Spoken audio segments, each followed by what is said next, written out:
Siri_bot has joined Cerebral Love. Artextric is now live. Streaming VTuber, Draw with me anime art studies and reactions 22 hashtag podcast hashtag animeart hashtag how to draw hashtag art.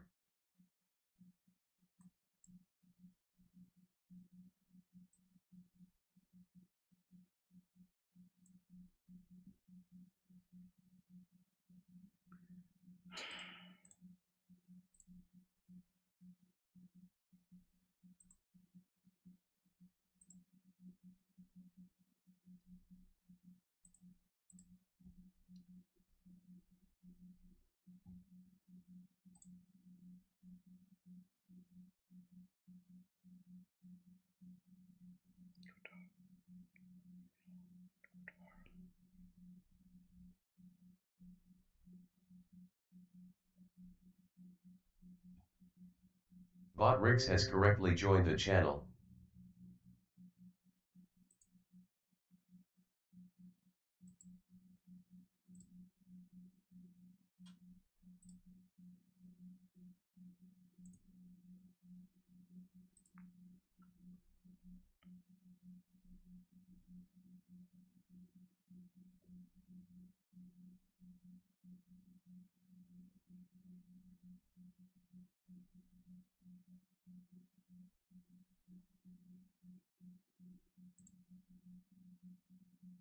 I think I'm gonna start cutting carbs. I need to drop my belly fat. If you want to drop this, Start eating more of these. starving ourselves, eating salads, and cutting out carbs, doing this never works and only leads to more frustration. You might think this would...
I don't care. That's a... I don't give a fuck. Jesus. Says, hey man, long time, bro. Thank you, Mina, for X99 Hey, what's going on? likes.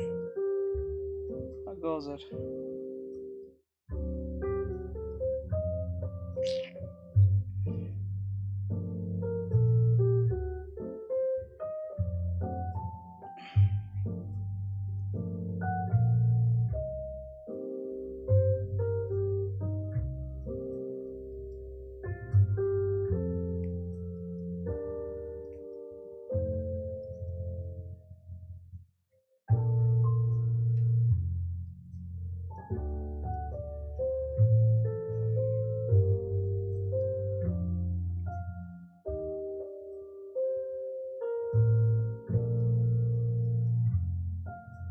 good afternoon, everyone. Hey, bro.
Bro, what are you talking about? What do you mean it's paused? Says I'm a little digital artist brew.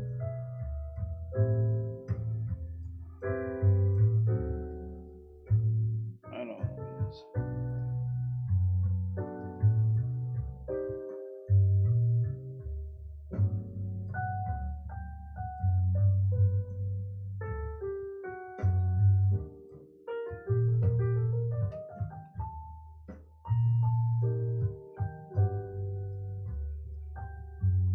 Says hi, Teach.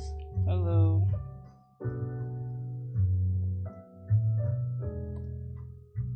How goes it?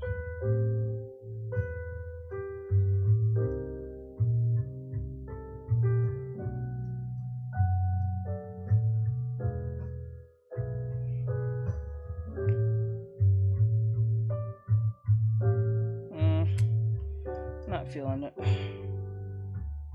I'm not feeling this.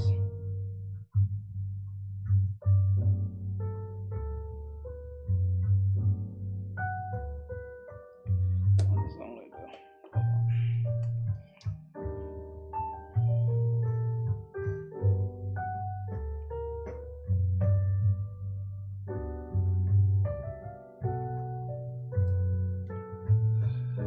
Okay, let's see. Says you okay. You sound a little tired there. I'm fine.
know. So when you draw the legs,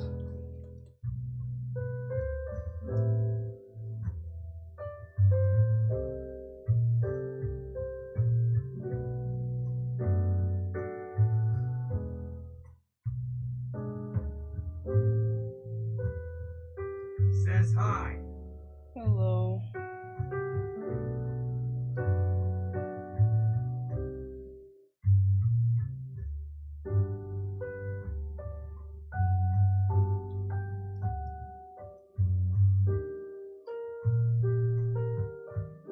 Says I saw your new story. I look nice. That's old. Well, it's on the story, but it's old. It's one of those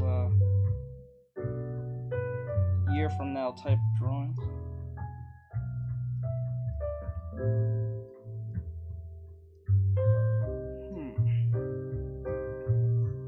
Says dang. Trying to figure out. So if the leg is like this, and then what's that?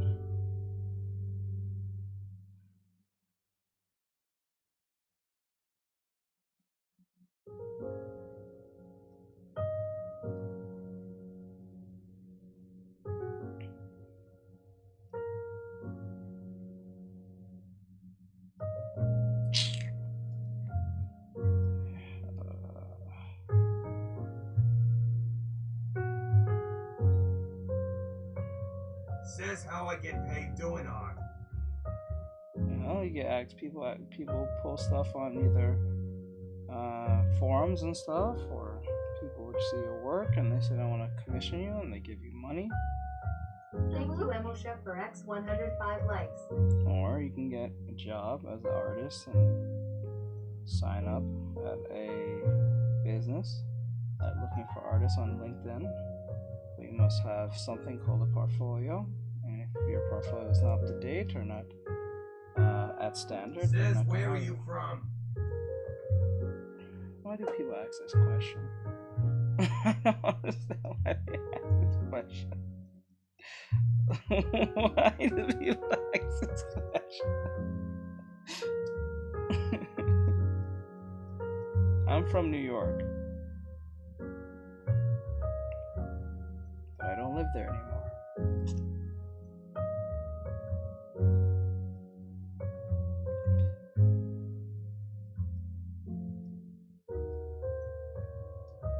Says just curious, but cool.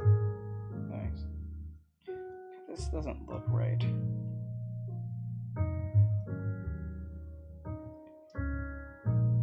Just doesn't look right here. This looks really weird. So I'm gonna turn this down.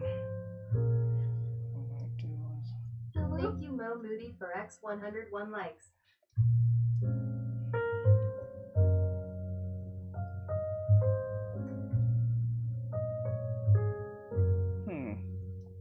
So what I'll do is... Says my guess is he's from the USA.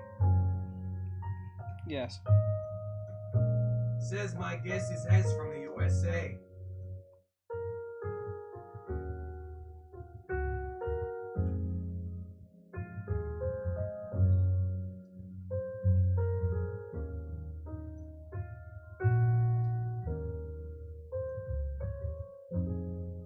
Thank you, Mo Moody, for X 196 likes. Doesn't look quite right. Let me... Okay, so if I do it like this...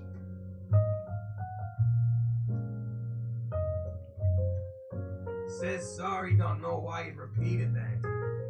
Yeah, it does that sometimes.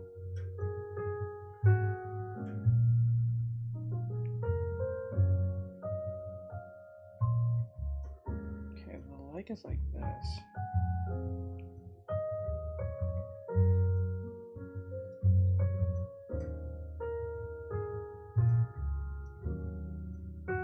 That doesn't look quite right. Ugh. Says what's that app called? Clip Studio Paint.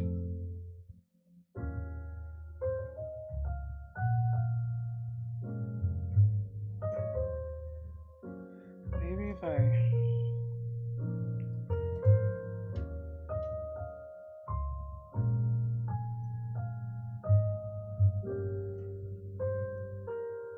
Says at Mo the Moody Clip Thank you, Studio unknown Paint. user, for X95 likes.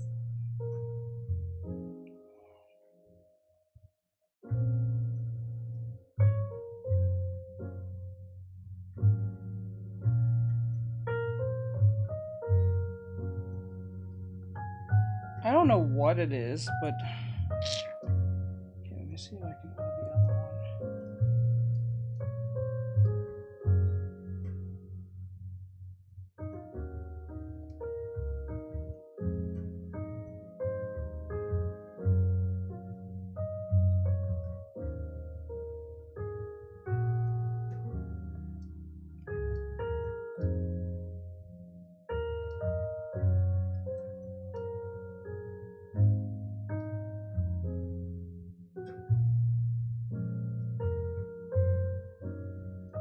Thank you, unknown user, for X192 likes.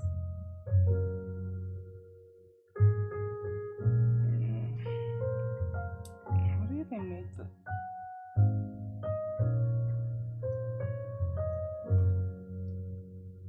Says, hey, did you see that sketch I sent you yesterday? I jumped out kinda early. Yeah, I did see it. I did actually see it. I did actually see it.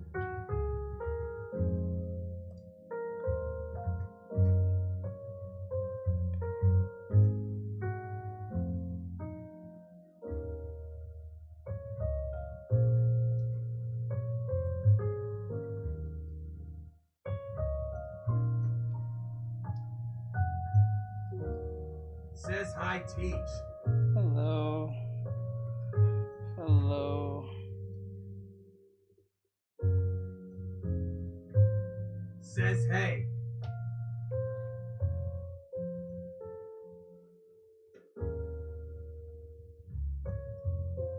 Hello.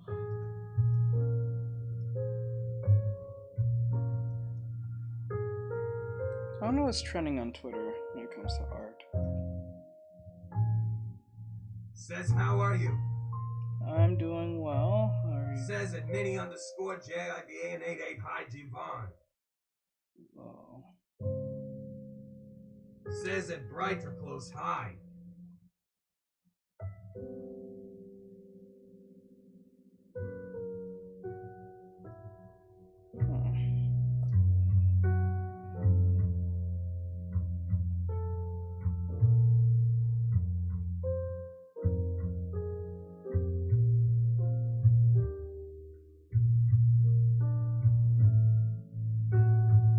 I know for an embarrassing fact that I goofed up on those legs. Says that a known user Oh. for 5 hi, Ari. Well, you did fine, but not that great, but you can do better.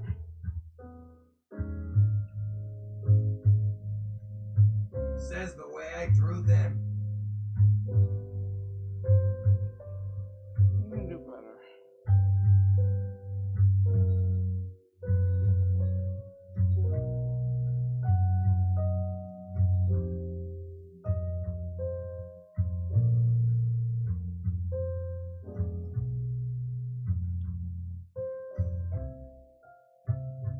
Says those angles are tricky to get the hang of still. Says at Brighter Close hi, Brian. Says hi, so old.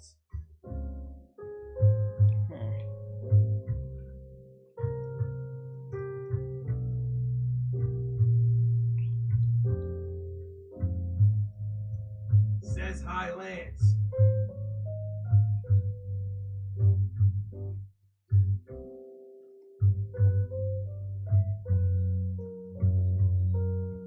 Hello.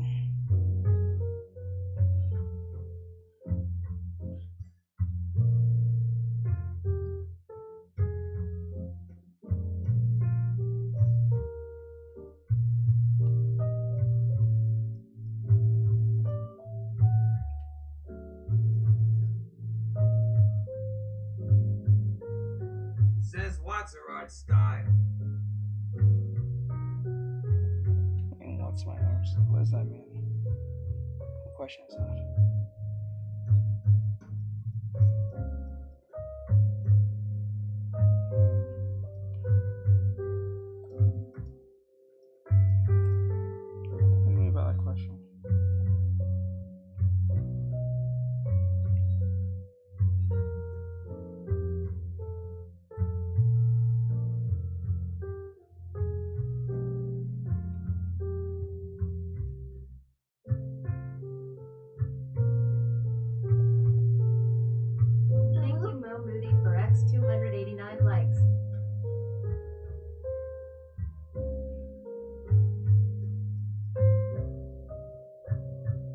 Says him debating using the color ultramarine or violet to make it pop ADM.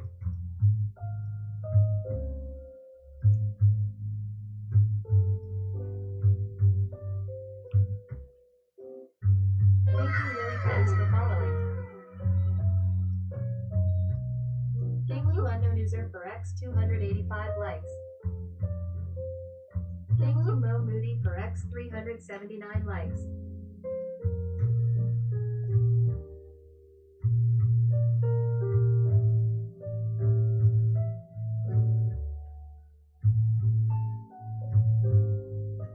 Says I won't be able to become a student until Monday or Tuesday. That's fine. Just wait till then. Thank you, Mo Moody, for X 484 likes.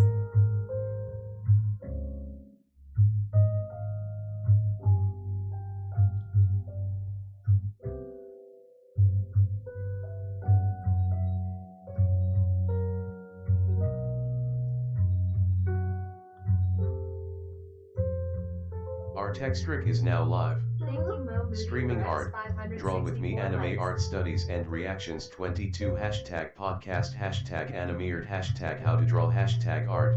Oh, that is so irritatingly annoying to hear.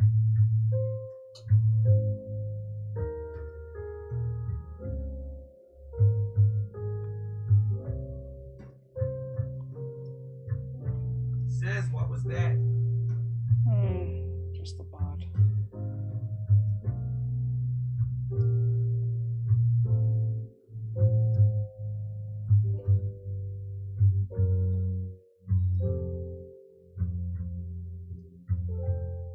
Thank you, Mo Moody, for X 664 likes.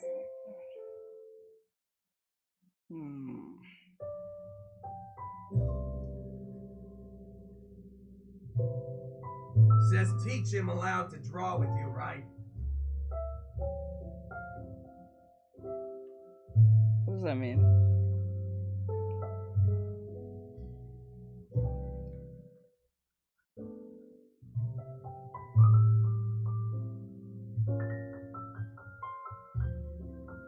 Thank you, Mo Moody, for X 764 likes.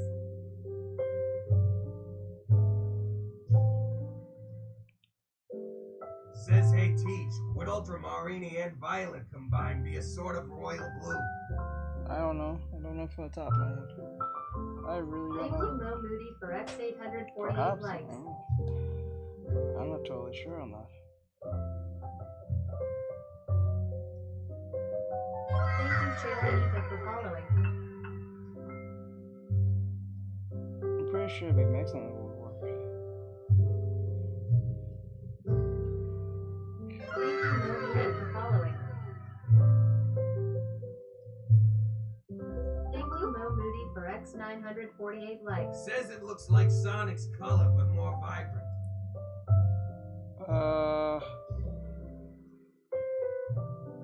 That might just. Says that a known user for 5xA maybe ID Sayedy looks similar, but would be royal blue. Thank you, Mo Moody, for X 1038 Says likes. wouldn't.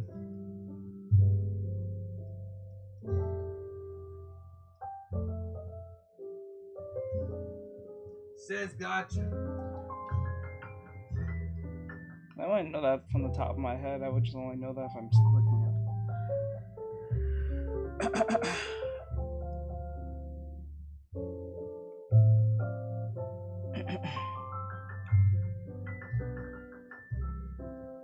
Thank you, Mo Moody, for X 1138 likes. Says hi, how are you? I'm doing well. How about you? What's going on and how's life? Welcome to the stream and how's your day going?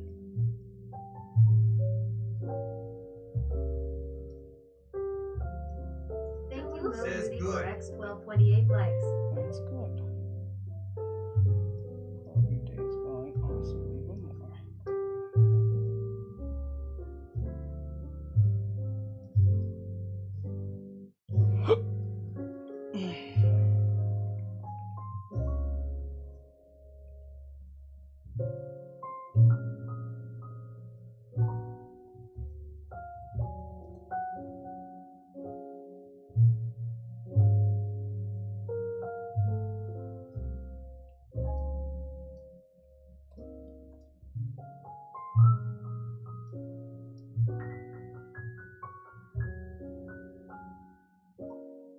Says I like the art.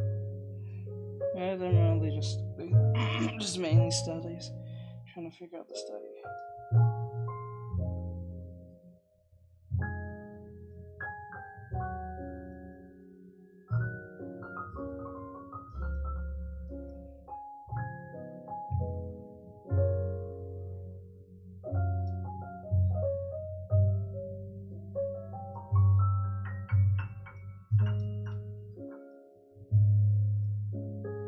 Says your practicing gesture poses kind of. No, I'm focusing on specific body parts.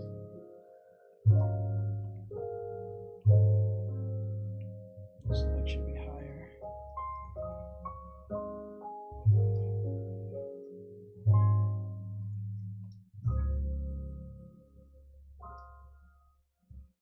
Leg is a little bit too off. Says that's what I meant, lol. I worded that wrong.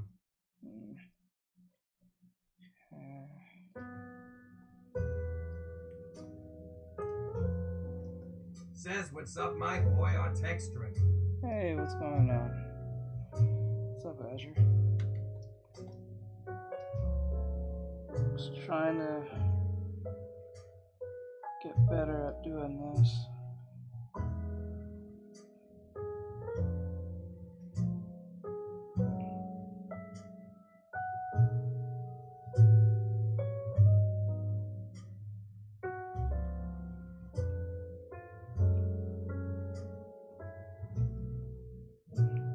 Says this is exactly what I'm doing right now myself. Good. Good. Need to learn how to get good.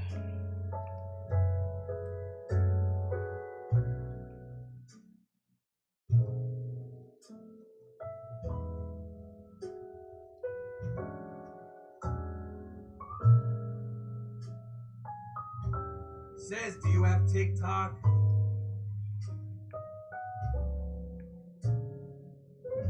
And I ain't gonna respond to that.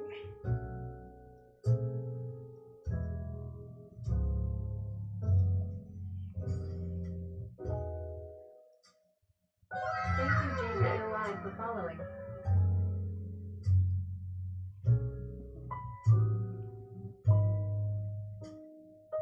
Says, are you really asking if he has a TikTok? Sheesh. And that's why I'm not responding to that. That was a troll question.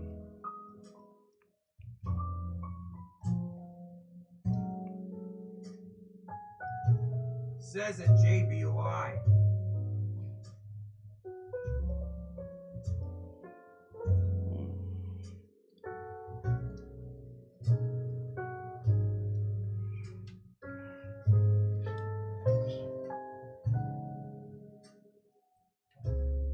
Says, yeah, I know. It just seemed a bit ridiculous to ask.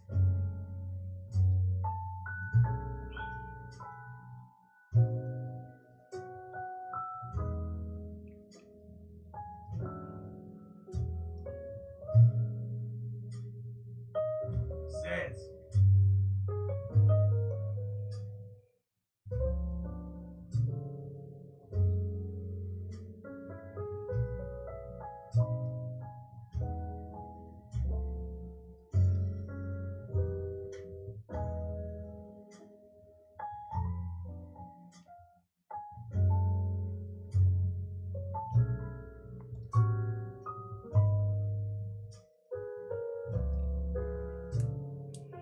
This isn't. Here's the way.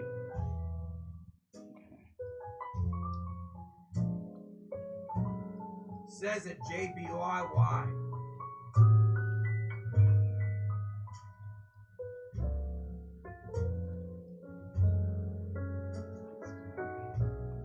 It's too elongated. Maybe it's not thick enough. It's too weird looking.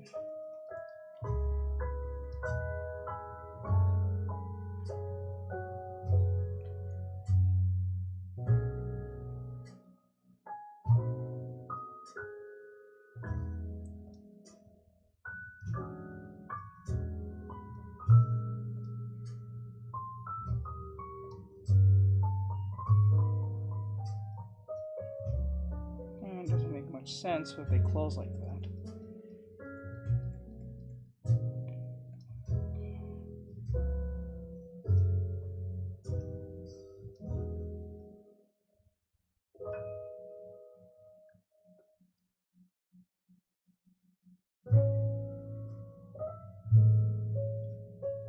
Says Artextric, can I make a show recommendation?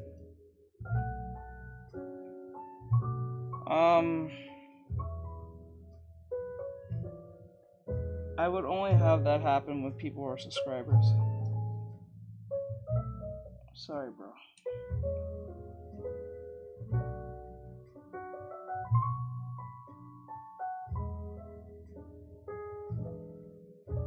God damn it. Says underscore I understand smiley face. Yeah, sorry about that.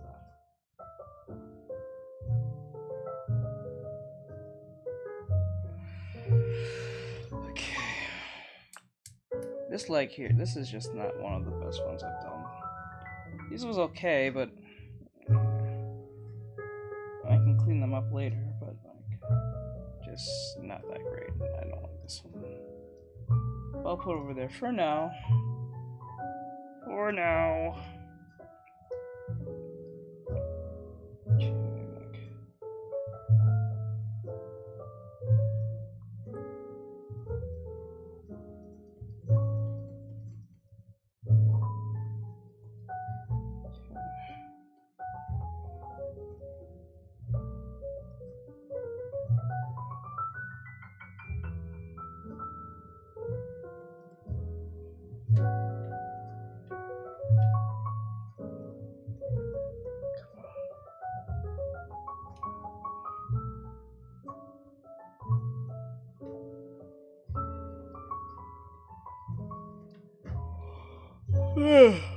Says yes to this will be touching.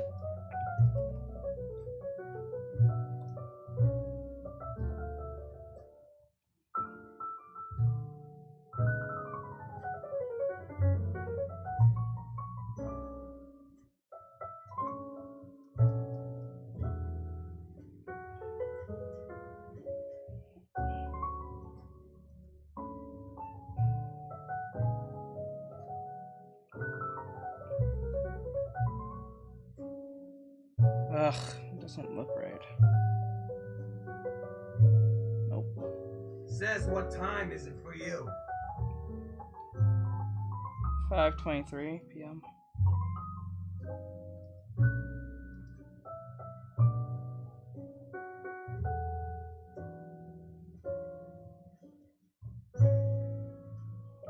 Okay, like that. And like this.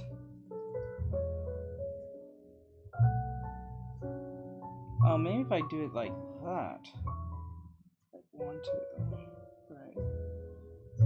Everything. Says in thighs. Oh, that's what it is. Okay, so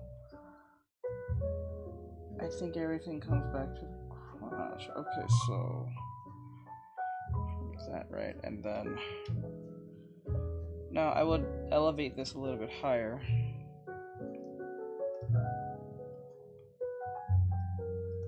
I know.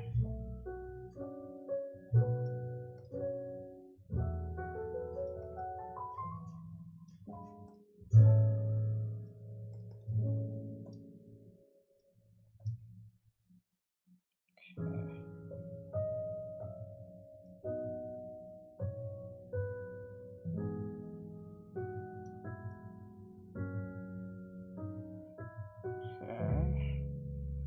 And then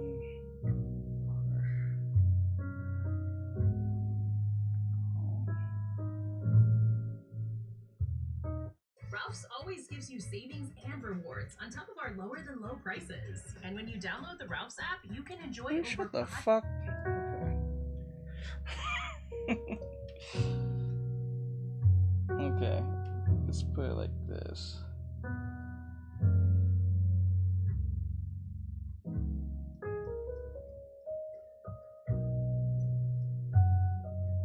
Says not download the Ralph app. Oh, not the Ralph app. Anything but the Ralph app. That's crazy about the Ralph app, bro. Always about the Ralph app. Says y'all remember back during Artemino. Says there shouldn't be a gap in that last one you did. I know.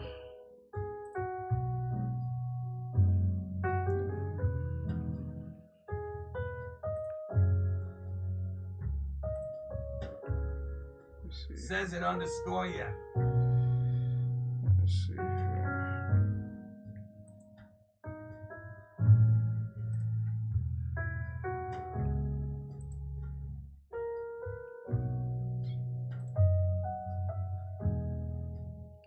All these studies. I got a lot of stuff to post.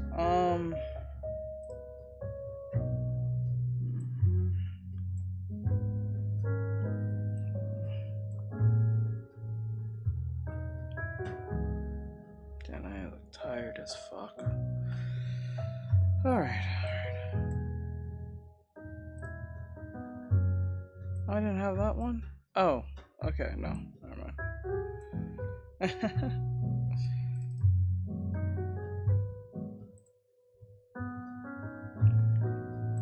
Back.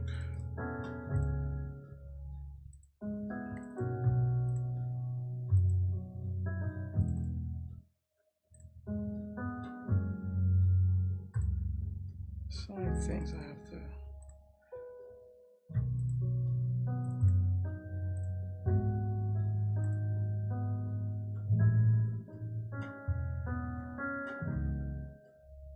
Says I finally found it.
Says don't force yourself.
Says it appears I landed on the color indigo again.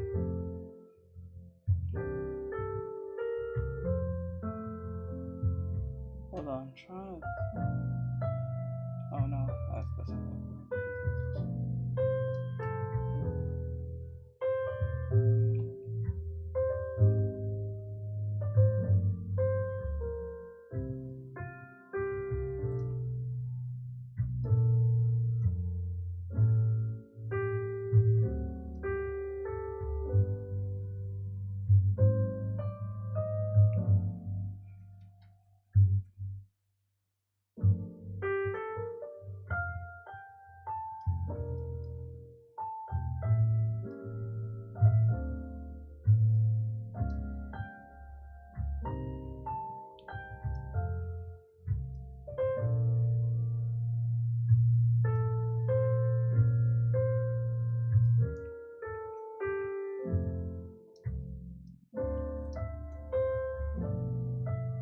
Says the movement is looking great.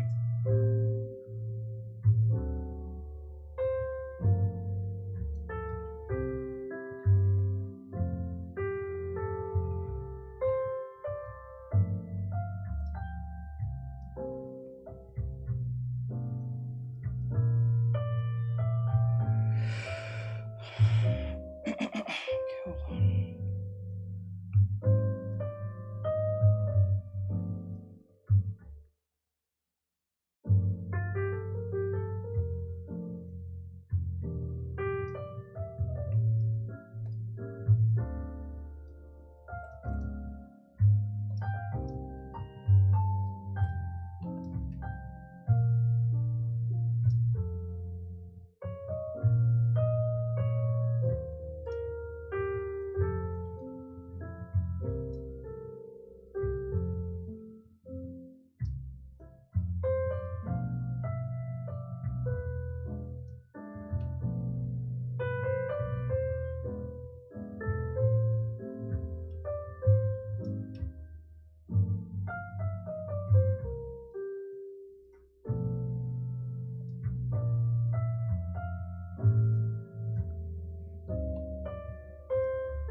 following.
Thank you for the follow, I appreciate it.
Says, hey teens, we're blank overlapping like combined it next to Would you rather live in the world of Attack on Titan knowing you'll be in constant danger from Titans but could potentially see the end of their threat?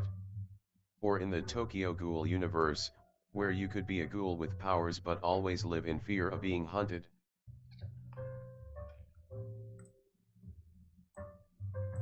Uh...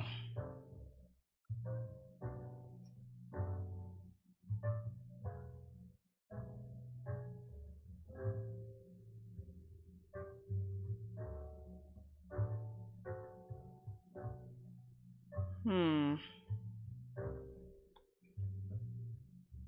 Well, one can potentially come to an end, the other one can't. So I probably might pick, well,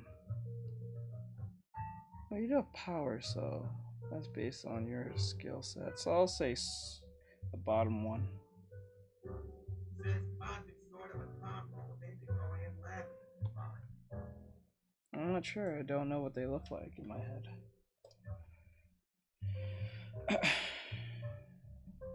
If you show me what that looks like, then maybe I can tell you.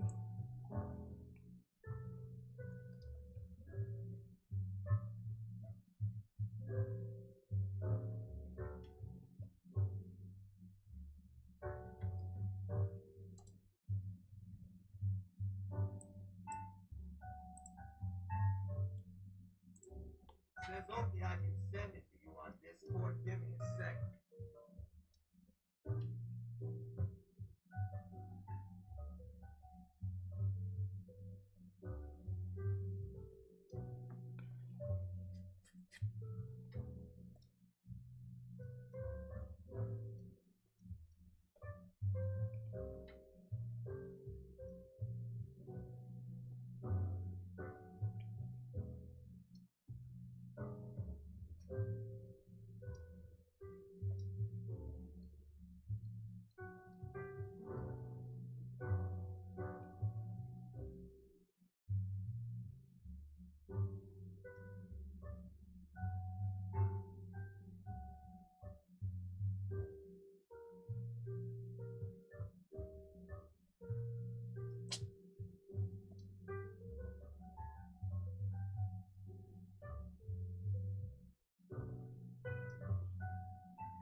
Would you rather be trapped in the game world of Sword Art Online with the chance of real death but also the potential for great adventure and camaraderie? Or live in the world of Psycho Pass, where your psychological state and job compatibility are determined by the first civil one. system, limiting your free will? The first one. The SAO one.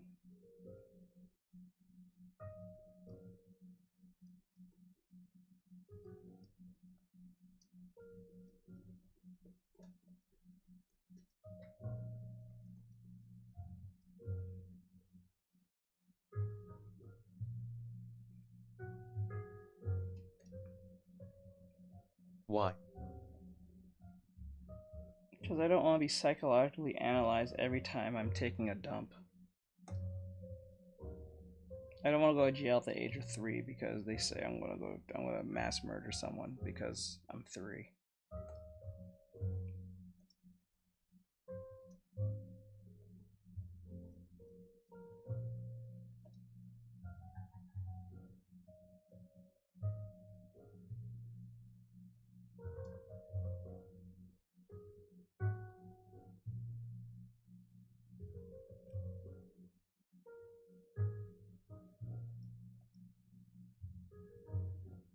Whoever thought that was a galaxy brain idea to put into society has eat paint chips.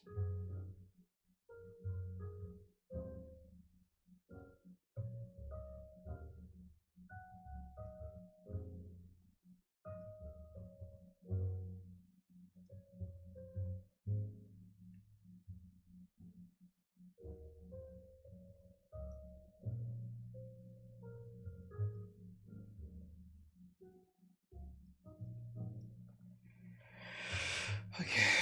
Oh my god. Try to make that makes sense in the slightest.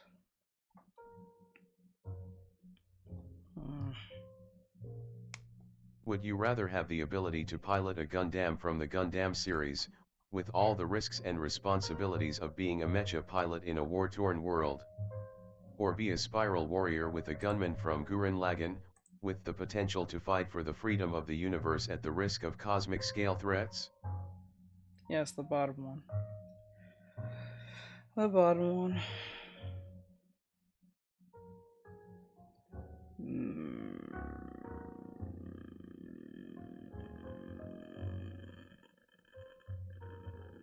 Okay, let me see. And then here.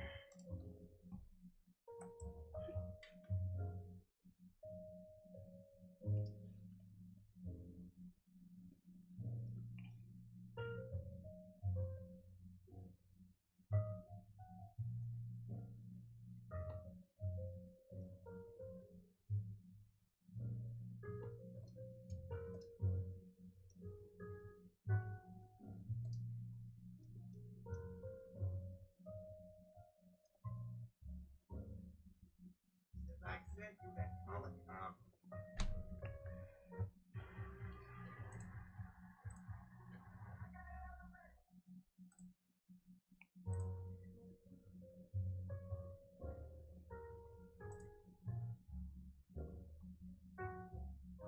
Would you rather be a state alchemist in Full Metal Alchemist, Brotherhood, bound by military rules and ethics but able to perform alchemy at a high level? Or be a magician in Fate/Zero, participating in the Holy Grail War with all its dangers but Full with Metal. the chance to obtain the Holy Grail? Full Metal. Was going for a sort of indigo and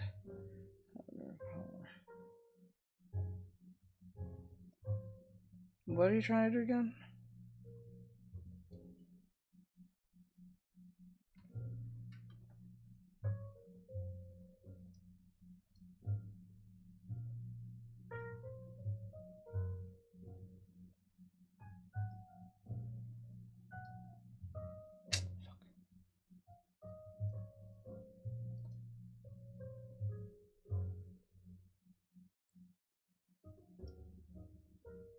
Says trying to figure out which color would complement the colors, like on her eyes.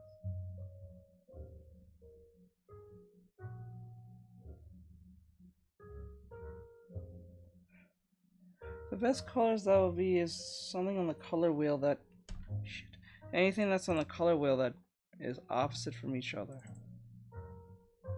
So like anything that's opposite will complement each other because they're complementary colors.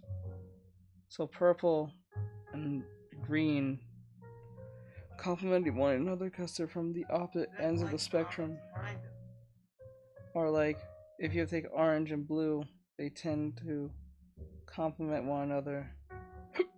Red and blue complements each color. Pink and green complements each color. Yellow and blue complements each color. Anything that's across from each other is a complementary color. So I suggest to go with the colors that are opposite from each other.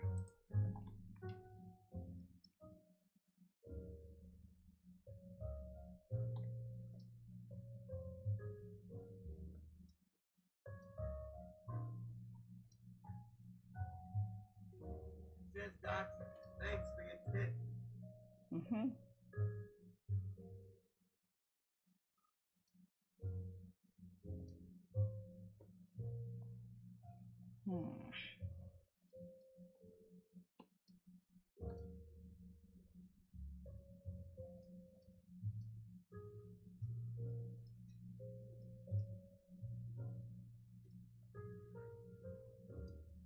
Would you rather be reincarnated as an X in a world where your rebirth is seen as a curse rather than a blessing, always hunted for your immortal flames? Or as a dragon in a realm where dragons are enslaved and oppressed, yet you have the power to potentially change that fate?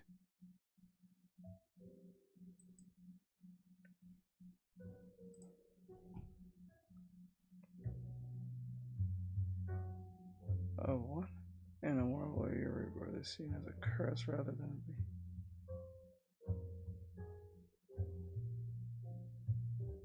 I'm guessing it's the last one.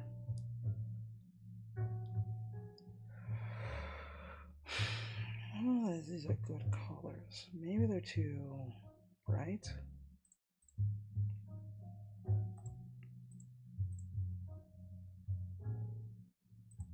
Maybe they're too dark. Maybe if I make it more, I'll put something like something like if I put it on 65, 60, and then turn down. No, keep that there, and then.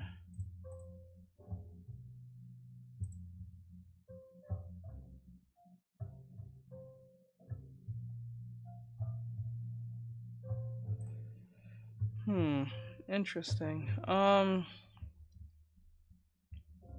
don't know.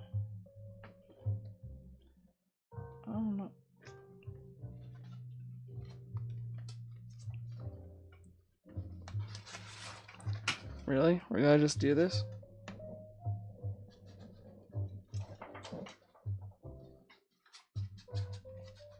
Anyway.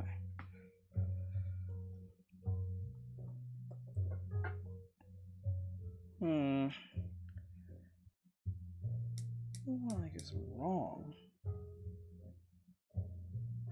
This feels very. Maybe it's lacking something. I'm not sure what it is. Potentially looking weird. Oh no.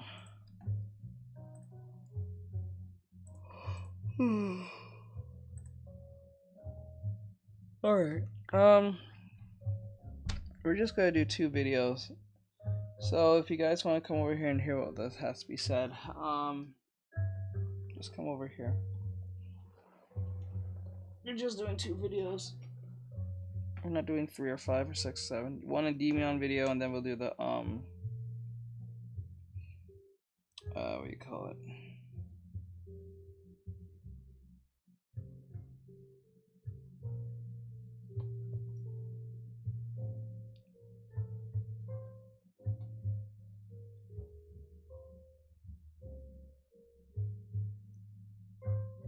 Would you rather be reincarnated as a demon lord in a fantasy world where you're the target of all heroes and adventurers?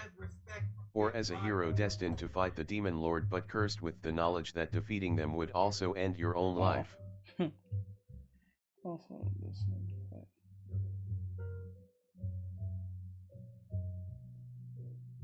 Maybe the bottom one, because the great chance of you just dying may be reincarnated anyway.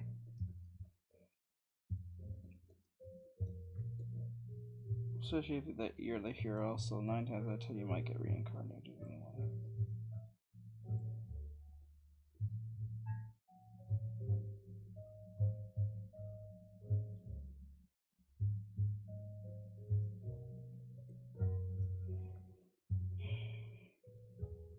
You know what? I'm gonna save this one for the Patreon. Cause that one's gonna be problematic.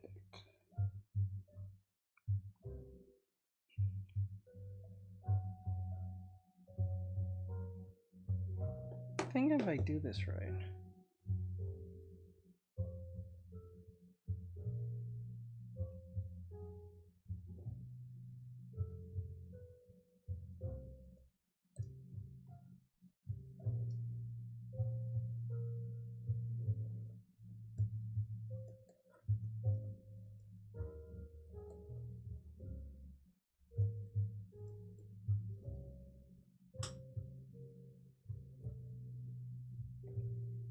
Would you rather be reincarnated in the One Piece world with the ability to use haki but unable to swim and vulnerable to sea prism stone?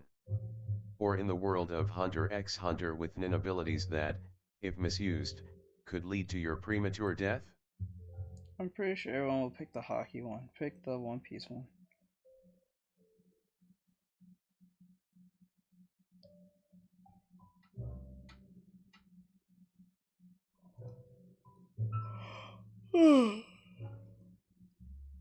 Pretty sure. I would pick the One Piece one.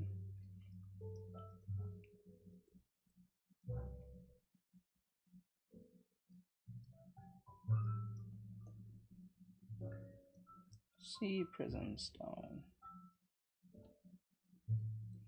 You know, rewatching One Piece is funny because like there's a lot of things I missed out. I totally ignored and didn't even pay attention to till later on. As a kid compared to a adult. I find it funny.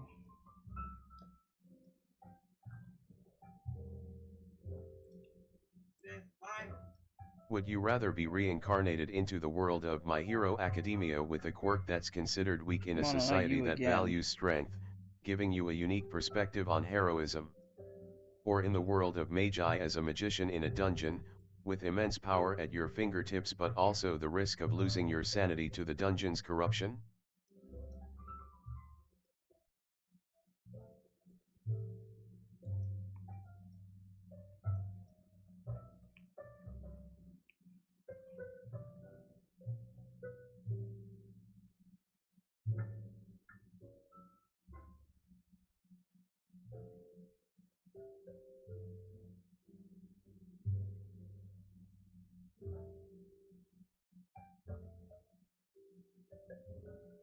Bottom one.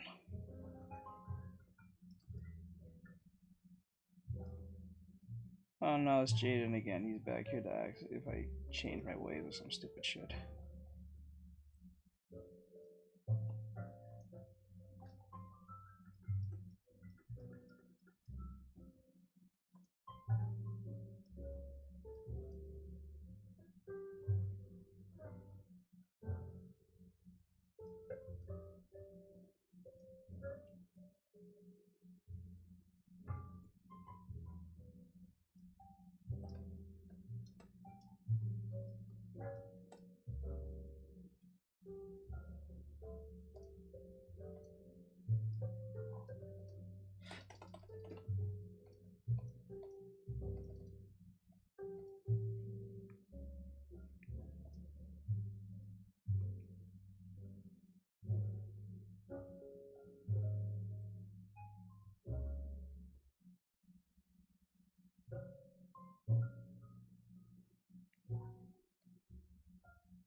Would you rather be reincarnated as the ruler of a magical kingdom with eternal peace but never able to leave its borders, or as a wandering mage with great power but cursed to never find a place to call home?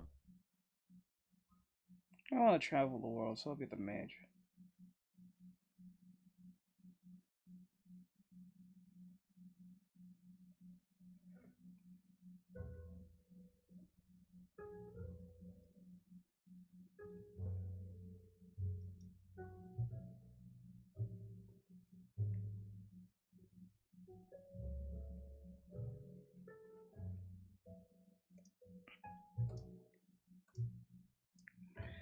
Alright, I'm going to... Would you rather have the power to teleport anywhere in the anime world of your choice but live only half as long, or live a full life in a fantasy world without any special powers or abilities? The first one.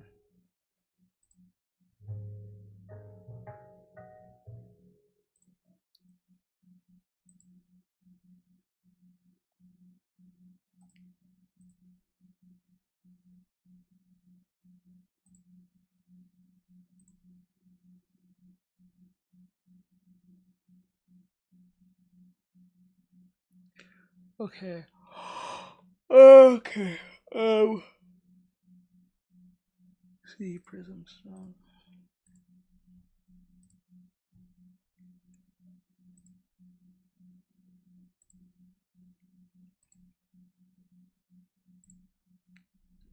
Okay.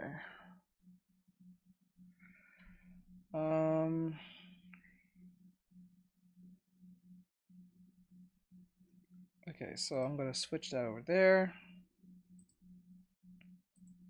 Would you rather be reincarnated with the ability to master any skill instantly in a world where such power is forbidden and punished, or in a world where you're powerless but skills and powers are celebrated?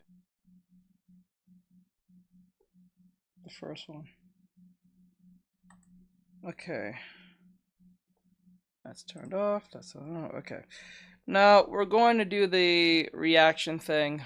So if you guys look over here and hear what we have to talk about, we're only doing 2 videos. The first one, it says, Helldivers 2, devs accused of anti-inclusion agenda. Baldur's Gate 3, mods enrage woke feminists. Okay. Let's deal with that. So, with that said, we're going to play this and hear what we have to say. So, if you guys care about this, come over here on Twitch, YouTube, Twitch, Kick, and any other platform other than TikTok, because TikTok can't hear this, because TikTok is a fucking pansy. Would you rather be trapped in a haunted mansion where the ghosts can physically harm you but cannot leave the house? Or be followed by an invisible entity that can't physically harm you but never stops haunting you wherever you go? I guess that one, the last one. Alright, so I'm going to be focusing on this. I'm going to play this, and we'll hear what the demon has to say. Okay. Actually, I might do 3 videos. This video, Clownfish, and the recommendation, and then we'll be done. Alright, let's see where this goes. It's Endymion, and this time we got some pretty interesting things to cover. From an article complaining about players embracing and pushing what they call Western white beauty standards, to Helldiver 2's devs allegedly banning LGBTQ content. And I will also talk later about how the director of Final Fantasy VII Rebirth says video games are a medium worth fighting for, so let's begin.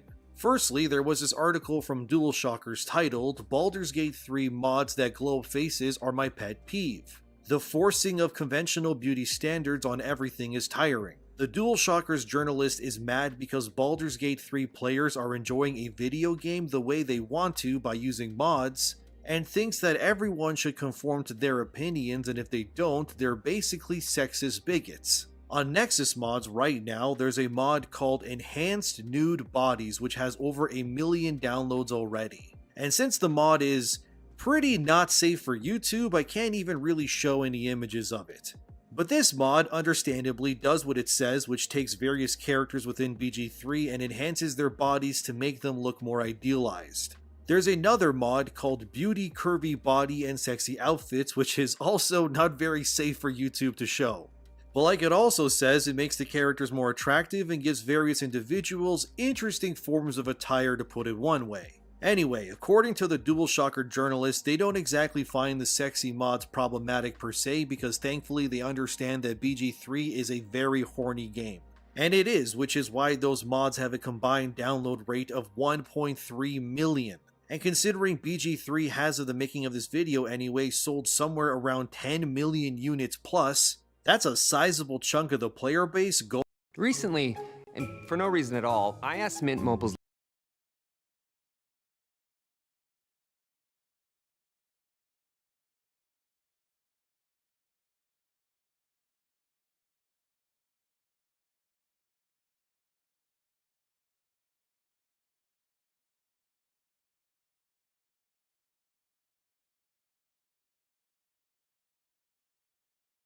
playthroughs more not safe for work, which is one way to put it. And hey, I ain't condemning them either. Video games are escapism after all. If you want to make Lae'zel or Shadowheart look like a vanillaware Dragon's Crown woman, I'm all for the support of that. Because after all, that's what mods are for. They just mod your game and yours alone. Nobody else is affected by it because obviously BG3 is a single player game, so what's the issue exactly? Well, the journal has a problem with other mods they say that bend the knee to Western white standards. As they say in their own words, mods that smoothen out facial features are flirting with this narrative even if that's not the author's intention. Why can't these characters just be themselves? The constant pushing of Western white beauty standards is tiring even if it isn't something as trivial as a Baldur's Gate 3 facial mod. One of the mods they complain about is called Another Face for Lae'zel, which thankfully I can actually show you this one. So here it is. The mod does exactly as it says, as it makes Lae'zel conventionally more attractive and less reptilian alien-like. Here's a side-by-side comparison for you. On the left is your original Lae'zel, and on the right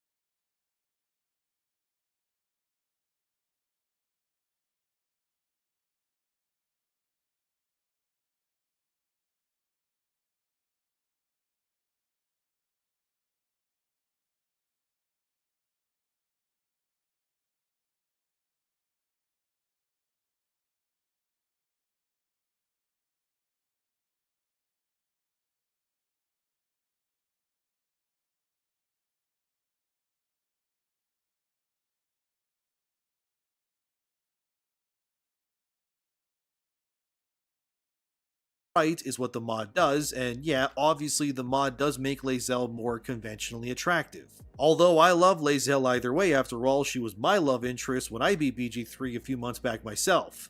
But I have a thing for women in video games who look like they could kill me. I don't know what that says about myself, but I feel as if my track record of previous love interests in games like Cassandra in Dragon Age Inquisition or Miranda in Mass Effect 2 kinda proves I clearly have a type. But anyway, the journo is upset because a mod that alters Lae'zel's face is so popular, which currently has around 70,000 downloads. They say the mods that alter female characters are bad because it's a reinforcement of conventional beauty standards on a character who is wholly unconcerned with beauty. But I feel as if you're saying that about Lae'zel is also incorrect, since the character, like Karlach or Shadowheart, are beautiful in their own ways, and it goes deeper than just how they look. And I don't think it's a bad thing if fans want to make characters even more idealized, because after all, that's what mods are for in the first place. The writer then says this: there has been a lot of often toxic discourse in gaming over the last couple of years regarding the appearance of women in video games. A lot of this irrational ire has been directed towards Guerrilla Games for their design of Aloy, the protagonist of the Horizon series. According to the Terminally Online, Aloy is an example of how media is defaming women, making them intentionally unattractive to push some sort of nebulous agenda. That's all nonsense,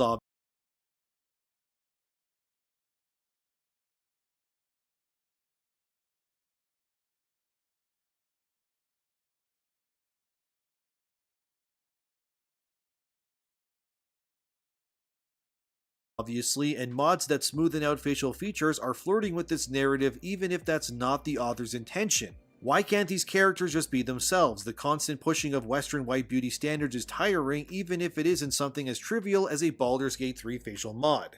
And like always, these journalists find a way to reveal their hands and prove that like everything else that upsets them, it's simply because it doesn't adhere to their agenda and their beliefs. First of all, we do know that female characters are being deliberately made less appealing on purpose by Western creators. Take one look at the last 5 years alone of female character designs and you'd have to be legally blind to not see it's a deliberate attempt almost across the entire industry. I did a whole video a few weeks back where a Naughty Dog whistleblower explained that studios like that and others absolutely have meetings discussing how to create their female characters. And in that video, it's revealed by that whistleblower that the reason why female characters are made less appealing is to cater to the trans crowd out there who they believe will get offended if a female character is too curvaceous or beautiful. But as I've said previously, this idea is nonsense from the get-go. And what they should be doing is making idealized characters for men, women, and transgender people instead. Because by diluting and ruining character designs to appeal to trans players, what these artists are really saying is that they believe trans players can only connect to a character if the character is ugly, which is actually counterintuitive to what these studios. This case is never going to be solved.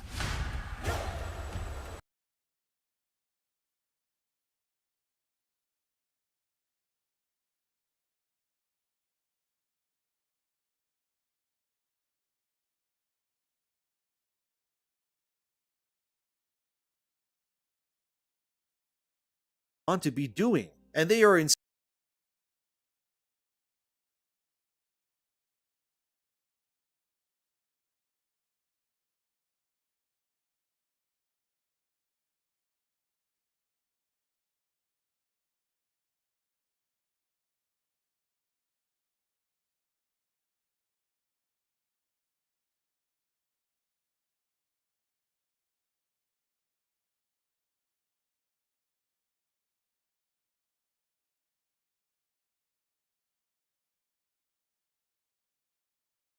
instead offending trans people while also failing their male and female player demographics alike. Of course, this journalist acts as if none of this is real. And it's simply, yet again, somehow white people's fault as Baldur's Gate 3 mods, according to them, bend to white beauty standards. Yet again, these journalists, like many others, doesn't realize what they just said was offensive themselves. And they're condemning the 1.3 million Steam players who use these mods and are calling them sexist, bigoted racists because they want to mod their game. Which again, may I add, has no effect on this journalist's, mine, or yours playthroughs. That's the beauty of single player games, but for these idiots, it's never enough. You aren't allowed to have fun in your own escapism on your own time. Everything must be filtered through their ideological stances before you can have your fun. And that's not only stupid, it's very wrong and backwards. Also, looking at the Lae'zel mod, I don't really see her as being more white. She has hints of Asian features in her as well. But regardless, none of that matters. They simply made her face more round, which is more an Asian face shape, and gave her bigger eyes, which could be any sort of person. It's not like big eyes are a white person thing only. There's people of all kinds who fit that bill who aren't white. But of course, that doesn't fit the agenda, so naturally they'll ignore it like they always do while they poop their pants, then blame it on you instead. They also complain that another popular mod de-ages Jaheira and smooths out her skin. Okay, and? What's the problem here? How does this mod affect your playthrough exactly? Oh right, it doesn't, and what people do to their playthroughs shouldn't matter, but of course, again, Jaheira being de-aged is likely also somehow the White Devil's fault as well. Another mod apparently smooths out Karlach's skin, and look, and this writer is mad because Karlach is a battle-hardened warrior with scars, which is, sure, fair enough. But it's not like this mod is any better or worse than the other examples, and really when it comes to warriors, especially Nordic ones, they were obsessed with beauty standards themselves, and it was custom for generals and high-ranking officials and armies since time immemorial to be emblazoned with amazing armor and well-kept looks. It's a sign of authority and idealism is what I'm saying, and again, players smoothing out Karlach's skin is fine. Maybe they didn't like how she looked before, that's why it's a mod. And if you disagree with it, that's fine too, because Karlach still looks like her normal self in the base game if you play it with no mods anyways. But I think this journalist is just as tone-deaf as so many others before them, because they're mad that their way of thinking is that every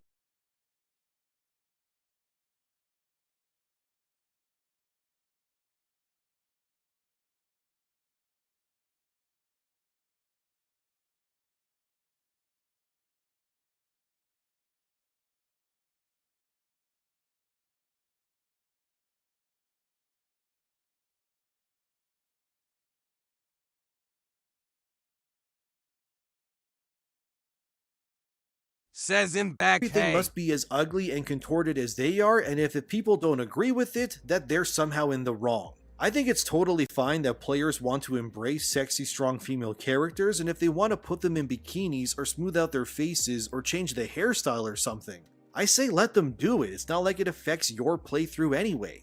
You're within your right to play in the corner by yourself and be ugly all you want. But don't think for a second that everyone else needs to be just as miserable as you are or needs to conform to your needs so that you don't throw a fit. You're not a child, and the world owes you nothing. Neither do these mods or the Baldur's Gate 3 player base. People like this is why many gatekeep their hobbies, because when you allow morons like this into your fandoms, they'll do everything in their power to spread their ideological rot in order to make things as miserable as themselves.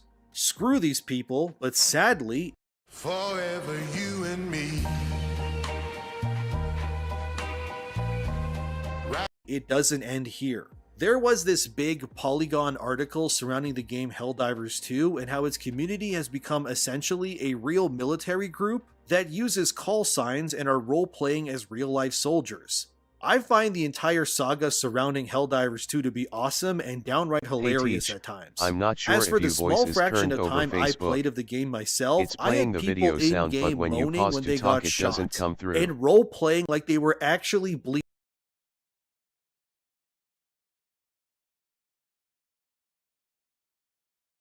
Oh snap, I just realized. Yeah, okay, my thing was on mute. Bleeding out. It was amazing. I remember this one guy while I was Thank you. playing was just blasting the American national anthem through his headset the entire time. I mean, my ears were blasted from it, but I gotta admit, I was laughing at how ridiculous it all was, in a good way of course. But now, like always, journalists and those groups decided that Helldivers 2 is anti-LGBTQ. Because according to them, the game bans any and all flags, signs, or discussions No one cares. I'm not gonna lie, no one gives a shit. surrounding politics within the game. And the reason why this has riled up the mostly liberal-minded players is that Helldivers 2 is inherently political itself. So banning political speak or symbols within it is hypocritical, but it isn't actually. The reason for this is because Helldivers 2 is not real, sorry to break it to you. Sorry. And it's also its own universe with its own themes and ideas that exist outside of the cultural zeitgeist that we all live in. Like the Baldur's Gate 3 mods pissing off that one journalist, Helldivers 2 also doesn't need to conform to the ideals of some to appease them. And apparently, within the forums of the game, the devs have been banning or downright deleting any threads that ask for LGBTQ representation. And players are claiming the devs are now bigots, but again, they're missing the point. The devs rightfully realize that by allowing propaganda and flags from the real world to exist in their fictional universe that sole purpose is for escapism, will do nothing but ruin the experience and take players out of their immersion. Thank It would be you. like playing a Final Fantasy game and randomly you see the American flag in it. It wouldn't make any sense for it being there because America, obviously, like any other country, whether it's Japan or whatever else, doesn't exist within, let's say, Final Fantasy VII. By including real-life symbols and flags into a fictional world, it ruins the game's identity and becomes yet another game that doesn't truly allow players their escapism that they actually crave. One user on Steam said this regarding Helldivers 2. I was banned from the Discord for what I'm about to say, but I do not think it is that controversial. I would like this game to remain politically neutral. Someone in Discord suggested LGBTQ skins. And my response was keep homosexual politics out of the game, and I would like to make this a formal request for public support. I do not need or want political nonsense in my games in support of Trump, Ukraine, BLM, Gaza, Israel, or LGBT. Thank you. All of which have become politically oriented. And I think what this user is saying is right, and they're not against LGBTQ messaging alone.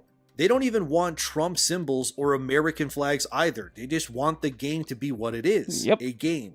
And not a political jumping off point that is being used by bad actors to infiltrate and ruin things, and I believe that's a good and noble thing to strive for. Another user said their friend got banned from a Discord for saying Helldivers should add a LGBT cape, to which they said, My friend got permabanned from the Discord without a warning when all bro did was ask if there's a chance they will add a LGBT cape or background. No. Dude was permabanned and even got a death threat in his DMs. I get it Nice. that a lot of people that play this game are Call of Duty fanboys, but dude, it is pathetic how toxic this community is. All he asked was to add in one thing, and for some reason everyone thinks they're going to cater to LGBTQ people or somehow it's going to turn into politics. It will. People just think adding it one will. thing... Once this All is games have some form of politics. yes, because when you think of it this way, it will. Because once you ask for one, it doesn't stay there. It just doesn't. It doesn't matter if you or identify as anything.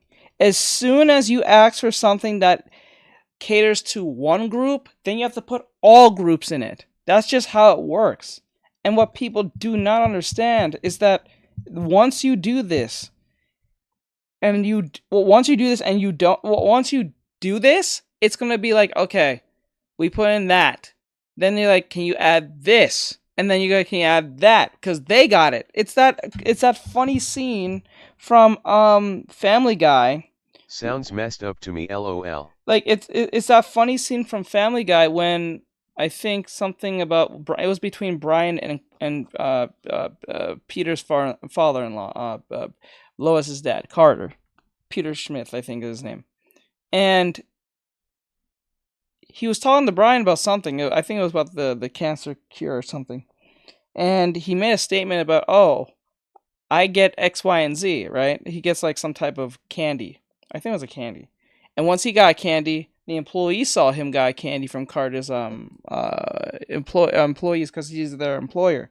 As soon as Brian got the candy or some type of item that he asked for, then the employees saw him get it, and then they start asking, "Oh, I want one," and then all of a sudden they started one. I know which scene you're talking about. Yeah, and then Peter and Carter said, "Oh, look what you see, Brian. Look what you just started. Now everyone wants one." You know what I'm saying? Like once you start that, it just ends up being a whole rigmarole of problems. I think this is great because it makes the devs focus on the gameplay, not stupid shit like this. Completely ruin the game and end the world. I don't get it and how it's gonna separate us from being united. It's not that deep. It is one thing, which is a rainbow flag. They already got loads of other capes of different colors. I don't see how adding one rainbow cape is gonna ruin anything. LOL pretty much. But see, what this player doesn't realize is all it takes is to add one. It just takes one. That's where it starts. You know what I'm saying? Because, like, okay, let's put it this way. Let's not say it's about the diversity part. Let's just say someone who's a weeb asks, can you put an anime girl on the cape? Or you put, like, Jujutsu Kaisen insignia or My Hero Academia. Once you start doing that, people be like, oh, you get it for the weebs now. What about us? Right? What about people who identify as Black Lives Matter? What about people who identify as the Gaza thing, you know what I'm saying? Like, and then you have to add all these things because once you give it to the weebs or wherever, you gotta give it to everyone. It's the same thing. I would not want no Jujutsu Kaisen, no anime stuff on the capes, because it puts everyone on the same playing field. It puts everyone on the same damn playing field. As long as no one's being catered to specially, everyone's being catered to. That's how you get your diversity. If everyone is not being catered to, or specific people not being catered to, everyone's being catered to. Stuff, so they added it. Then, a couple years later, they complained about getting the stuff removed from the game that the people asked for. It's ridiculous. Yeah, it's wild. Before it becomes 2 other things, then 5 other things, and eventually the entire game is flooded with real-world symbolism and propaganda. Yep. And then the entire game just loses its identity completely. This other user perfectly explains why Helldivers 2 needs to stay politically neutral. Just listen to what they say. I can't believe this. It is literally 2024. Everyone should be allowed to express their true gender identity. Oh, Jesus. Otherwise, I said it! What did I say? Anyone who starts the fucking argument as in, it's 2024, it's X, Y, and Z. I'm telling you, if anyone tells you straight in your face and says, the year, or we need to normalize, if these two terms comes out, once they say that shit, they're about to say some degenerate shit that you're not going to be okay with. It's wild. many times. If anyone tells you the year as it's a justification of what their degenerate shit is, they're going to push it. I've been saying this for years. Like, what the hell? If they ever say it's 2024, it's 2023, it's 2022, it's not 1986. If they tell you the year, or they say we need to normalize, when you hear that term, it's usually something really stupid. It's some stupid degenerate shit that no one wants, asks for, or even it will not bring in because there is a precedent on why you don't bring it in, and because they are so far gone in their shit, they're not going to stop. They're not going to see they're not going to see the full picture. They're just seeing the picture that they want to see, the piece of the picture that they think is great, but not the whole thing. That's wild every time. Every time playing this game. This sort of transgression I'm gonna go back on that. To add one thing before it becomes two other things, then five other things, and eventually the entire game is flooded with real-world symbolism and propaganda. And then the entire game just loses its identity completely. This other user perfectly explains why Helldivers 2 needs to stay politically neutral. People ask for this, then change their minds a few years later. Yeah, and that's driving game industries crazy. Yeah, and that's also thing. I never even think about that either. Like, I don't think about them changing their mind. I always think they're gonna stay on that, but I keep forgetting that they do eventually. Because remember, Pepe Le Pew is a problem now. Speedy Gonzalez is a problem now. You know what I'm saying? Samuel Sam is a problem now.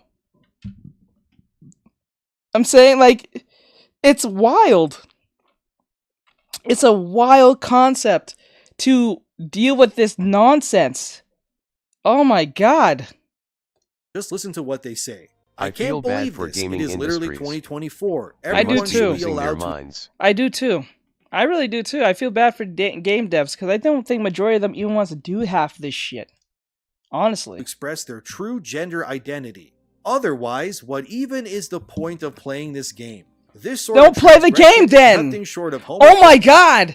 Not everyone needs to play every fucking game that have your so-called thing in it. Just move on to something else. If you don't like the game because it doesn't have that flag you want so damn bad, play a game that has it. There's a bunch of Call of Duty games that have all the flags. Play Call of Duty.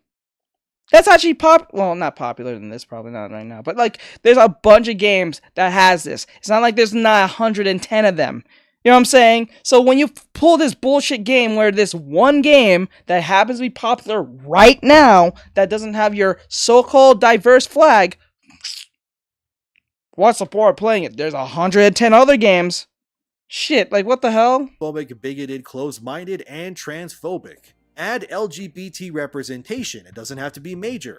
Just add trans LGBT flags or capes. There comes a point where us actual good people need to put our foot down and fight this bigotry. Oh, shut the This is unacceptable. My point is that it really isn't that hard to be a good person and give us oppressed players a voice.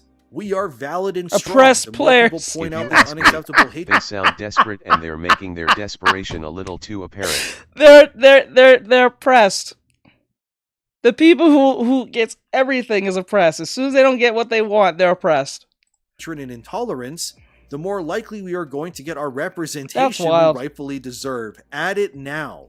And this is exactly why I believe Helldivers 2 should never add anything from the real world whatsoever. I wouldn't either. I don't don't think listen the to them. Needs LGBT flags as much as the game doesn't need a Make America Great Again helmet. Yep. Like, imagine if Helldivers 2 decided to add flags of that. countries as capes. And you had some people with Israel capes seeing other players with Palestine flags, and remember the game has friendly fire too. You can imagine right then and where would there that the go? amount of toxicity and political nonsense that would be going on right Let's see there. how that will People go. would be getting kicked out of parties, shot to death, and harassed for things like this.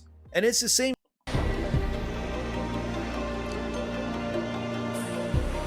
They don't think. They don't think. And then think about this. The people in the Middle East are not very fond with the rainbow flag. I hope you know this. With your trans or LGBT capes or whatever else.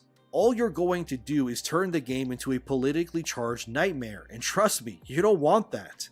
And as the users said themselves, they only want LGBTQ representation in order to prove a point. No! It was never about making the game better. It was just to draw lines in the sand to ensure that their beliefs and ideologies are seen by others. They want to actively piss off others or annoy them, because then they can use that ammunition in forums, Discords, Twitter, or whatever else. And get their way, so to speak, and get people they don't agree with banned or worse. How does any of this help the community in keeping it together? It doesn't. And I think making everyone the same is a good move too, because it allows people who might normally... It's like they're trying to change people. Yes, it's supremacy. It's just supremacy and it's nonsense. It's ultimately just supremacy. It's not about being on the same plane. That's why they're making a stank about it. Because anyone with a brain knows... We see it enough IRL, we're good on that. Like, it's like this. If I was a teacher, a kindergarten teacher, and I said it's snack time, and I give each kid a cookie and a milk, right? Like cookies and milk. Just basic cookies. Nothing special. And then that one kid asks, "Can I get gummy bears?"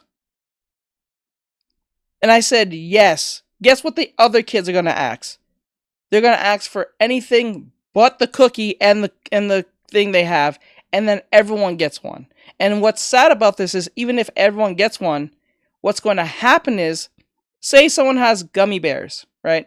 And the other one has, like, I don't know, fucking fudge cakes or something, like fudge. And for some odd reason, people who has fudge has problem with people who eat gummy bears.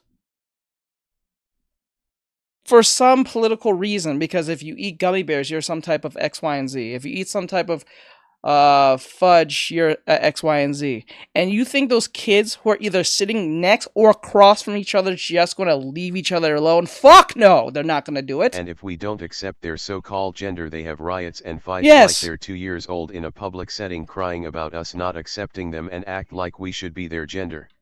Yes. TBH, I am half tempted to whack every one of them. Something similar happened to me last night, LOL. For real, bro? What happened? Oh, Jesus, you're making me worry, Brian. Don't do this.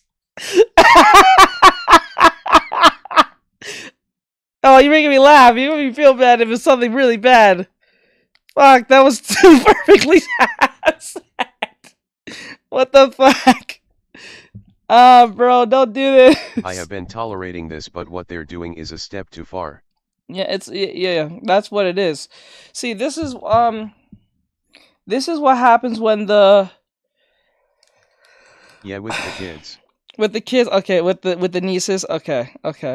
I guess you was giving them food and they did something similar. Like, you give them, like, snacks or something, and they just did that very thing. Hey, Bram, what's going on? But yeah, that's how it is. Like, for real, the kids are not going to, like, they're, like, you gotta look at the gamers like children. You gotta look at them literally like children, right?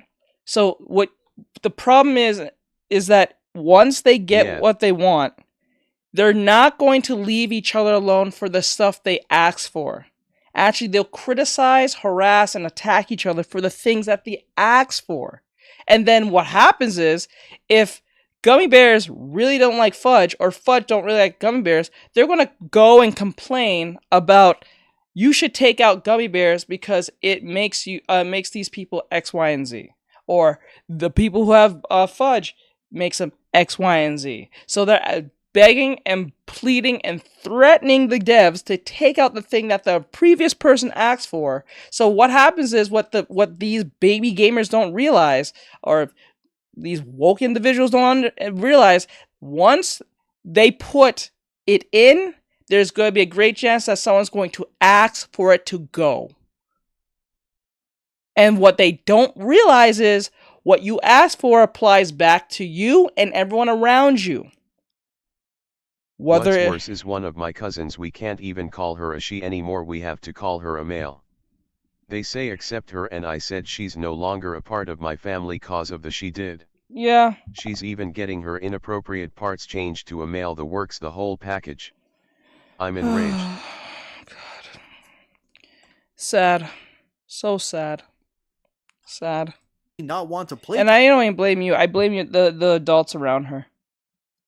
I blame the adults around her who even accept this shit, destroying their life. They're destroying themselves. And then what statistics prove is these people don't live long past the age of 30 or 40 when they do it. Together. Actually, when they get it, I'm not so much sad, I'm disgusted and revolted. Yeah, but because what happens is usually it's proven that most of the time when they do go through the whole surgery, after the whole thing, they just up their ante of deleting their existence on a higher level. Not like right away, but higher than before. Because one thing about the human mind is you can't live a lie long enough. Because when you live a lie, it tends to get to you eventually, one way or another. So like it doesn't really make a difference. So even if you don't accept it. Do you have any tips on making poses for character? Oh yeah. I have a video on those things. Her parents accepted her, but they're not happy about it. Then I want nothing to do with her. Then if that's the case, that her parents are doing them a disservice because they probably told her that stupid thing that they told what's her name? Chloe, what's her face? They said, would you rather have a alive type of child or would you have a croaked one? That's probably what they told them. So they said they don't want to look at bad parents, so they said, you know, I'll just accept it for what it is because I don't want to be a bad parent in front of the eyes of others. Not that what they're doing is just pretty much evil, but, you know, it is what it is. Because of political beliefs. Okay, just to answer your question real quick, I will answer your question real quick, Bram, right after this video we're done, and then I will answer that. I promise you. I promise you. It's only like, what, 4 minutes left, I think? I'll answer your question. Actually band together.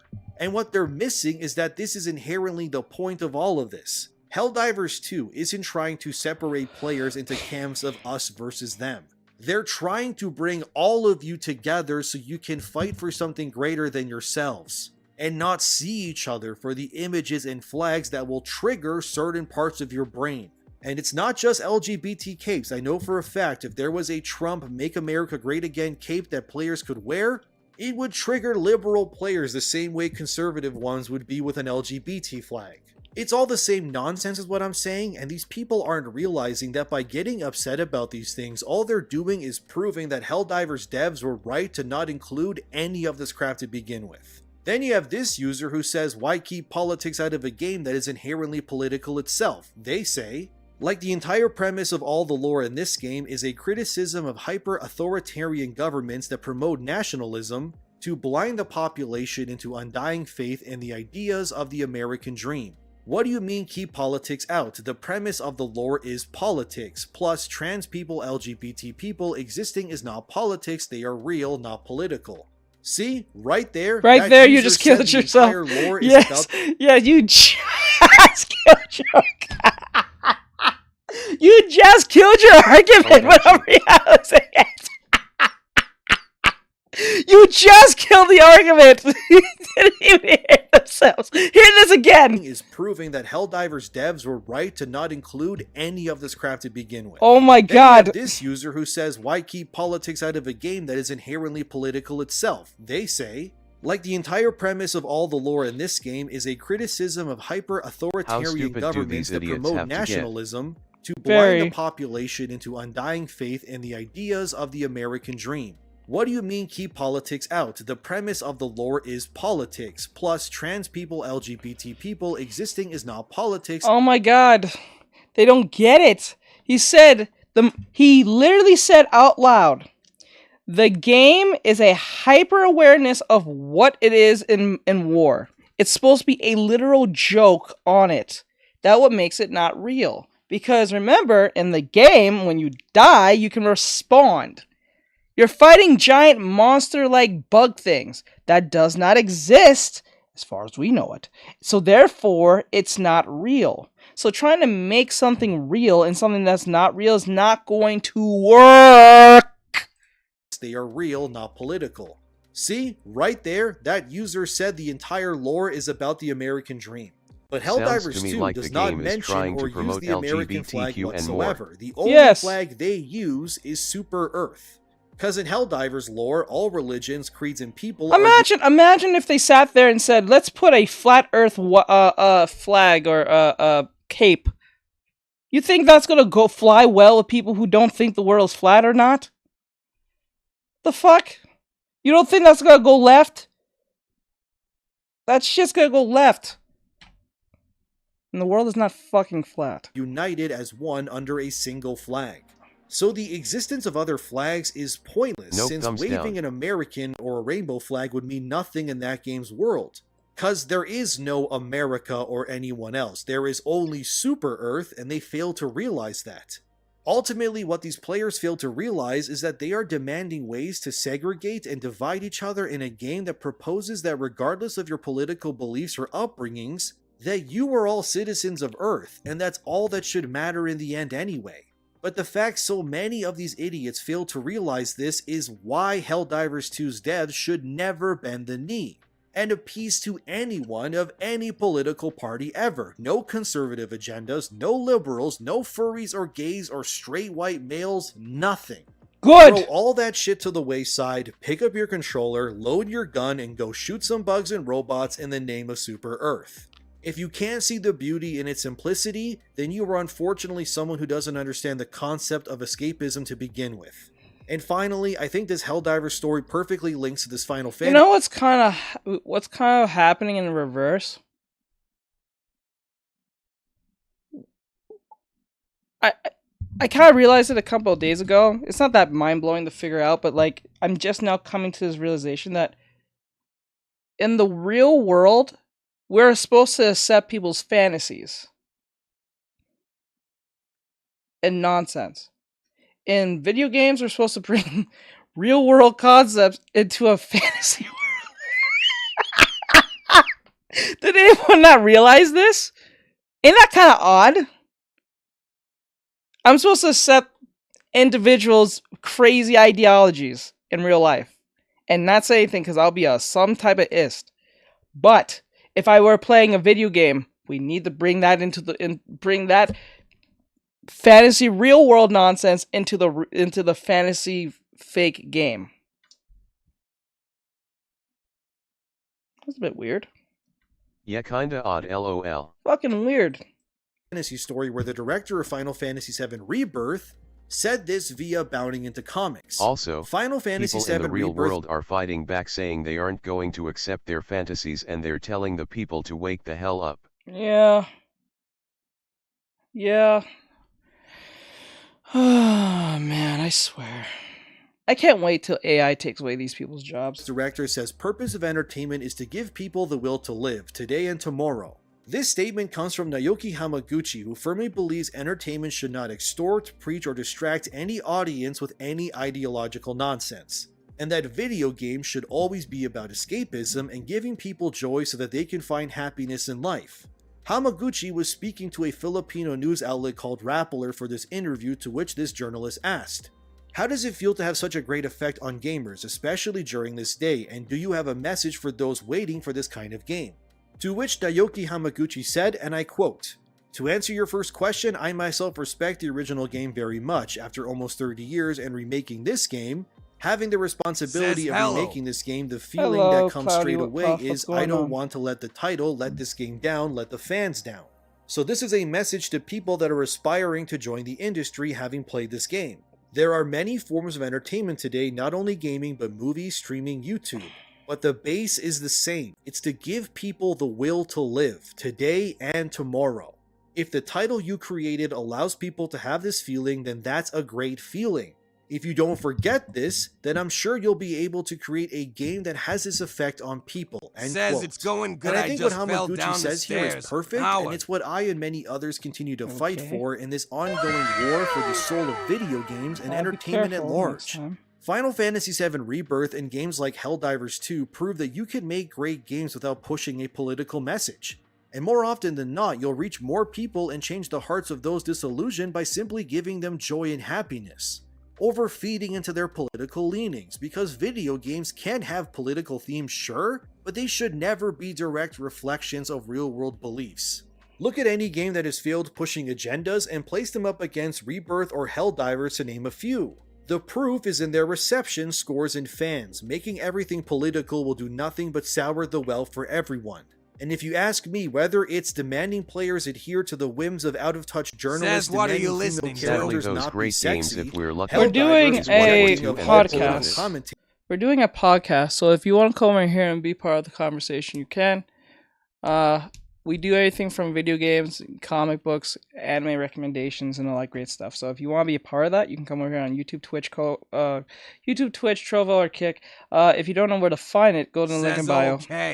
Terry or you won't be able to hear on TikTok. Desire to bring joy to everyone. Video games should always be about escapism and bringing joy to people's lives. And it's sad how so many have forgotten this due to the radicalization they suffered without even realizing it. But what do you think about all of this? As always, thank you for watching, subscribe, share, and like the video if you enjoyed it, and thanks to my patrons as well. Have a wonderful day, and I'll see you in the next one. There you go. Says my Twitch does not work. It makes me signing over and over again. Oh, thank you on YouTube. I streamed all platforms at once. Okay, so that was Endymion. The Helldivers 2 accused of anti-diversity agenda. Let me see. Boulder Gates 3 mods engage woke feminists. Okay, so there we go. So that's pretty much what Endymion said, and I agree with him. And with that said, we're going to the next one. If you like this, like, share, follow, comment, and all that great stuff, and I'll see you guys next one. Laters.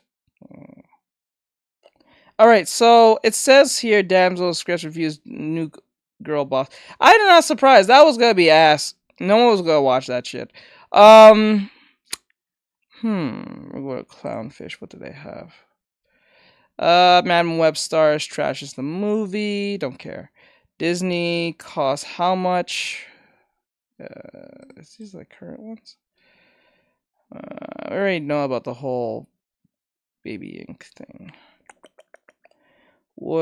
Disney would almost double its prices in 10 years. I don't care about their prices.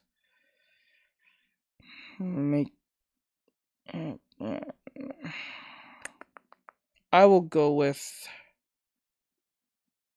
Did I do the TikTok ban? Yeah, let's do the TikTok ban. Let's do that one. I kind of watched that one by myself, but I'll watch it. I don't mind. For those of you who don't know about the whole TikTok thing, I'm not surprised. I know Biden was going to use that shit to get rid of it. Because Biden knows that young people kind of follow him more than probably Trump does right now. So, like, he needs TikTok to win the They've elections. Been announcing it a lot lately. Yeah, he needs TikTok to win the election because he knows all the young kids are there. So if they can... This is the weird part. They'll say TikTok is a problem on our X, Y, and Z, right? But they'll still use the problem app to promote their elections. They did that last time. So what does that say? It's like that's like saying me, I don't like Bri. I don't trust Bri with catering to the... Okay, that's like saying I don't trust Bri as a mod because I think he's going to say evil things to the audience. But I make Bri head honcho of all the mods. You know what I'm saying? I am admin. They are going to vote on TikTok ban close to around March 18th. Well, we'll see. We'll see. But, like, this is the thing I don't understand. It's like, I don't trust Bri as a mod. But I'm going to make him admin.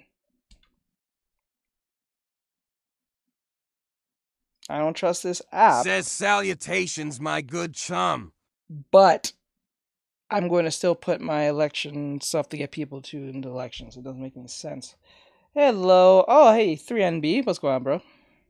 So this is Clownfish. I watched a little bit about this on my own, but I'll rewatch it anyway. So TikTok ban incoming. Reddit is going public. So let's see. Hey guys, welcome back to Clownfish TV. This Says not is much. Neon. How is I'm he not doing here with this Gigi splendid Sparkles in this out? video, but we're going to talk about TikTok getting banned. We're going to talk about Reddit. Right now we're doing a reaction podcast. If you want to come over here, you can. We're doing on YouTube, Twitch, Trovo, and Kick, so you can pick whatever you want. whatever platform. You just won't be able to hear it on TikTok.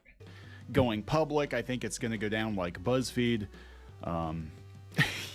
So let's get into it. But before we do, go out to Spotify, iTunes, Amazon, wherever you listen to podcasts, and look for the D-Res. Says one shall join on all. The Clownfish TV podcast. I appreciate we do it. interviews once a week with creators and people associated with tech. Says and one even the shall paranormal. return. We're going to be doing all kinds of shows this year. It drops every week. I think currently we're doing Wednesdays. So go out and give that podcast a sub, please. Maybe we'll get some people that know more about this topic than I do, and we can have a more lengthy conversation. But I know we've got some shows coming up dealing with artificial intelligence. We have some shows coming up dealing with comics and the X-Men and the AAA gaming industry and a whole bunch of stuff. So make sure you're subbed to that. All right, let's get right into this. We're talking about banning TikTok again. And, I don't know what's going to happen with this. I want to be very clear, but it is coming up again. About a year ago, I think it's been about a year, TikTok had to send its representatives to Congress to testify that it was not Chinese spyware. And, then it just kind of fell off a cliff. Like we didn't hear much about it. And now it's apparently going to be something that Biden is going to use for his campaign. Thank you. See how that makes no sense? _X_. You see how that shit makes no sense? That doesn't make any sense. What the hell? That doesn't make any damn sense. I don't listen to this. I don't trust the teacher around the children. Emote 107237 Artextric IDKCHEIF. Hello. Bro, it's like saying I don't trust a certain teacher around the children, right? Because they have sus, behavior. But I'll make him, not only that he's going to be in charge of the children, he will be the only teacher watching them. One very concrete by thou kind podcasts. of weird. I think I can add stuff to your showcase for you. Showcase? One is confused by the podcast. That's just so weird. It's kind of weird. I think I can add stuff to. Yes, you can do that now. I gave you that about permission. Biden and how he's going to that doesn't make any use sense. TikTok, but also potentially ban it. This is coming from says the little CNN. shopping cart you have in the corner. It's a shovel stream here on. Ban of TikTok in America. Yeah, I gave that new bill Billy that could ban TikTok from all U.S. phones and tablets is set for vote by a key House committee on Thursday, reflecting renewed bipartisan efforts to respond to national security concerns. The draft legislation would prohibit TikTok from U.S. app stores unless the social media platform used by 170 million Americans is quickly spun off from its China-linked parent company ByteDance. The House Energy says, and Commerce do you want Committee me to reviewed add the bill. stuff or just If leave enacted, it the bill alone would Leave give it alone companies for now. ready for that. 165 days, just a leave it little alone more for than now. 5 months to sell TikTok. If not divested by that date, it would be illegal for the App Store operators such as Apple or Google to make it available for download. The bill also contemplates similar prohibitions for other apps Says controlled okay, by foreign 3. adversary companies. Foreign adversary companies. It's the most aggressive legislation targeting TikTok to come out of Congress since the company CEO, is it Shu Chu? I think it was Shu Chu, testified to lawmakers last year that the app poses no threats to Americans. Now, it's interesting. I watched part of that, and I could see both sides of it. I could see where people have concerns about TikTok being spyware or having influence over Americans on one hand, but the people that were talking to this guy sounded like a bunch of boomers. Like, they're like, so explain cookies to us. How does that work? Yeah, that shit was stupid. My God, that was stupid. It's like, it was like watching the whole, what was it? Mark Zuckerberg trial thing when he was on the stand. And they was asking him a bunch of stupid questions. I was like, wow. Like, why don't they put young people who are into politics knowing what these terms are? Or something. Why are you putting these old bucket heads on the fucking stand. Like, it doesn't make any sense. Like, why are you adding these old people on the front to ask Mark Zuckerberg or Chew, whatever this dude name from TikTok, anything about computer stuff if they don't know what that is? You have no young people in your or young people who use phones and stuff in your so-called in this generation who's in the politics or some type of title that they can't sit up there and know what he's talking about, so he can't just say whatever. Well, he's not gonna probably say whatever, but like, geez, it doesn't just make any sense. Your email address. Well, so we do things backwards. How do we know they're not going to sell your email address? Like, they didn't seem to understand how the internet worked, and a lot of the things that they were throwing at TikTok, you could throw those accusations at like any other. Yes. Any other. Like, bro, like when you stop and think of it even more, it's like talking to my parents. It's like explaining shit to my parents. It's like they don't know certain things and concepts and stuff. That's why whenever my mom's on the computer and something happens, she's quick to call me. I don't know what happened. I clicked on something. What happened? Am I getting hacked?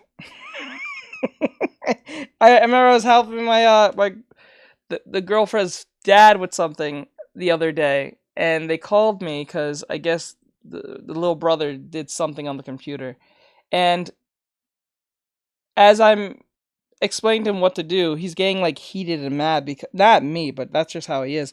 He just gets heated and mad because like he didn't know how to work the computer. So whenever I told him to click and do something, especially if you parents are baby boomers generation. Yeah, it's like it's I wild. have to explain everything to them. Yeah, and it's funny, but yet it's scary because these are usually the people who are prone to be scammed or get scammed on the internet easily because they don't know how the internet works. So like, because what most old people know is what an email is to a certain extent. They know what an email is because it's just electronic mail. That's really what they know of it.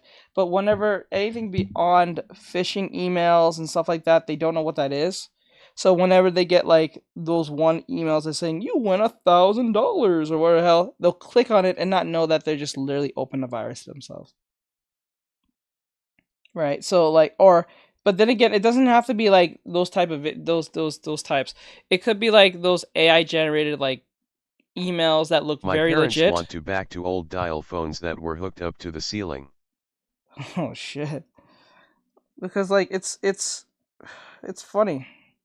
So like when they asked the Chew man, I forgot his name, Chew, I think his name from TikTok. My mom keeps asking me to screenshot things for her. Yeah, and my uncle does the same crazy. He constantly asks me, send me a picture of yourself. I haven't seen you so long. I keep telling him, you have Android. I have iPhone. It's gonna be a little bit more difficult for me to send stuff to you. If you have like a Facebook or something, I can send you stuff there. But he decides not to make one. He does not have one because he says it's too much work. But I keep telling him, you have Android. I have iPhone. It's not like I can't send you a picture. It's just gonna be difficult for you to see it because every time I send it, you don't get it. It just doesn't work like that. I know there's a workaround, but like getting him to do X, Y, and Z is like trying to pull teeth. Media company, right? The bill was introduced with some bipartisan support earlier this week. My dad by doesn't Wisconsin even know Republican how to Mike work Gallagher, his phone, and who he's had chairs it a for House over 6 Select years, Committee on and he China, can't even figure out and an the ranking iPhone. member of that I believe you. I believe you. Committee, Illinois Rep, is it Raja Krishmurthy? I think. The legislation also has the support of the White House and House Speaker Mike Johnson, though its prospects in the Senate are unclear. TikTok is mounting a push against the bill, including trying to mobilize its user base. They did this last year, too. They're like, TikTok is important, guys. You can learn so much from TikTok. It's an educational tool. I'm like, I don't know. TikTok's got, it can be used for that. Let's put it that way. It can be used for that. But it isn't often used for that. The company has served some users with full screen pop-ups in the app warning that the bill strips 170 million Americans of their constitutional right to free expression. This will damage millions of businesses, destroy the livelihoods of countless creators across the country, and deny artists an audience. Yeah, I think TikTok kind of destroyed the livelihoods of countless content creators, though, across the country anyway. They had this fund, and they basically kind of lured people to the platform and promised them money. And they had this creator fund, and then they pulled the plug. Do you really have to sacrifice safety to have such a lush lawn? Well, no. With on the creator fund, and then the person that was in charge of that, I think, left. You know, so it's like it's really hard to make a living on TikTok unless you get brand deals, unless you sell merchandise. You know, it's already hard to make a living on TikTok, and I think ByteDance is pocketing most of the money because they're clearly selling ads. They're clearly selling ads on TikTok, but I digress. I'm not sure it destroyed them. Concludes with a link. They might have had a life-changing problem that forced them off, or TikTok ripped them off. No, we don't really know. No, TikTok has a problem of not keeping consistent. So like the whole the creators program was kind of got shut down pretty early. Like every time they announce something new, it eventually dies off within seconds. Well, not seconds, but like a couple months from once it was first announced, because they kind of realized that this short form thing is a problem because people's attention spans suck. And they're one of the biggest contributors to this very thing. Oh. Right? So my bad. So what's happening... My brain got lost there for a sec. No, what's happening is that because people's brains are like... they can't stay long enough, more than a minute, probably 30 seconds to probably 15 seconds, without getting bored of whatever they're, you know... So that's why they keep rewarding people to make a minute-long video. That's why if you kind of notice lately, my last few videos has been a minute long, or at least 50 seconds or higher, because I think this is the right step in the direction of fixing people's attention spans, but I think we need to do it much more harshly. It has to be like 5 minutes. I think if every platform said you have to make a video that's 5 minutes, 3 minutes, 3 to 5 minutes long. No, 2 to 5 minutes long, max 5 minutes, minimum 2. I think most people will get back to track of keeping their attention spans more connected, and stop pushing 30-second videos and less, because it's getting to a point where people cannot focus. They cannot focus. This is why you don't give children... It might fix the problem. It will fix... The question is, will it fix it in time? No, I don't think so. I don't think it's going to fix in a short amount of time, because remember, TikTok has been around since what? 2017? late 2016, early 2017? Well, musically, but that was technically TikTok anyway. So 17, 18, 19, 20, 21, 22, 23, 24. 7 years. So there's a lot of damage within that time. Almost a decade. Almost a decade. They have ruined people's ruined their everything. You know what I'm saying? Like it's not good. It is not good. So it's gonna take some time for things to go back in time. It might take another decade for this to be fixed, or at least get us back in track with kids and people. But a lot of people will be, I don't know. So, see, this is what happens when greed gets the best of us. When you let greed gets the best of us, shit like this happens. I think that's one of the worst concepts. It might not heal if they're threatening to get rid of it. No, but what this would do will probably force... I think TikTok will be probably gone by then, but like the other companies that still exist, that's been around much longer, like Instagram and Facebook, they will have to adhere to making videos like a minute long or more. That's the only way they can fix. They technically have to fix what TikTok has started. If TikTok dies, you know what I'm saying?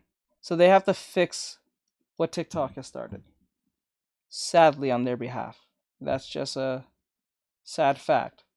But then again, they won't be mad at it because if TikTok's out of the picture, that's just one less competition to worry about. They're not going to look at it that way. They're going to look at it as competition gone. True. Yay. You know what I'm saying? They're not going to see they're not going to care about the people who this thing has destroyed and got us to this point. They're just going to see money. That's all they see is money, money, money, money, money. To dial their members of Congress and express their opposition to the bill. Multiple congressional staffers told CNN Thursday that House offices are being flooded with phone calls, in some cases in the hundreds amid the campaign, hundreds of phone calls. Many of the calls appear to be coming from teenagers and the elderly, some of whom seem to be confused about why they are calling or why TikTok might be at risk. Speaking to reporters on the Capitol steps Thursday, Gallagher rejected characterization of the bill as a TikTok ban. It's not a ban. We're just not going to make it available to the public. It's going to be illegal. But it's not a ban. It's just you can't download it. But it's not a ban. He said it puts the choice squarely in the hands of TikTok to sever their relationship with the CCP. As long as okay. They're not going to do that. They're not going to do that. As long as ByteDance no longer owns the company, TikTok can continue to survive. People can continue to do all the dumb dance videos they want on the platform or communicate with their friends and all that stuff. The basic ownership structure has to change. Well, what if they sell it to another company that also answers to the CCP? You know, they got to sell it to America. They got to sell it to an American company. The statement to CNN, TikTok rejected lawmaker claims that the legislation is not a ban. It's totally a ban. This bill is an outright ban of TikTok, no matter how much the authors try to disguise it. Yeah, it is. This legislation will trample the First Amendment rights of 170 million Americans and deprive 5 million small businesses of a platform they rely on to grow and create jobs. Yeah, I noticed that they've been pushing that with TikTok. I've noticed that I've seen ads for TikTok that are like, you know, this person has a bakery and they hire these kinds of people and they're using TikTok for that. Or you can learn a lot from TikTok. They've been trying to change the public perception of TikTok. That's not just people doing dumb dances. The language means that many more parts of the economy will be affected by the bill more than just Didn't TikTok. They try to ban TikTok once and they brought it back after a couple of years? And they tried to ban TikTok once, and they didn't ban anything. They just didn't do it. Because at the time they mentioned the whole banning thing, that's when, for some odd reason, this thing keeps coming up around every time the election is happening. This conversation keeps coming up every time it's either at the dawn of some form of elections happening. They said the same fucking thing when Trump wanted to get rid of it. I think Trump wanted to get rid of it first because of what Biden said. Well, not Biden said, but what Biden also said too. My bad. I got confused with something else. Every time this thing comes up, it's always around the election.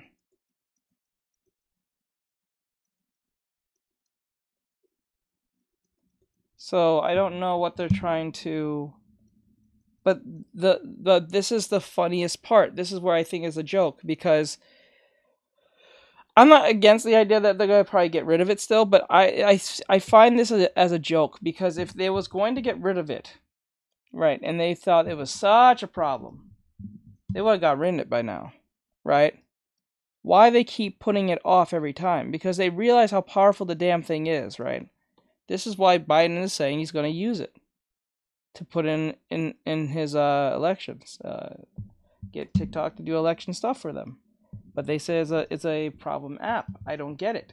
Is it a problem app or is it not? You can't just say something's a weapon and then be using said weapon if it's dangerous. You know what I'm saying? Like, it doesn't make any sense. How did TikTok even get involved with the election anyway? Partnership. No, it's more like he said. They say it's a spyware thing. They keep saying it's a spyware thing. So they're spying on you, doing what you're doing, take your information, X, Y, and Z type stuff. Right? But the problem I have is that if it's a threat, why are you using it in something as sensitive as the election, quote unquote? Why would you? I don't get it. That's the part I don't understand. You know what I'm saying? It doesn't make much sense. This is why I use the analogy. If I don't trust Bry with doing his moderation responsibilities, why the fuck would I make him admin?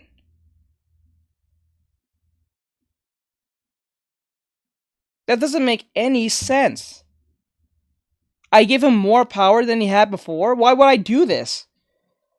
Right? Or let's not say give him more power. Let's just say, oh, I don't trust Bry because he says, like, okay, I don't trust Bry because he talks to his female moderators very sus-like. He's not doing this. I'm using an example. This is not Bry. Not that I know if he's not a problem. I'm just using an example. Because the reason I'm using an example of Bry because it's such the opposite of Bry what I know. So like that's like me saying Bry has been like X, Y, and Z towards the female moderators, right?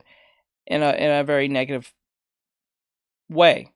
And then I give, knowing that I said this, and then I give Bry the charge of admin over those female moderators. At one point I heard a news report that said they use TikTok to learn information about the Americans and that's why TikTok is so popular. If it's true or not I'm not sure. But for a while it was the hot topic around the news back in October I think. I'm not sure if that's true or not, but like, I'm not saying it's not or anything because there's a bunch of rumors about this app, but like I'm just saying it doesn't make sense to me if the app is a problem. Says nice poses. Thank you, Leaf. Just so I don't understand, why would you say the app is a problem, but you're going to use it for your election? Because think about it, they say they don't let U.S. officials have TikTok on their phone. Like if you're a U.S. official or some type of person that's in the government, or you're a person who's I don't think cops count, but like if you're like, or a detective, anyone that's like CIA, FBI, Secret Service, all these things, like if you're in those high tier like authoritative positions, you're not allowed to have TikTok on your phone. And I don't even think their families are allowed to have TikTok on their phone, right?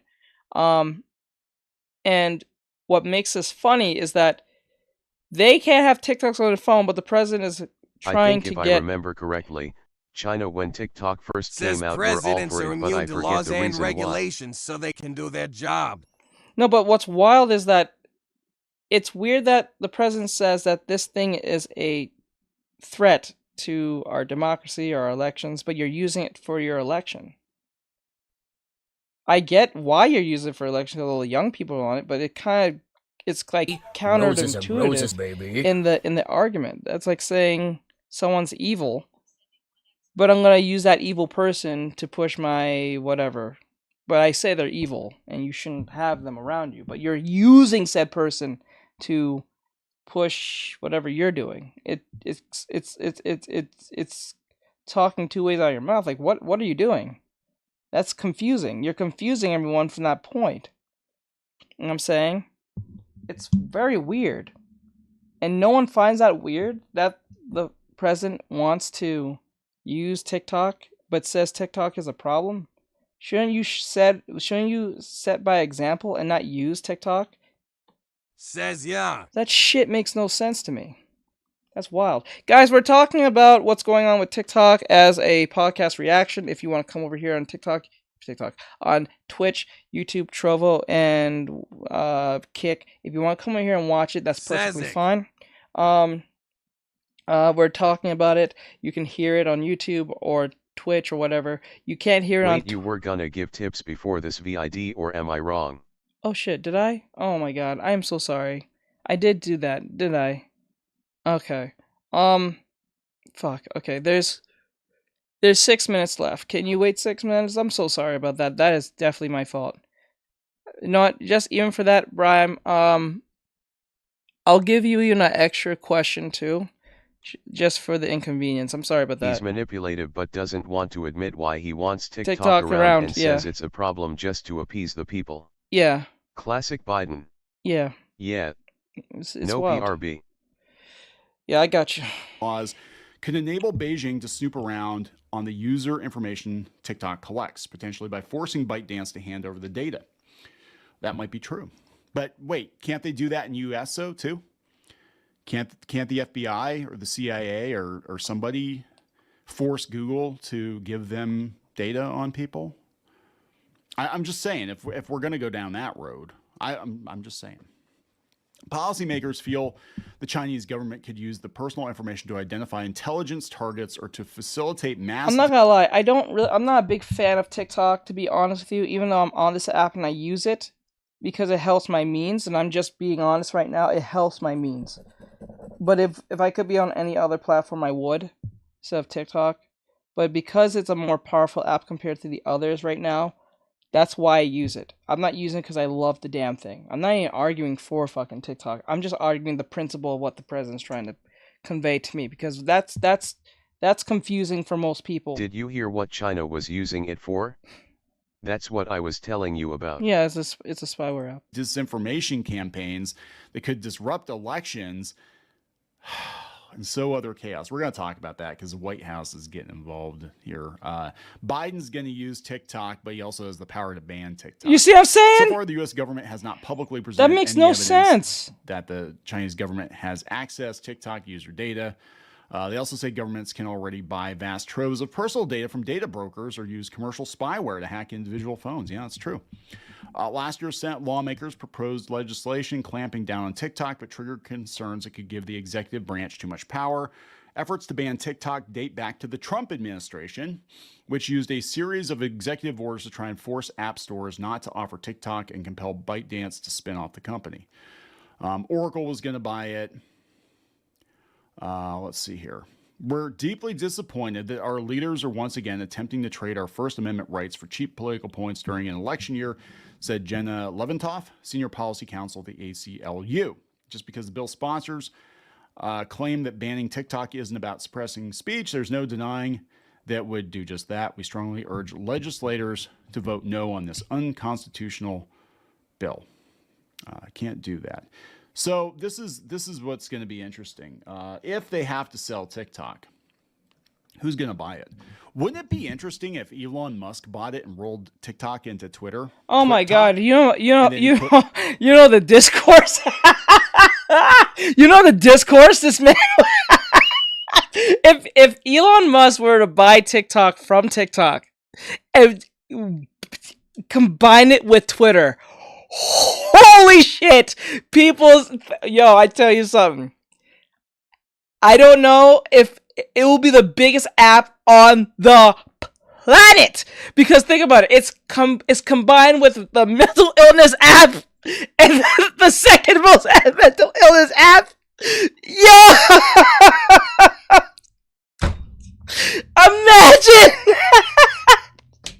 Imagine the madness. Imagine they combine. Imagine they combine Twitter, right, with TikTok. You have the algorithm of TikTok, and you have the discourse of Twitter, and anything you say. Imagine. It will be World War X. I swear. And the thing is, I don't want to imagine. That would be amazing. That would be insane.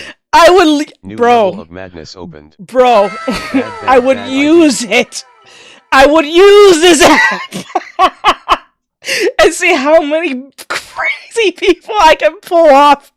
I probably will never get. Yo, imagine I will be able to say whatever the fuck I want on this app. Like, Jesus Christ. I will have never get banned. To see. I will never get banned. I will never get banned for anything. Do you see the shit that be posted on Twitter?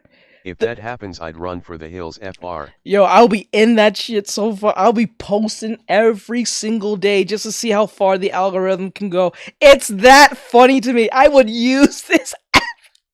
Like, don't get me wrong. Twitter's pretty strong with their algorithm when you post shit.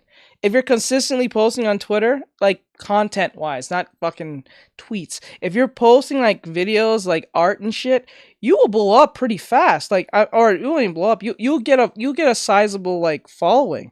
Now combined with TikTok and Twitter, oh my God, Instagram will be dead. Alone is the unbannable one. LOL. I am the unbannable one. Bro, Instagram will be dead in seconds. People don't even like me on it. I forgot. Dude, I gave up on Instagram a long time ago. I don't like its algorithm. It's constantly just wishy-washy. You post something and it don't go nowhere. I hate Instagram. Rolling on the floor laughing. Straight up, I'm not even kidding. It will die tomorrow. I'm telling you. And then the only real opposition is probably YouTube. That's it. YouTube and Twitter will be the only two short-form content platforms ever. I'm telling you. It will be amazing. If he buys that app, I'm all for it. I'm all for the chaos that's going to ensue. I want the world to burn and see what they have done for us to get to this point. Put like libs of TikTok in charge of TikTok. People could get away with breaking laws on Twitter and TikTok combined. Yep. Wouldn't it? That'd be really interesting. People said that couldn't happen. They said there's no way Elon Musk could buy Twitter. And I said, no, he's fishing. He's absolutely going to buy it. He's absolutely going to buy it. He would not be making these jokes unless he was going to buy it. But man, buy TikTok, that'd be something. Actually, I could see Google buying it, but then it'd be a monopoly. No!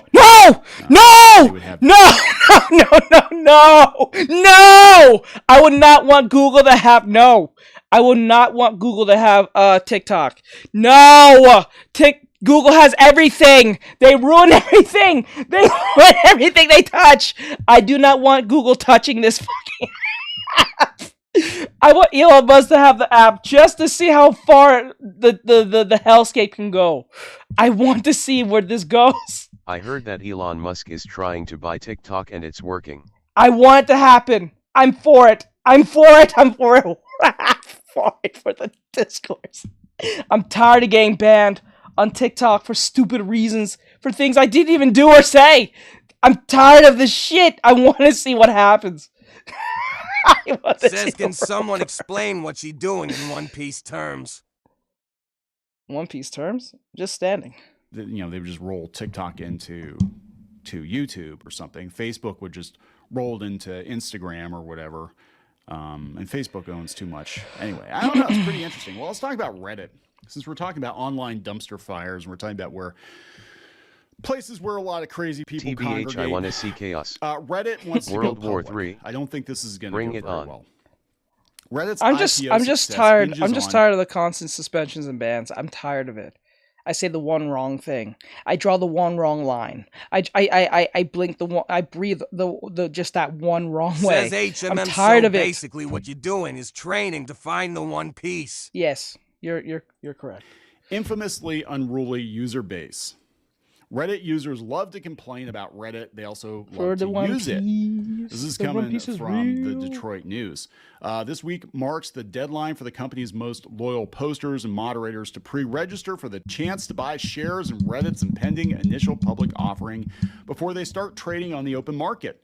There's going to be 75,000 users, according to a person familiar with the matter. The move is intended to give the people who moderate Reddit forums and write its content for free the chance to reap some financial benefits. So far, the reaction on the platform has been skeptical. The site's, Wall Street Bets subreddit forum has threatened to bet against the stock, with many people noting that the company still loses money 2 decades into its existence. Reddit lost $90 million last year, down from the $158 million the year before. Yeah, because they started charging for the API, and that pissed people off too. And they started doing more advertising, and that pissed people off. Basically, people want a place to park it and bitch online, but they don't think it has to be paid for. They don't think the internet costs anything, because the internet's been propped up with venture capital and advertising for years, and now both of those things are running out. Some have complained that the invitation to invest fails to make up for the unpaid labor they've invested in making the site work. That's what happens. Like, don't you understand? You're getting Reddit for free.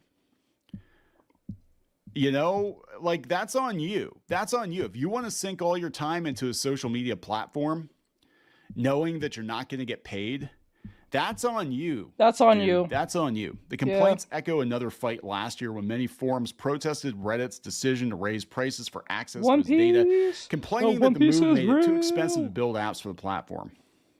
While Reddit's users may not always like it, the number of people they on want the a site place to continues complain. grow. LOL face Daily with tears active of users joy. grew 27% in the final quarter of 2023. Did they really? Because I know a lot of people are getting pissed off at Reddit and quitting. Did they really? Or because they're going public, did they inflate those numbers a little bit? Kind of like Twitter. I'm just putting it out. I'm just putting it out there. I'm not saying they did or didn't. I'm just saying it is possible that Reddit leadership would be incentivized to make it look like Reddit is growing. So when it does go public, people think it's worth investing in Reddit. That's not a site on the decline. I'm just saying. Stop overpaying for sunglasses. It's crazy that the I'm most not gonna lie. expensive thing you're wearing is also the most I'm not gonna fragile. lie. If Elon Musk does buy this app, which I don't think he will, but then again, if he does, if that reality becomes a thing, I can draw whatever the fuck I want. Because think about it. Think closely on this, right? I can draw whatever I want without any repercussions in the slightest. No repercussions in the slightest, because given how degenerate TikTok says the laugh. How degenerate Twitter is,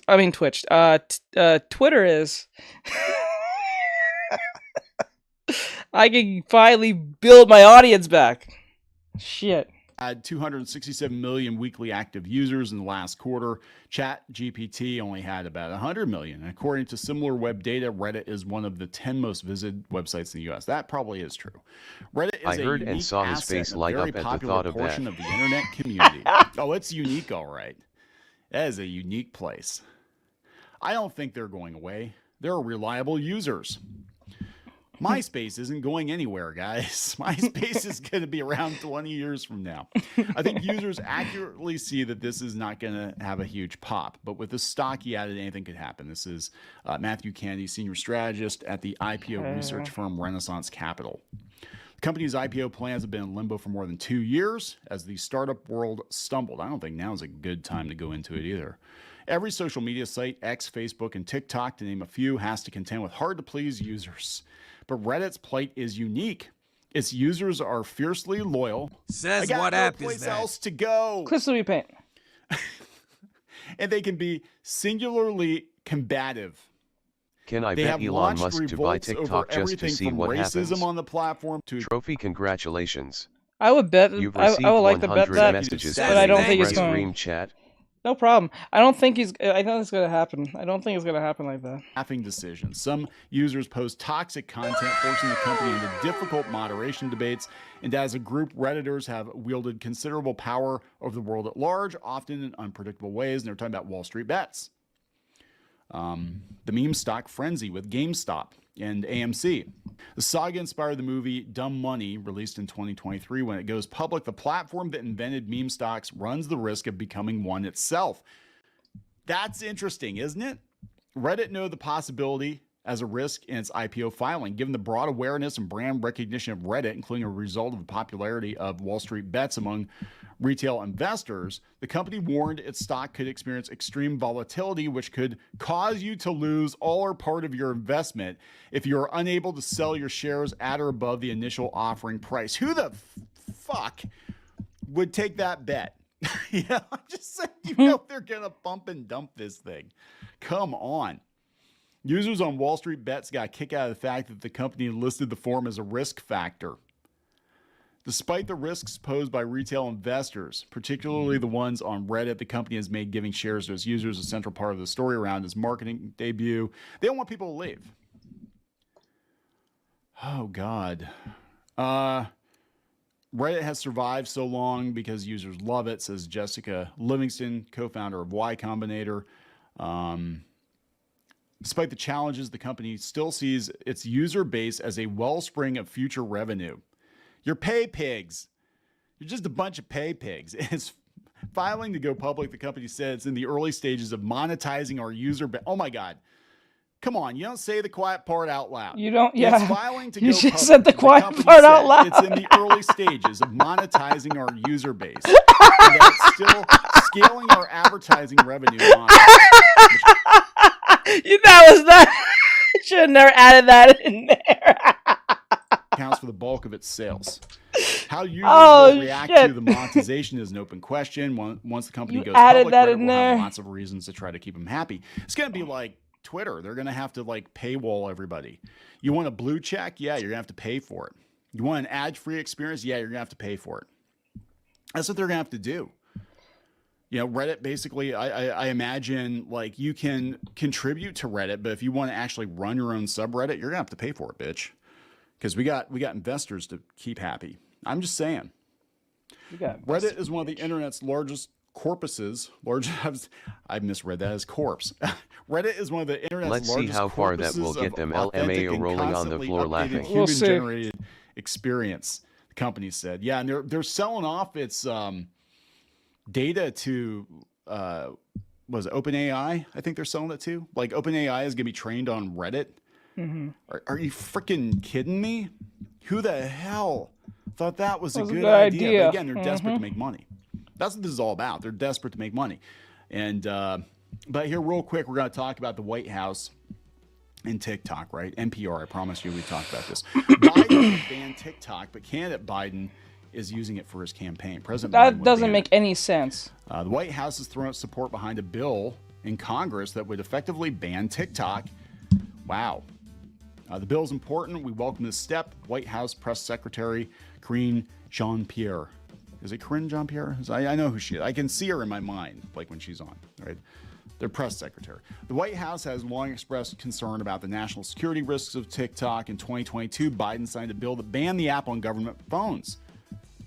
But the risk hasn't stopped Biden's own re-election using it. From using yes! It. See? What I just say? It makes no sense! It makes no sense! What? Bro, how does that make any sense? That makes no sense! A month ago, Biden HQ joined TikTok as part of an effort to reach younger voters. There you go! That's all about. It's all about the votes. Get them young people and just get them do what the... I said it! It is what it is! In an election year, if you're banking on TikTok to vote for Biden. I'm just saying. The White House doesn't see the bill as a ban on TikTok, though it would give the president the authority to ban it. We'll wait until after the campaign.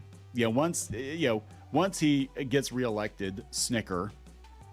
Says any line confidence tips. We'll ban it then. Thanks. Hold on. God, this is so stupid. This is just dumb. So yeah, anyway, I'm gonna wrap it up, guys. Please subscribe for more pop culture news, views. All right, that's the end of that. Like, subscribe, share, follow, comment. You guys like Clownfish TV and their takes on what's going on in the popular world. Give a like and follow them, and also yours truly. And if you want to keep these videos going, also go to the Patreon and support if you want. All right, Bram, let's come here, bro. I'm gonna answer your question. I'll answer two free questions you have because of my incompetence. I'm so sorry about that I forgot about what I said earlier. So I want to give you at least a response on that. And also, James, I'll answer one of your questions for free, which is the line confidence one. It's your laugh that made that show all the more fun. It is what it is. But okay, Bram, what was the question that you had? And James, I'll answer your one question only this once. I usually answer only my students, but given that I'm kind of off today, I'll give you a freebie to answer your question. But let me answer Bram first because he asked first, and I forgot to answer him earlier. So, Bram, if you're here, what is your question? I'll wait till you respond, because we got one more video left. What is this? Did we do this one? Bram, are you here, my friend? Are you here? Are you here? Tell me if you're here. I think we did this video. Yeah, that video looks like familiar. Bram, are you here, bro? Let me know you're here. Just say yes, and then you can say you're coming. And then wait.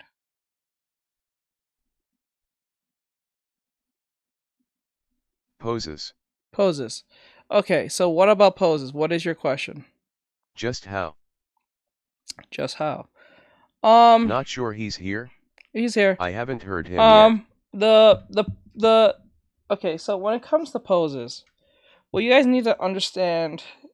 This might answer all your questions. I might actually able to answer all these questions at once. Number one thing, you must learn something called the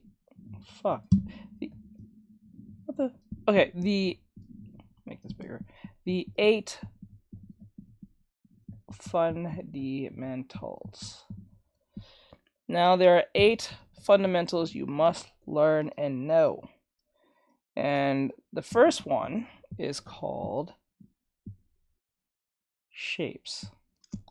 This is your squares, your circles, triangles, trapezoids, whatever the fuck. You know what I'm saying? These are your 2D shapes. When I say shapes, I'm talking about 2D shapes. And then, once you have a good understanding of shapes, which I will use as an example over here, your shapes is like the circle, a long square. You can make this into a shape. It doesn't really, like it's kind of like this right here, and then here. You can make this in one whole shape too. Hold on, like 1, 2, like that, right? These are shapes. And then you can move on to the idea of form. Now, you must be wondering what this have to do with poses. I will get to that. Don't worry. This is all leads up to that, so it makes sense. So I'm not just filibustering you. So 1, your forms are basically just your cubes, your prisms, your spheres, and your 3D trapezoids. So when I say form, I'm talking about 3D. Now I'm going to apply that to this over here. So how do I make this 3D? So we use like ellipse lines. So we use lines that wrap around our subject like this, like this.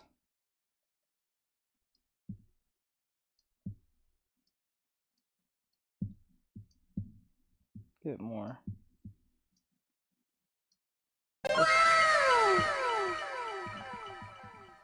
Okay. Oh. Then thank you for the follow. And like this. You know what I'm saying? And then this is going to be like pretty much triangles at this point, but it is what it is, and wrap that around or whatever.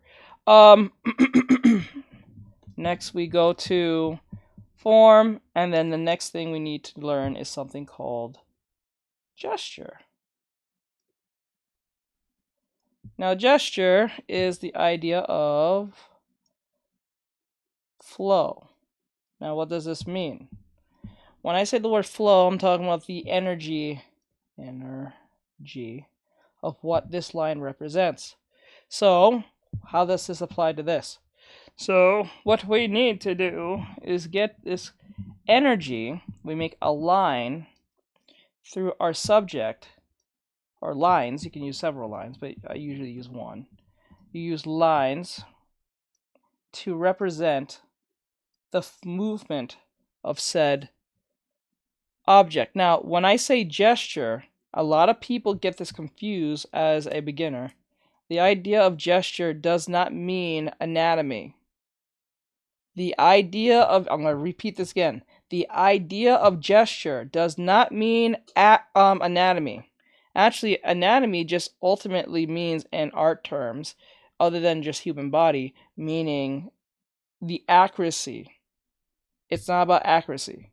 Gesture is not about accuracy of details, like the muscles and stuff like that. Gesture is the idea of the accuracy of movement. Okay? The energy, the movement, that's all that matters. The verb. So like if you have a character who is running, the only thing you need to convey, if this individual is running or so, that's it. That's it. You don't have to worry about it being fucking accurate and the muscles are somewhere else and X, Y, and Z. Not that important. That's not important. The importance is the gesture itself, not the subject. Okay? So how do we make that work? I have an pose I am working on at the moment with an arm reaching out to. Oh, we'll get to that point too. That's actually coming up next. Oh, in the next two. And I think you're referring to as foreshortening, but I'll tell you that in a second. So for instance, whenever I'm doing a drawing, you may not know, you may notice this. Says or good not. morning. I use good morning. The fuck you live? Wait, then again, you're probably outside the country. I don't know. Says why do I kind of understand this and yet I sketch with pencil. Well, it's a concept. It doesn't matter if you're using a pen, pencil, or even a marker. You could be using a crayon for all I care. As long as you understand the concept and apply it, that's all that matters. That's what makes art fun, because once you know the concept, not trying to memorize, you memorize the concept, not what you're doing. Okay? It's like the concept of riding a bike is just keep pedaling and holding balance. Those are two things. It's not how you look on it, it's if you're doing it. If you have a good understanding, a good intuition of when to pedal, when not to pedal, when to stop, when to literally like relax on the bike. You know what I'm saying? We all know what that feels like if you ride a bike long enough. But anyway, the point is whenever you're doing a drawing, if you look closely, I always do every drawing with a line coming out of their body, because a lot of people get this confused that this thing is a spine. It could represent somewhat of a spine, but it's not a spine. It is a line. It is a line that is representing of the energy of how exaggerated the drawing can be. That's it. That's it. Now, the more gestural something is, the more exaggerated the line is. Says some pint dress posts show the line as well. Yeah, that's true. But like, there's a line. The more exaggerated, the more line is more exaggerated. The less exaggerated, but subtle, more subtle gestures is something like this. So that's what flow is using this line to represent energy, and you use this as a guide to not only draw your character through it, but also make sure it doesn't feel like it's too stiff. Because ultimately, if your character ends up looking too stiff, a lot of coloring and line art is not going to make it look better. You're just putting decorations on a shit. That's all you're doing. You're just literally putting sprinkles on a shit. You don't want to do that. Because remember, shapes, form, and gesture are the three things that you have to focus on first. Because if you don't focus on these three and then keep going with the other five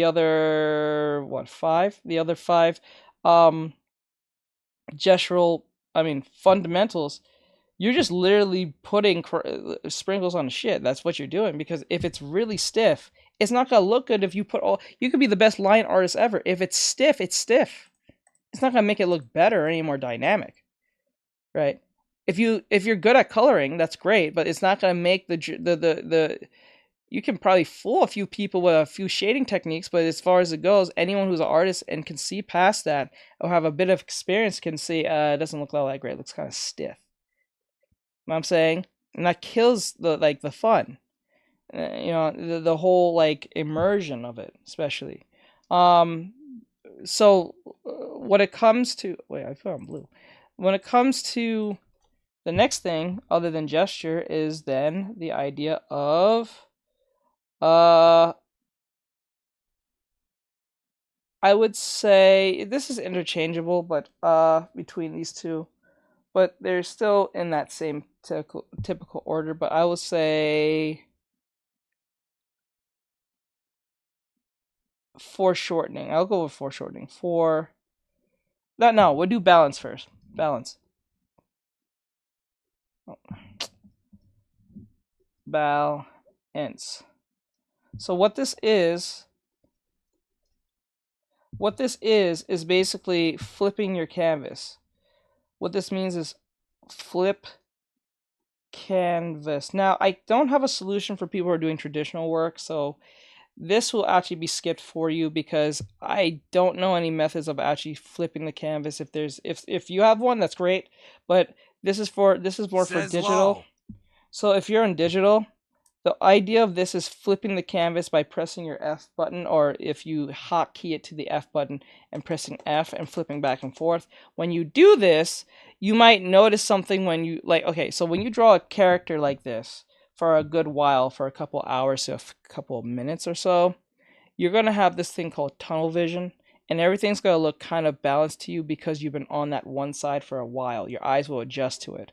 But once you flip it, it's going to look very odd and strange. So how do you fix this problem? So you take this drawing right here that I did of 2B, and then you flip it. You flip the canvas by pressing the F button, and see it should mirror exactly the same on one side as the other, left and right. If they're looking weird on the left, as if it looks weird, if you drew this on the right and it was like this whole time, and you flip it and it looks weird on the left, like something with the neck or something feels off, then it's not balanced. It may look balanced on right because you was on that side and you prefer that side, and allow you to ignore this because it's too much work to go fix it. Or you went too balls deep and then started putting a bunch of coloring and shading and blah, blah, blah. And now you have to go back and reverse engineer everything you did. And then it's a big hassle. And then you say, you know what, screw it, I'm just going to post it anyway, knowing that you're lying to yourself. So, you don't want to do this. So when you get to the gestural poses first, you do the balance by flipping and making sure everything's looking good. Because if you get everything looking good on both sides, it's going to look good, even better than it was before, because you know it's balanced. It has to mirror as if you drew it on the other side. If it does not mirror itself, something is wrong, something's off, and you must fix it. If you fix it, it's going to look perfect. Perfect, perfect, perfect. So, you got to do that, right? And if you do this, your coloring, your line art, everything's it's gonna pop because everything's balanced right. It doesn't look wonky. You don't want that. Okay? So balance is very important. It's a simple concept, but something a lot of people skip because they're lazy and they don't want to do it because it's too much work.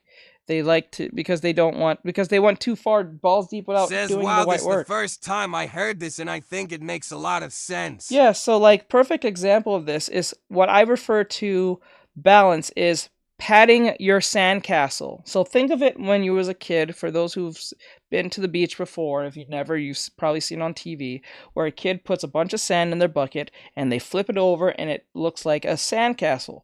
But it looks kind of wonky, kind of weird. So what you do, you pat the sides. What you're doing, you're patting the sides to look as balanced as possible on all ends of the spectrum. That's the point of doing balance. That's why you flip your canvas and make sure it looks good. If you do this and it mirrors on one side as the left as the right, you're not only your drawing is balanced, but it's going to look perfect on both angles. So when you flip it, you won't get that ugh moment, ugh, what the fuck? No, you're going to that looks good. Damn, it looks good on both sides. I can put it on both sides and don't have an issue with it. You know what I'm saying? That's what that is. Okay? So I hope that answers the question of why should I flip my canvas? Well, for digital. I don't know for traditional. I don't have any methods because I never did the whole flipping of canvas traditionally. I always just drew a pencil and call it a day. But now, as an artist, as professional. Says somewhat. I wish we That's what we do. traditional artists had that trick. I The know. closest we can get is by using Using a ruler, that's probably it. That's the only thing. Or you guys can use the cube method with the grid stuff. I think that's the only way I can say, but I don't know how that works. I never used the grid method, so I'm not too familiar with that at all. So, you know, I know it's going to be harder on your behalf, so I give it to y'all if you do figure out a way to do that. I give you more power. And then this is why I always say learn traditional first before you get into digital, because the concepts you'll learn in traditional will be more hard edge in your DNA, in your thinking or your process of thinking. And then when you go digital, where things are a lot easier to do with the flipping of canvas, getting colors, this, that, and the third, you're not bogged down with all that extra stuff that you have to do as a traditional artist. You can just get in there, start doing your sketches, keep things balanced, flip, make sure everything. This is how I do it. I flip it pretty rapidly, so it breaks that immersion of that tunnel vision. If you flip it and you can see it, therefore everything looks good. You know what I'm saying? It's supposed to look exactly the same as if it was on the other side. So you Says, yeah, with traditional balancing it out becomes fluent. With digital it takes practice, one told me. Yep, that's what you have to do. So this is how I do it every time when I'm flipping my canvas. I flip it frequently like this. First, I break the monotony of what I'm feeling towards it, and then I really stop and look at it on the left, and then look at the right, get a good look, left, right, and see anything that seems off. Is the neck off? Is the shoulders off? Is the hand looking kind of funny? If you get that feeling, it's like what my professor said back in college. He said, if a sentence doesn't flow the first time you read it, something's wrong with the sentence. So look at the balance as reading a sentence. If it's not reading well, fix it. Don't be like, oh, it's too much work. That's you're just screwing yourself in the long run, because if you decide I'm gonna do it and then start coloring it and stuff, you know in the back of your head this thing is not right, and you'll never like it, and you'll forever hate it and feel like you just wasted your time because you're fucking like laziness. That's the you know what I'm saying. You don't want to do that to yourself. Don't do that to yourself. That's evil. Only villains do that. Anyway, so once you understand the idea of balance and use it as a common practice, I suggest everyone use this as a common practice for balance. That's why I didn't go straight to foreshortening. And then you can go to foreshortening. Now, foreshortening is the idea of depth and field. It's about depth and field. So what this means is, if you want something to come at you, or you want something to look more further away, what you're using is the idea of big and small. So what that means is, if I want this character, let's just move this out of the way real quick. If I want this character to look far away or be in a space, a spatial situation, what I need to do is make sure that it's on the same plane, or not like that. It's like on this. Let's see. No, not like that. I'll put it like this. I'll put like this ball. See how this ball is like right here? It's not really doing much. It doesn't feel like it's anywhere. But if I put this bigger ball here, and then put another ball in the distance, like that. Says that also works if you're trying to draw 3D type of art as well. Correct. And then like this. And then if I do it again, I make this more bigger. And as you can see, there's something happening here as we keep going. Now, a little bit more small. As you can see, now it looks like it's going into the distance, because this is here and our character is here. So she doesn't seem too far away or too close. So what we're using is the idea of whatever is close is usually bigger, because it makes sense. And anything that's closer is usually darker. If you watch enough cartoons, you know what I'm talking about. So if you watch, like, say, a Looney Tunes episode, and it takes place in the jungle, you would see like characters hiding into the like the bush and stuff, and it'll be extremely dark, and in the distance it'll be a lot more lighter. This is a technique they use to show depth and field without actually making any type of perspective lines. It's a great technique to keep you feel like what's close and what's far. So let's use an example. If I would take my hand and put it very close to the camera, it's getting darker. But as I go farther, it gets lighter. Okay?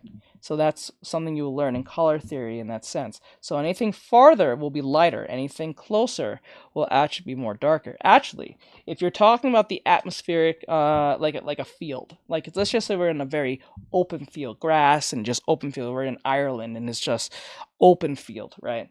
And you was so far in the distance, you will look more blue. Says a kind of like how a lot of landscape drawings. Correct. So like if you're in the far distance, right? If you're in the far distance, you will look more blue than you would if you was more closer. So the farther something is, it becomes more bluish, believe it or not, because of the sky or whatever the fuck. So the light from the sky shines down on the individual, and then they look more blue in the distance.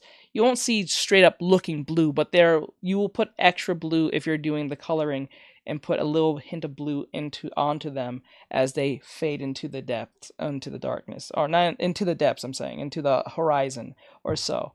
Okay? So this is what happens, and you never want them to be the same size. It causes too much confusion.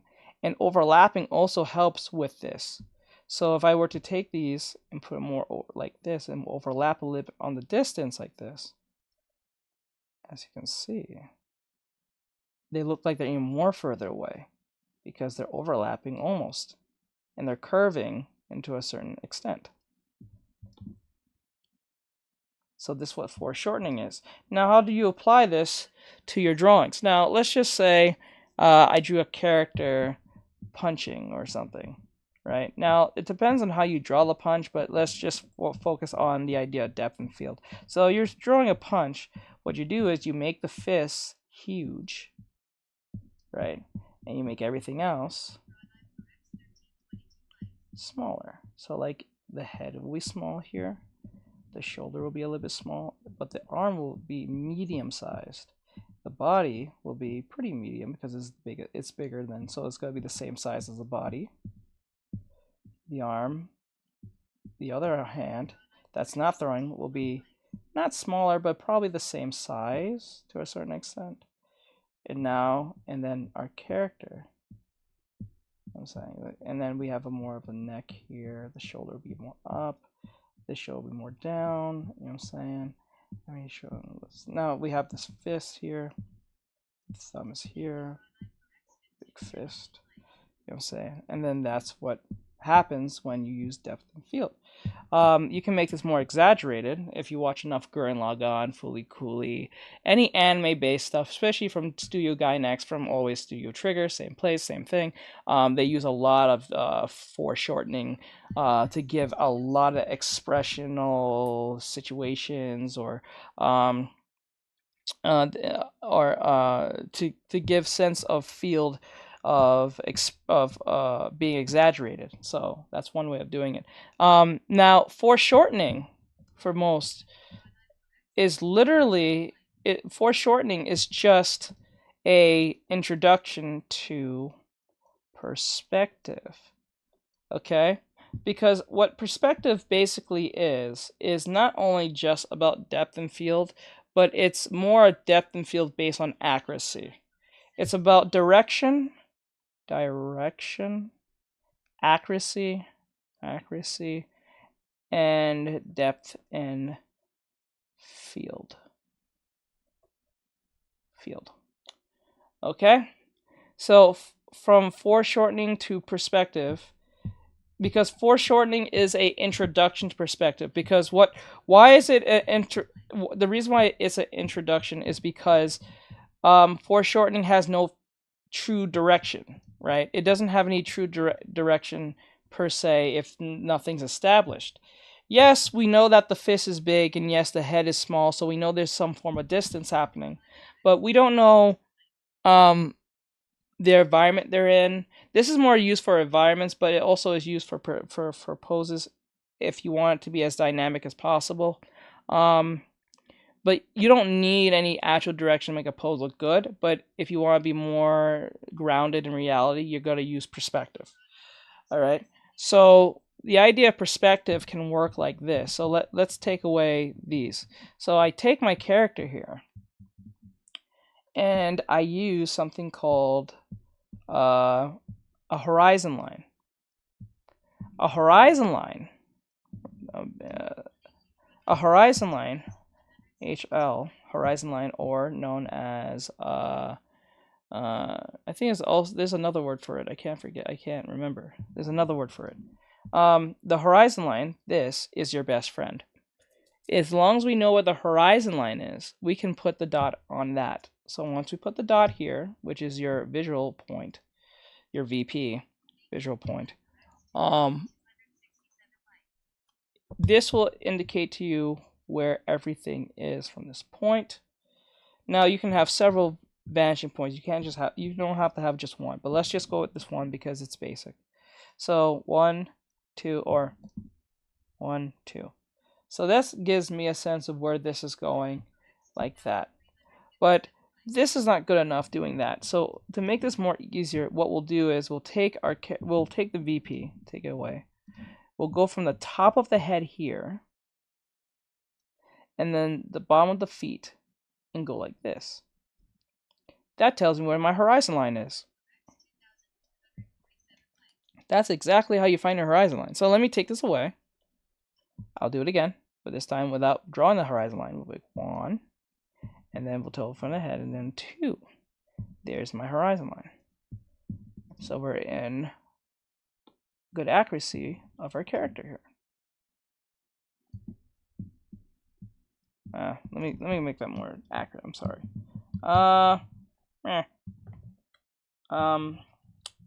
Here's the line thingy. I feel like that dude from Jimmy Neutron, the Fonzie guy. Haha, thank you from Spankies. Yeah, let's go, bro. Yeah. Says that's so crazy. I'm gonna remember that method. That's very useful when drawing background. Very much so. Says with character. Let me see, like that. There we go. So we have a horizon. I don't think you guys can see that well. 1, 2. There we go. That's our horizon line. And then once you get rid of that, you can get rid of this. LMAO. Thank you from Miss Spankies, bruh. Okay. Okay, so we get rid of that. Yeah.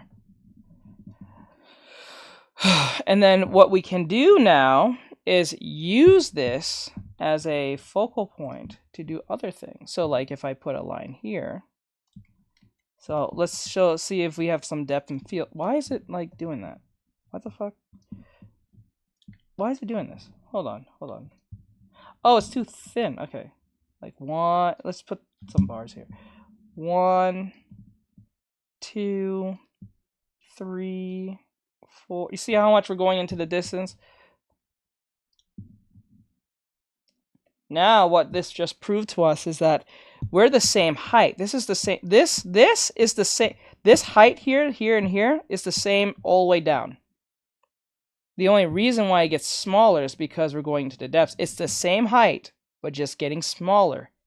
So if, say she was 6 foot, or say she's 5'3", she's still 5'3" all down there. She's just getting smaller because the further you go away, something gets smaller. She's not shrinking. Your perception of her or depth of field is shrinking. That's it. So I can take the same character I was working on. Where is she? I can copy to prove this. Copy, paste, grab this, make it small, put it like that. See? Oh, there we go. Do it again. Copy, paste.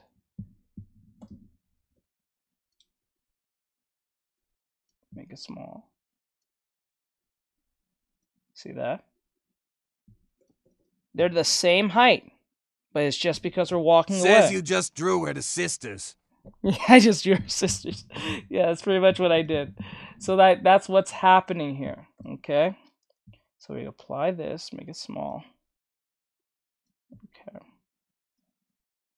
See how they're going down a straight line in that sense. Now, what you can do is another way to move them in different perspectives. I hope I remember how to do this, but like you can take the line. I think if I remember right, you can use this as, well, let's put this. You can use this as, I think that's how it works. If I remember right, you can use this as a focal point, 1 and then 2. Right, and then you can take the character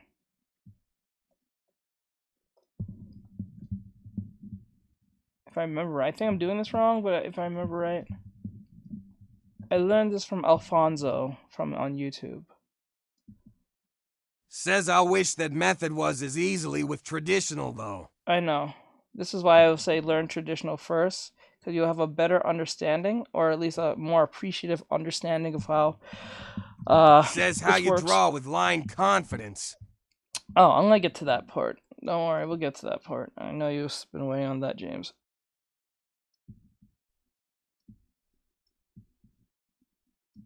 And that's how you can move them from that way to next, and it's the same thing. It really, you can move them here.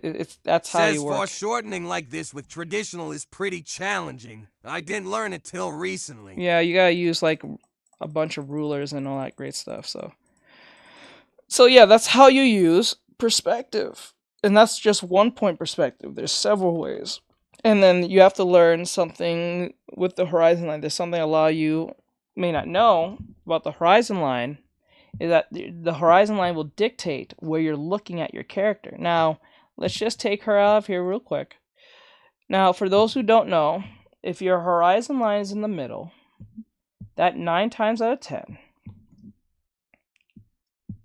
I know I'm going to ask my students and or mods, if the horizon line, how would you draw them at the same height if they're like looking at you at an angle? Wait, let me see. How would you draw them at the same height? At the same height, if they're drawn at an angle. That really depends on the pose itself. That really depends on the pose itself. Like it really depends on the angle itself. That's why this is why I got to this point, because the horizon line here, for those who are students or says gotcha. Those who are students or even viewers and mods, you remember when I taught you guys? OMG, this is gonna help me so much because you just solved my problem with the ting before this. Thank you. So like right here, for those who don't know, or for those who know, for what I taught you guys, if the horizon line is at the top of our subject, say this is our subject, are we looking down on them or looking up on them? Down or up?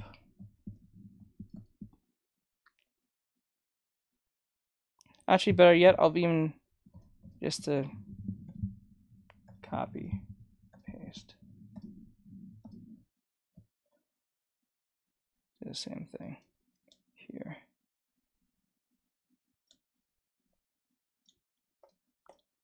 So if our horizon line is high and over our character, are we looking down on them or says if I remember Down. correctly, you're looking down at them.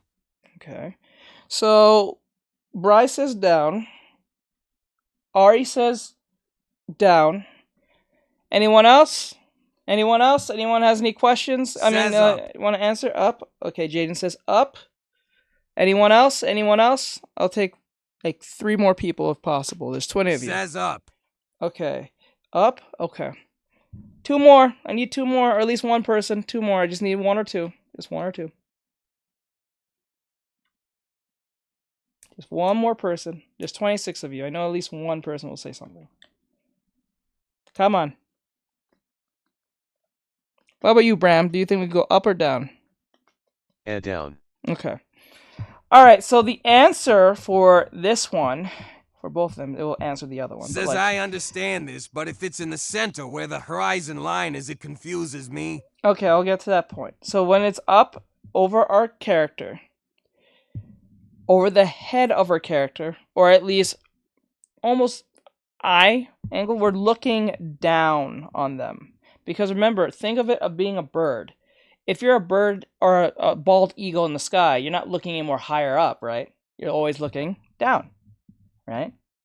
If you're a mouse and you're right at the floor, you're not gonna look any more down than you're already looking up. So think of a mouse, and always think of a bald eagle. Eagle point of view, right? So how does this work? So let's be real quick on this and prove if it works. Says with that karate pose I send you, would that be looking straight at them, not up or down? Karate pose. I'll look that in a second. Hold on. So if I was to draw my character with the horizon line like this, say the horizon line's here, and the character's here, 9 times out of 10, the character is going to look, we're going to be looking at down of our character. It's going to make more sense,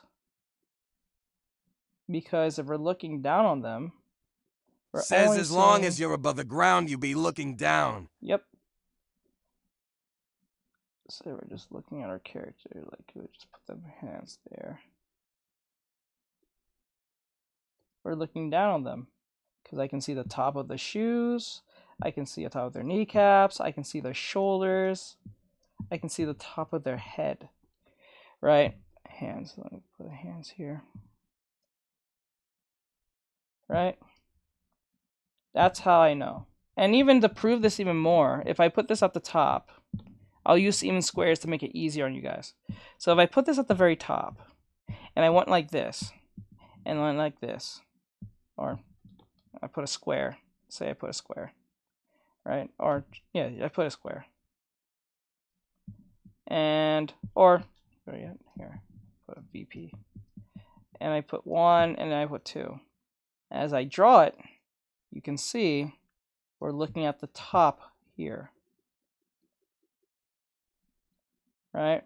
Or if I put it here, 1, 2, as you can see again, we're still seeing the top of our cube.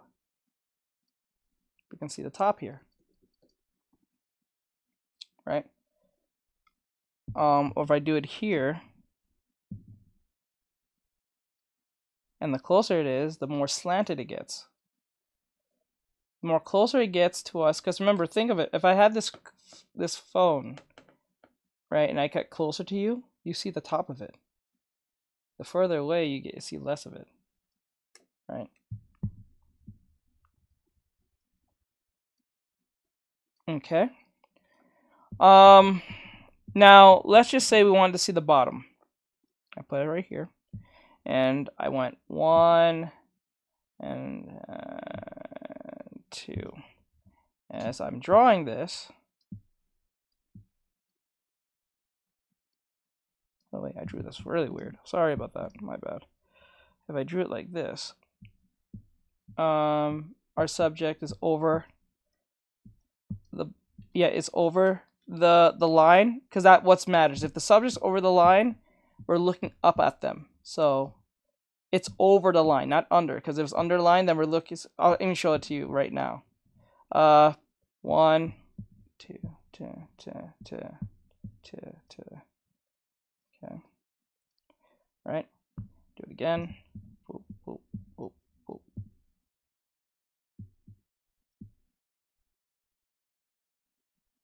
You can feel it over us, right? Like it's floating in the air. Right. So 1, 2, 3, boom, boom, boom.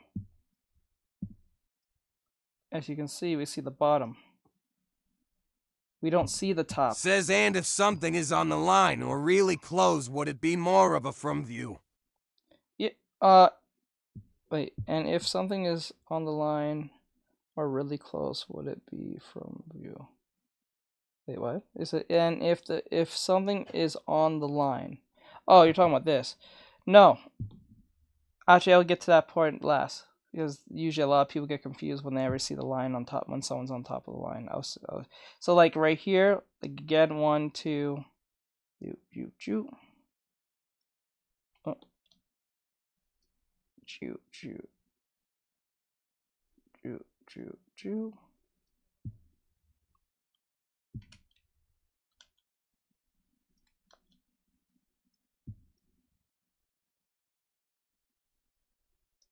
So you can see we're looking at the top here and looking at the top here. Now, this might ask the question, what about the middle? What about the middle line? What happens if the character or subject or whatever is on top of said line?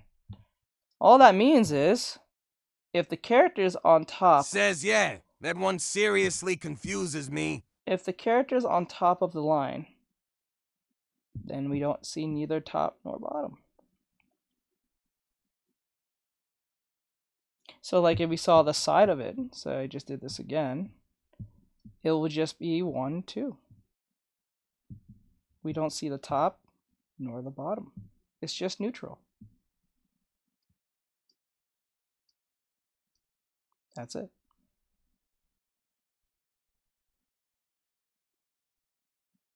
Nothing more, nothing less. Now, if the character is more up close to us, that means for it to be up close to us, either 1, it has to be extremely front in front of us, and it's in the back. That means it's close. And if it's far away,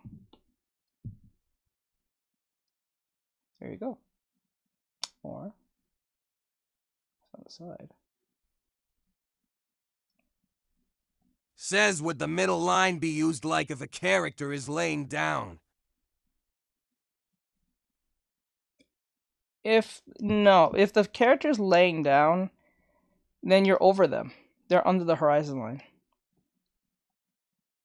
The only time a character you won't see the top or the bottom of a character, and it'll be Says neutral. Okay, that makes sense. Thanks for that. If it's neutral, that means you're on the same plane as they are. So they're gonna be close to you. So like if I drew a character like this and they're sleeping. Says aha, I see now. If they're sleeping, see like they're curved over there, their butt's right here and their leg is right here, right?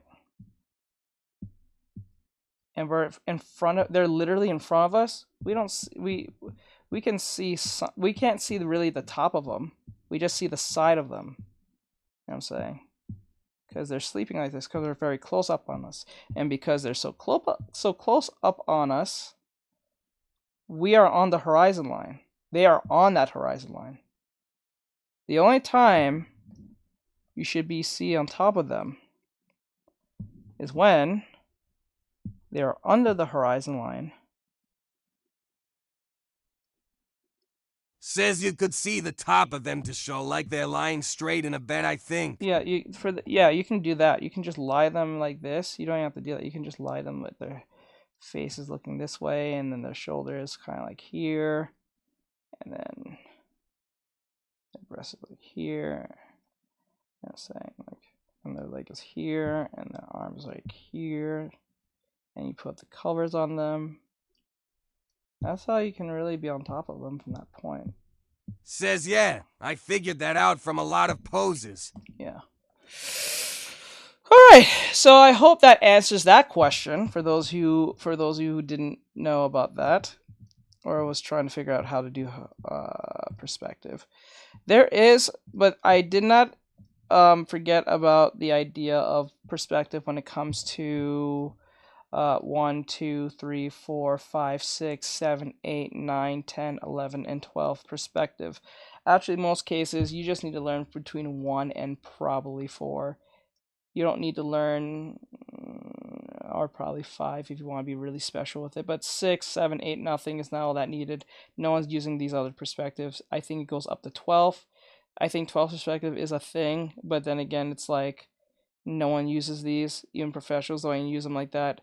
the only thing close to a special perspective that people use that is not commonly used too much is the anime insane face when your anime character in your anime or your comic book is going totally insane and they're distorting so much to the point that you can tell that something's not right. Or it's called fisheye lens.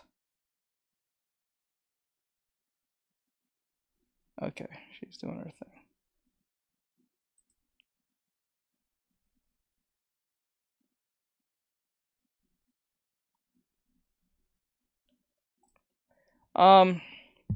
Sorry about that. I was reading something. Now what we need to move on. I've seen that a couple of times. That looks tough. Yeah, I suggest, I wouldn't recommend it to anyone. It's not that serious for most people to learn anything. Just learn between 1 and 3 and 4. Once you learn 1 to 4, you're pretty much down for everything. For any perspective game, just practice these 4 things. You can go 5 if you want, but just learn the 4 and then you'll be done. You won't ever have to learn anything beyond perspective once you understand 1, 2, 3, and 4 perspective. And only that. Oh, then you will have to learn a little bit of color theory, but that goes so far. And it's not that long. It usually is like a couple of tidbits, but nothing too insane. Now, we went from perspective, right? Next, we need to talk about, I think there's like a few more left. The last thing, oh yeah, perspective. What was the other one? We did shapes, form, gesture, flow. No.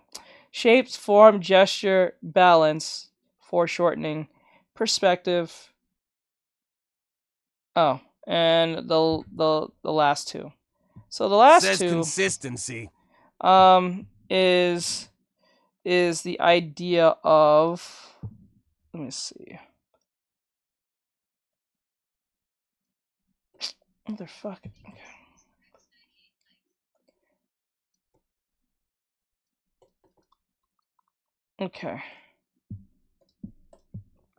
Okay, so perspective. Oh, I'm late. Sometimes I'm lazy and I draw it, and other days I draw more true. Hey, Lala, I didn't see you there. Does not indicate to me when you guys say hi. I'm so annoyed by that. Anyway, so the point is that you need to learn, other than perspective, after you learn perspective, learn something called composition.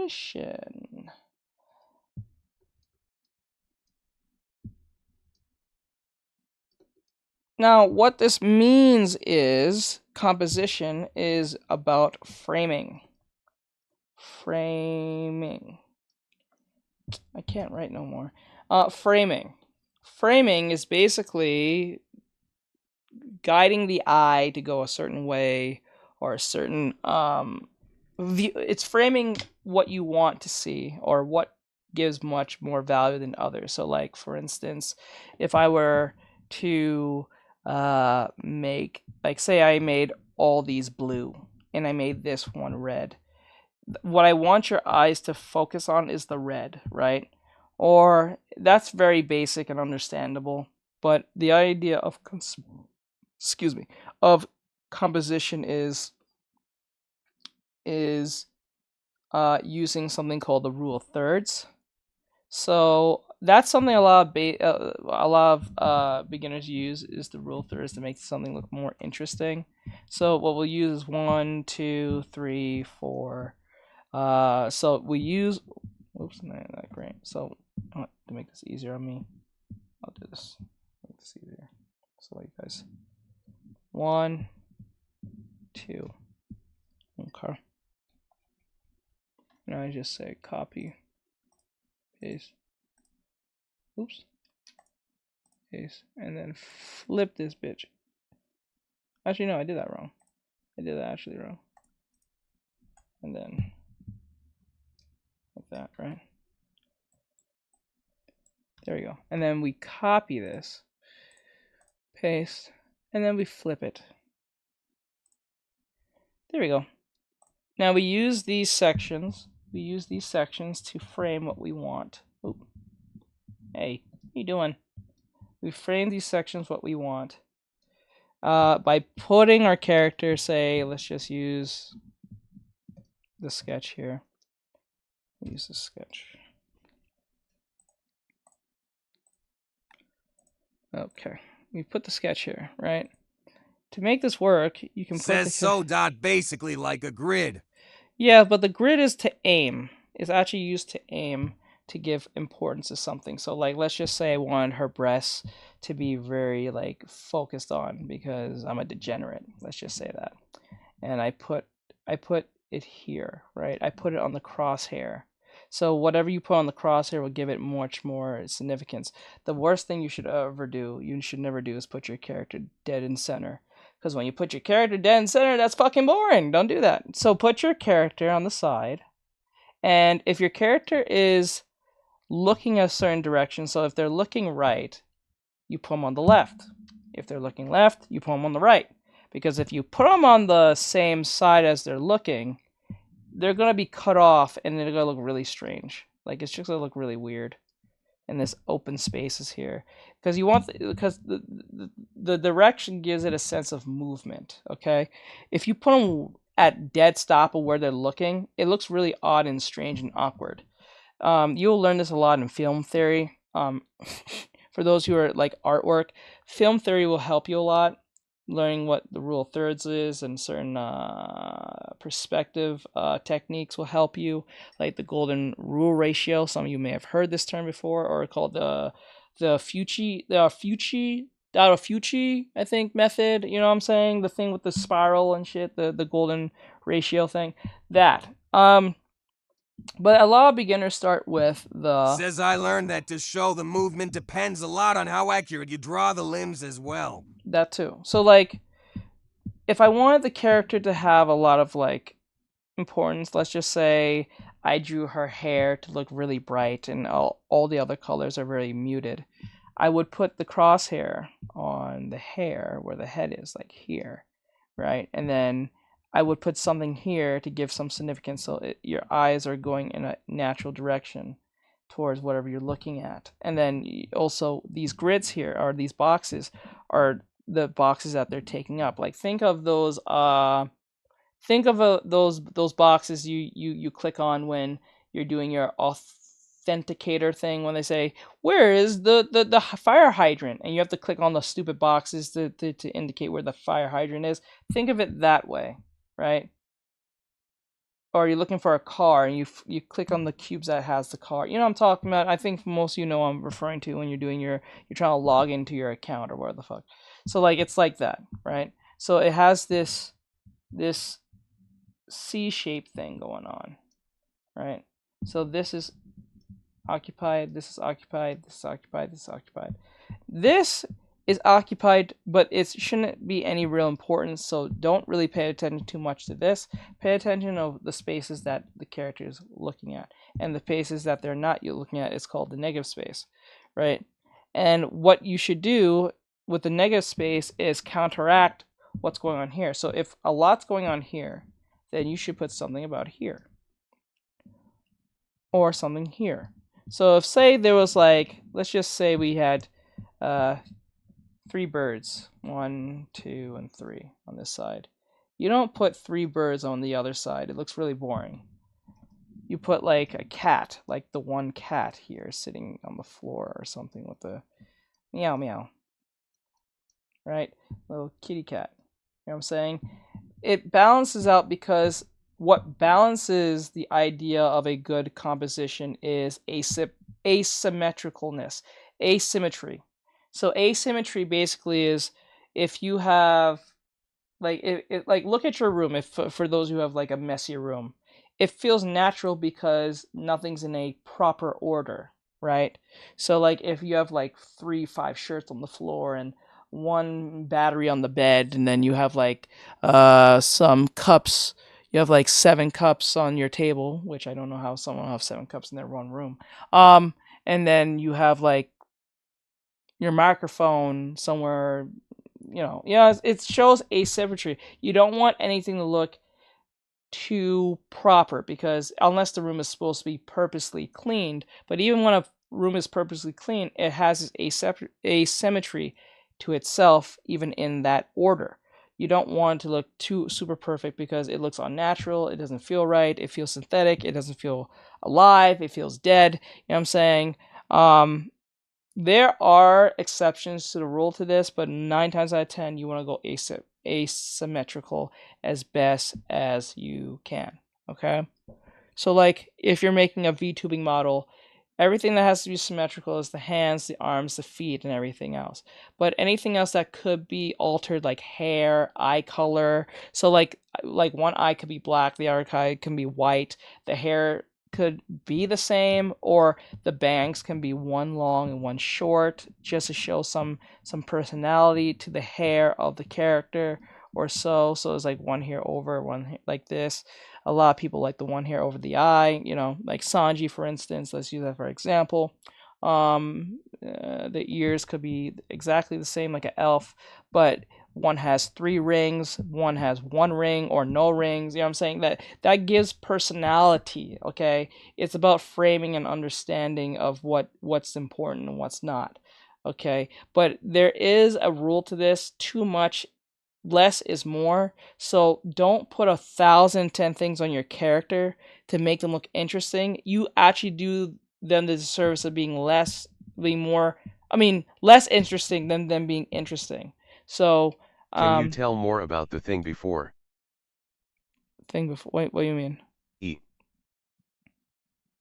What do you mean per se? Are you talking about the grid? Perspective. Perspective. Okay, what exactly do you want to know about perspective?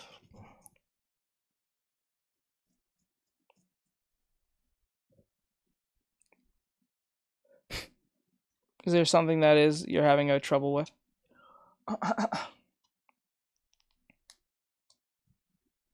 Says I heard to add like animals and stuff they have to be on the same line or close to it to look.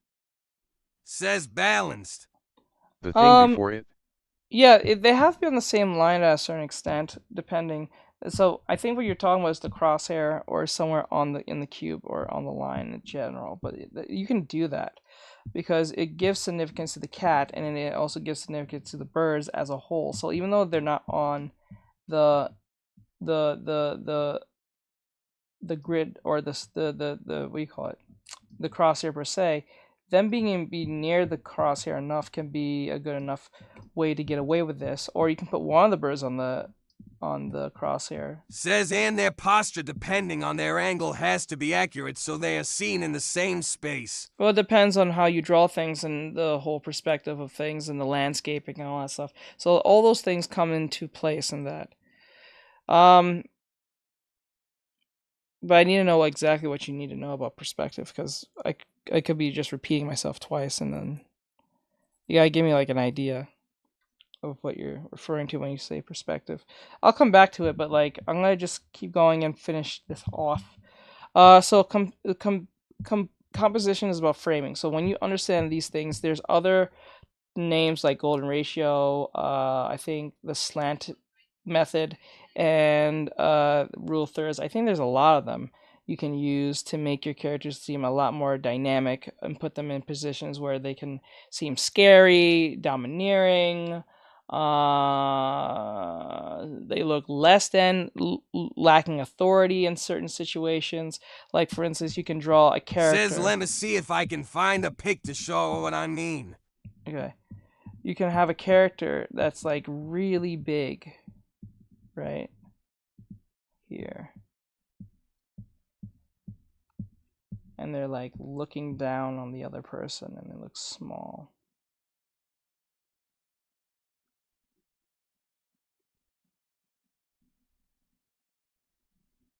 So they can look really scary looking compared to what's happening. Using composition in that sense. It won't be on the same plane, but you get what I'm saying. Or so. So when it comes to composition, the next thing and final thing is proportions. A lot of people did not see this coming whenever I bring this up. They'll ask the question, why would you put proportions last? The reason why I put proportions last is because if you do proportions first, you're gonna get the robot looking drawing. You know those drawings where you get those books back in the day, those bookmobile books, how to draw anime, and they'll show you how to draw anime with these very simplistic way of drawing anime, but it looks very robotic, really boring, and you get the robotic looking. The gesture is extremely like not there. There's no gesture. It's just like you constructed a head, a arm, and leg, put them together, and then you got yourself R2-D2 from Star Wars. Pretty much from that point, it looks very odd, strange, and it lacks a lot of like flow. It wouldn't look like something like this. It wouldn't look like something like this. It would look very robotic, really strange, and just like pretty boring, right? That's why I don't teach proportions first. I want you to get the idea of what flow looks like, and then when you get the idea of flow and gesture and all that stuff and all these other fundamentals, then accuracy will come in last because it's not needed, because the more you try to make something accurate, the more robotic it looks. So once you have that understanding on that concept, then you can do the whole perspective, because ultimately anatomy in art actually means Says send it in Discord. All right. The idea of all this represents the idea of anatomy. Believe it or not, because it's about accuracy in a general purpose of everything. So if you get all these right and understand the 8 fundamentals and how they and the subgenres within those fundamental categories, you can you can apply them to your anatomy and understanding anatomy. And this is where, if you have a good understanding of anatomy with these 8 fundamentals, you can learn something called your art style. I know you guys are obsessed with this fucking word, art style. Okay? If you want your art style, because I'm so special, you need to do the 8 fundamentals. Learn the 8 fundamentals, understand them, apply them, start doing anatomy, and be more accurate. And then once you have a good accuracy based on your 8 fundamental understandings, then your art style will actually show by default. You don't have to go and look for one. More than obsessed with it. I know. You don't have to look for it. You don't have to find it, or where the fuck you kids be saying that shit. Like, you don't have to say any of that, because an art style is ultimately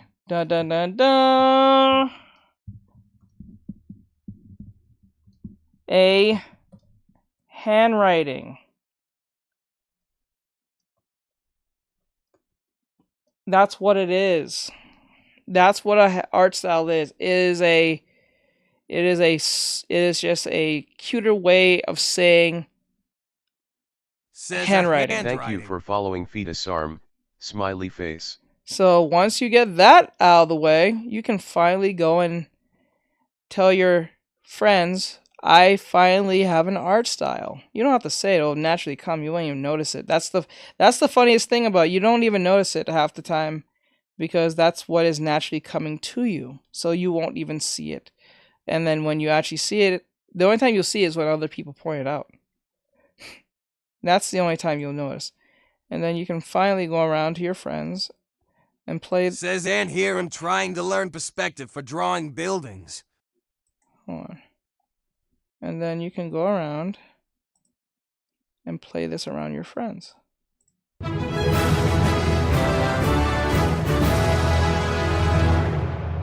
the art style. Good for you.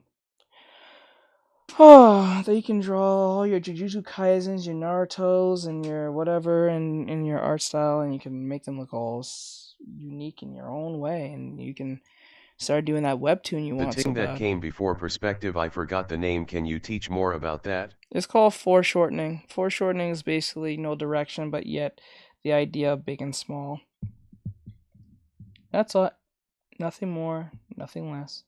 So how that works is using the idea. Says, teach, did you get that pic I sent you? That's what I was talking about, being in the same space. I know, hold on. Get so much shit over here.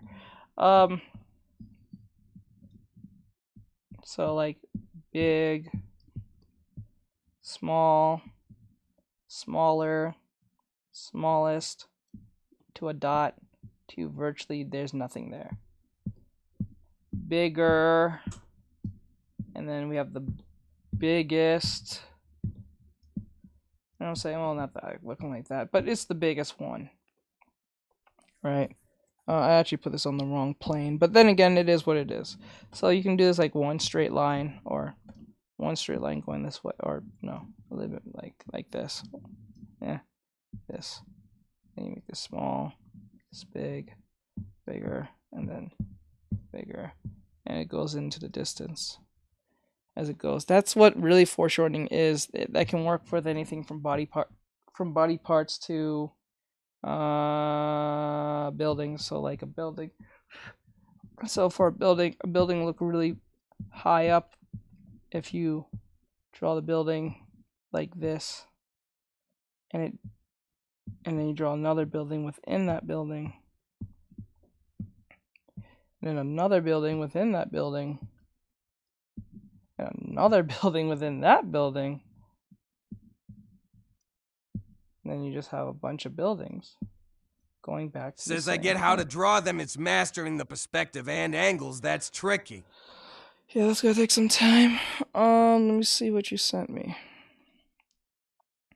Like this, the dog is back. The dog is back. So the dog has to be moved forward towards.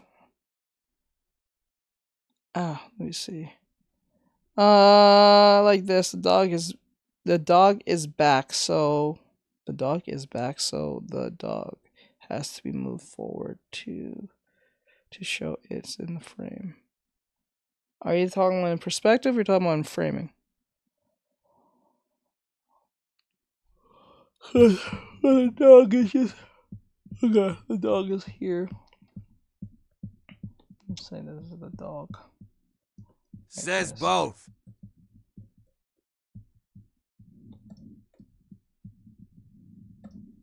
Then I would just draw the dog like this.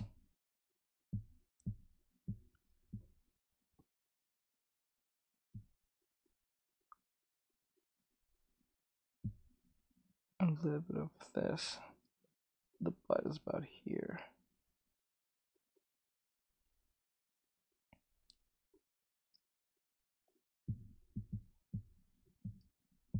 The human is about here. Put the human head about here, and then the human will be here.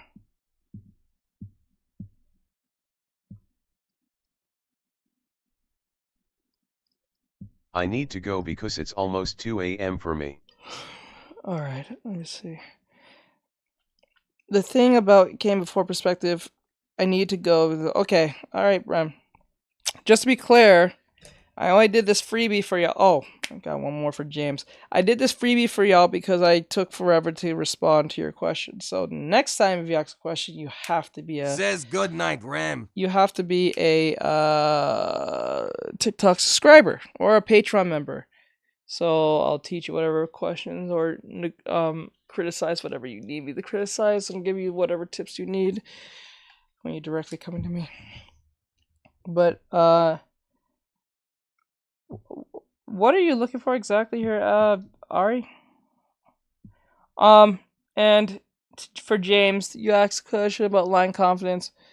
To do line confidence, that takes two things. Let's see here.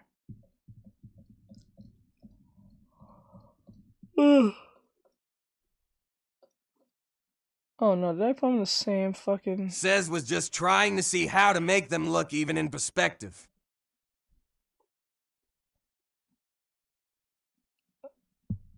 Well, that depends on the horizon line. So to find the horizon line, you have to find the horizon line first. And the best way to use the horizon line is use the woman. So how I would do this, like I taught you guys before, if the person's here and they're here, what do? I do 1, 2. Says would I add an extra one because of the dog? No, I would just use the woman. Because whatever the woman's on the horizon, the dog will be on the same horizon. So the woman will be here, 1 and 2, and then now everything from that point, like the dog, will be going back to this as well, because they're both on the same horizon. He's just under the horizon, so we can see on top of him. She's past the line. Gotcha. That makes sense. She passed the line of the horizon. So, or, well, I want to say past, but like if she was on the horizon, so I'll take that picture. Number 1, 2. There's the horizon she's on, and then she passes it, so she's balanced. That's why we can't see under or top of her head. That's why. We can't see the top of her head.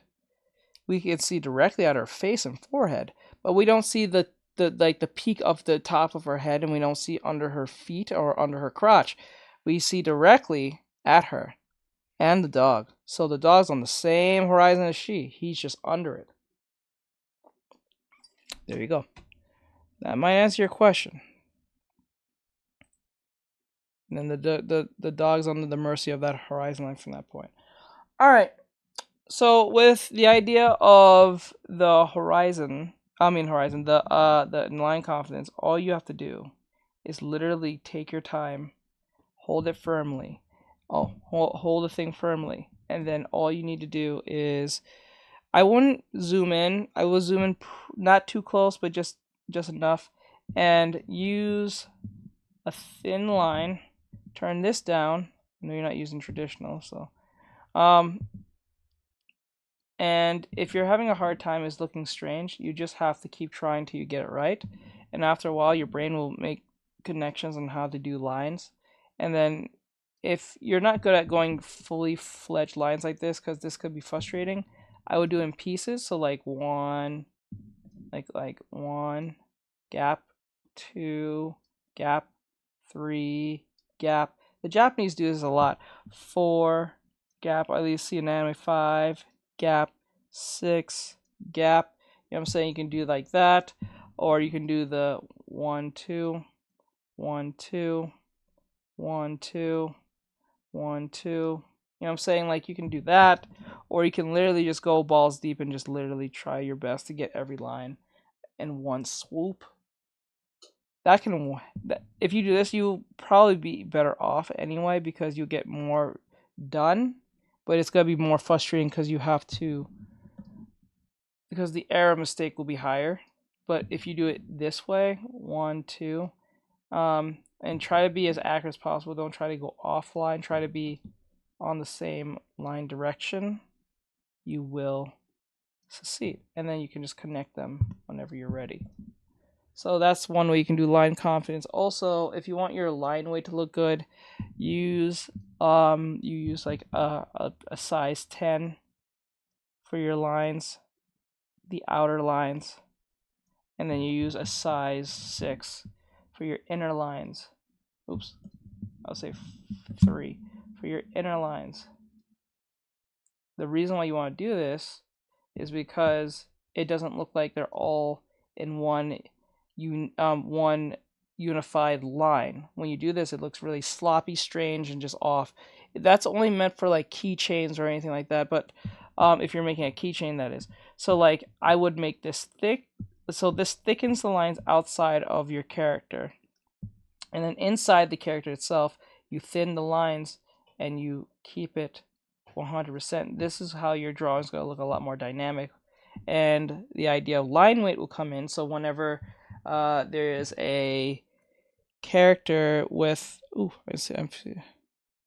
sometimes I'm lazy and draw. Okay, I see all that thing. When you see a character and they have any cross-roading lines, you can put some deep coloring there and give it more of that anime comic book look if you want to do that. So whenever they're crossing, you put that to give it shadow like that, so the lines will look nice. So like let's use example of Tifa here, right? If I take away the colors, there is line weight here.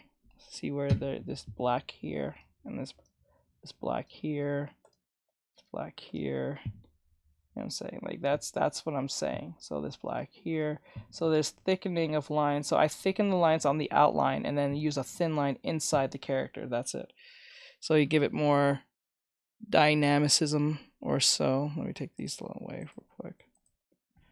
You guys know what I'm talking about. There you go. See, like how this arm is thickened, but the inside of this hair is thinned? That's what I'm saying. Because it's inside the character, it's inside everything, it's not on the outside. Whenever it's on the outside, I thickened, and everything on the inside, I thinned. So I hope that answers that question. Or so. Alright, guys. I think I answered everyone's question. So if you guys liked how I teach, or you want more insight, become a student. Either become a Patreon member or a TikTok subscriber. You will benefit highly from my teachings. So. Says so basically where ambient occlusion would occur, or to emphasize, separate parts of the drawing. Says you're still answering line confidence. I already did. I just did. So basically where ambient occlusion would occur to or emphasize separate parts. Yes, but there is a rule to this because okay, so like overlapping, for instance. Says I missed it. Oh, dude, come on. Oh, come on. Oh, people. Hold on. So to answer the question on that is like, see how Chopper looks? Yes, the ambient occlusion is basically where two things are meeting, but there's also a rule to this. When something's layered over, that's when you put a thickening of line or so. So you thickened the area where there's some form of overlapping because it's separating that and giving a somewhat depth of field between the two. Because if you draw them just as one unified thing, they'll feel too, I won't say the word flat, but they'll feel too pasted on together. But if you thicken the areas where they're like this arm's overlapping now, the pants, the cape, and just overall the body here, just anything that's under this arm, and you thicken it, it'll look a lot more closer to us because the further away, because the body's not the body's not further away. The body's not further away. It's just indicating that this is overlapping this whole thing here. So like the neck here, I would thicken a little bit of the neck here, or so. I would like the hat here, I would thicken here because it's overlapping the ears. You know what I'm saying? That's what I would say. You don't always have to do this every time, but it does give an indication of what's passed by and what's not. I mean, what's overlapped and what's not. It gives it a sense of reality. Says thanks. Yeah. Says okay, that makes sense. Okay, thanks for explaining it. No problem. Okay, so with line I'm gonna do this one last time. I'm not gonna repeat myself twice because I gotta get so I think I should go after this. Says I think you may have a couple of new students soon teach. Well, we'll see. We'll see. So like the idea of the line confidence is based on your willingness to know what method works for you. So there's several methods. One, you can do the gap method where you can make one line, and if you can't make it to here, say the distance from here to here is not there. Like you can't make it because it's just too much. What you can do is break it in pieces, like 1, 2, 3, 4. So you're not actually you're not going one whole line, or you're going a very long line. You're making gaps within the drawing. 1, 2, and then you can just keep going like this and not lose momentum, because it's about trying to keep things clean as possible. Or you can just do the one whole line thing, but a lot of people hate doing this because it's like the more likely you're gonna do something like this, the more errors you're gonna fall into.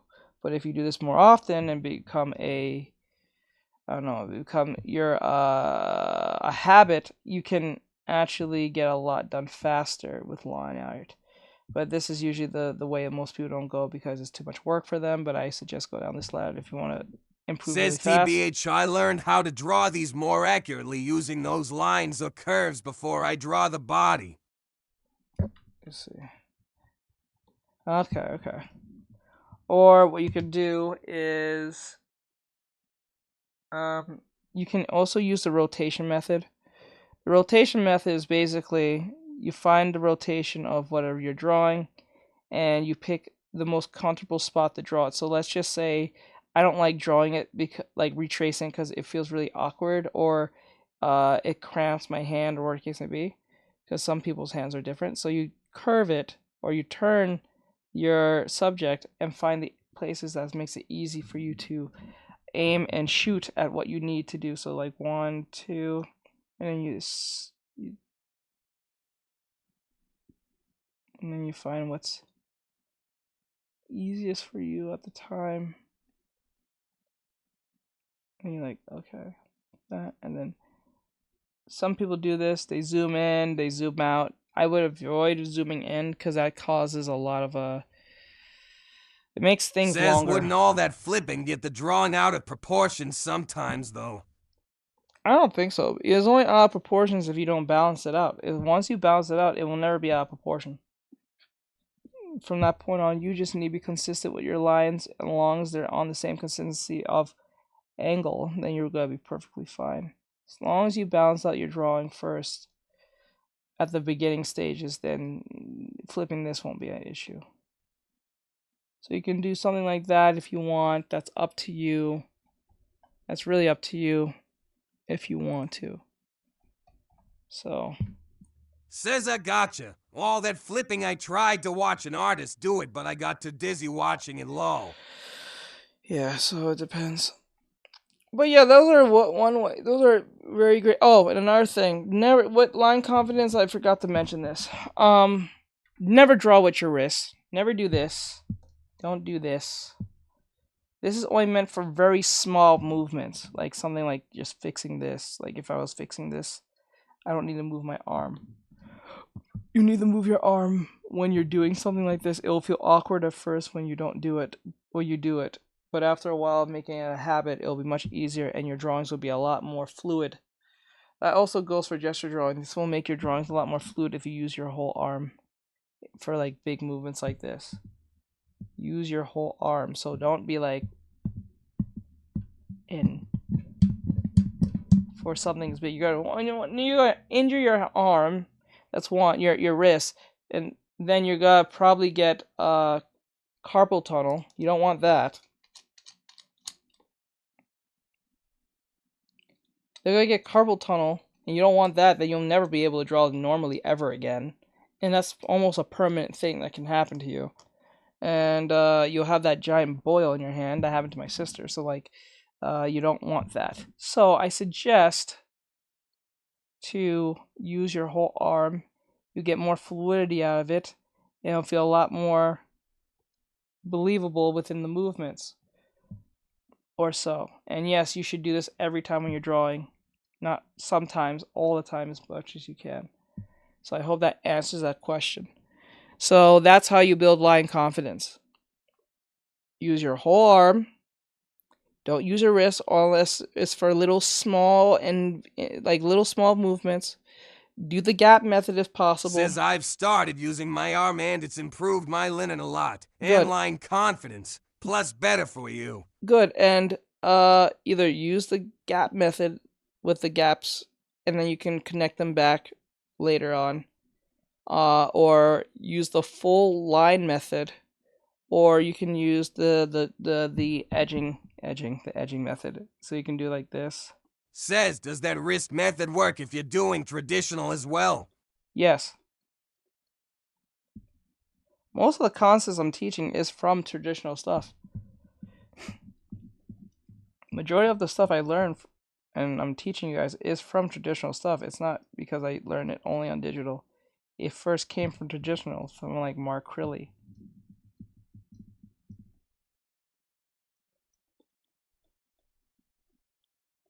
You can do something like this to clean up your sketch, but I wouldn't recommend it too much because when you do things like this, you still have yourself a not consistent line to a certain extent, but just more a less messier sketch, if that makes sense.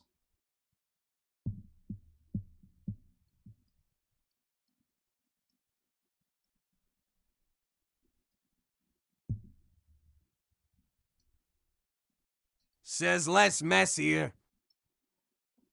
So that's how you can do it. Yes, less messy. Well, less messier as if you was not doing it to be more clean.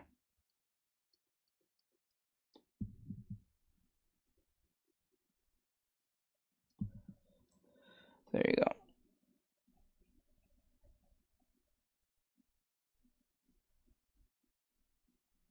So yeah. So that's pretty much how you do line confidence from that point. I'm not repeating myself twice. If you did not wasn't paying attention, then I don't know what to tell you.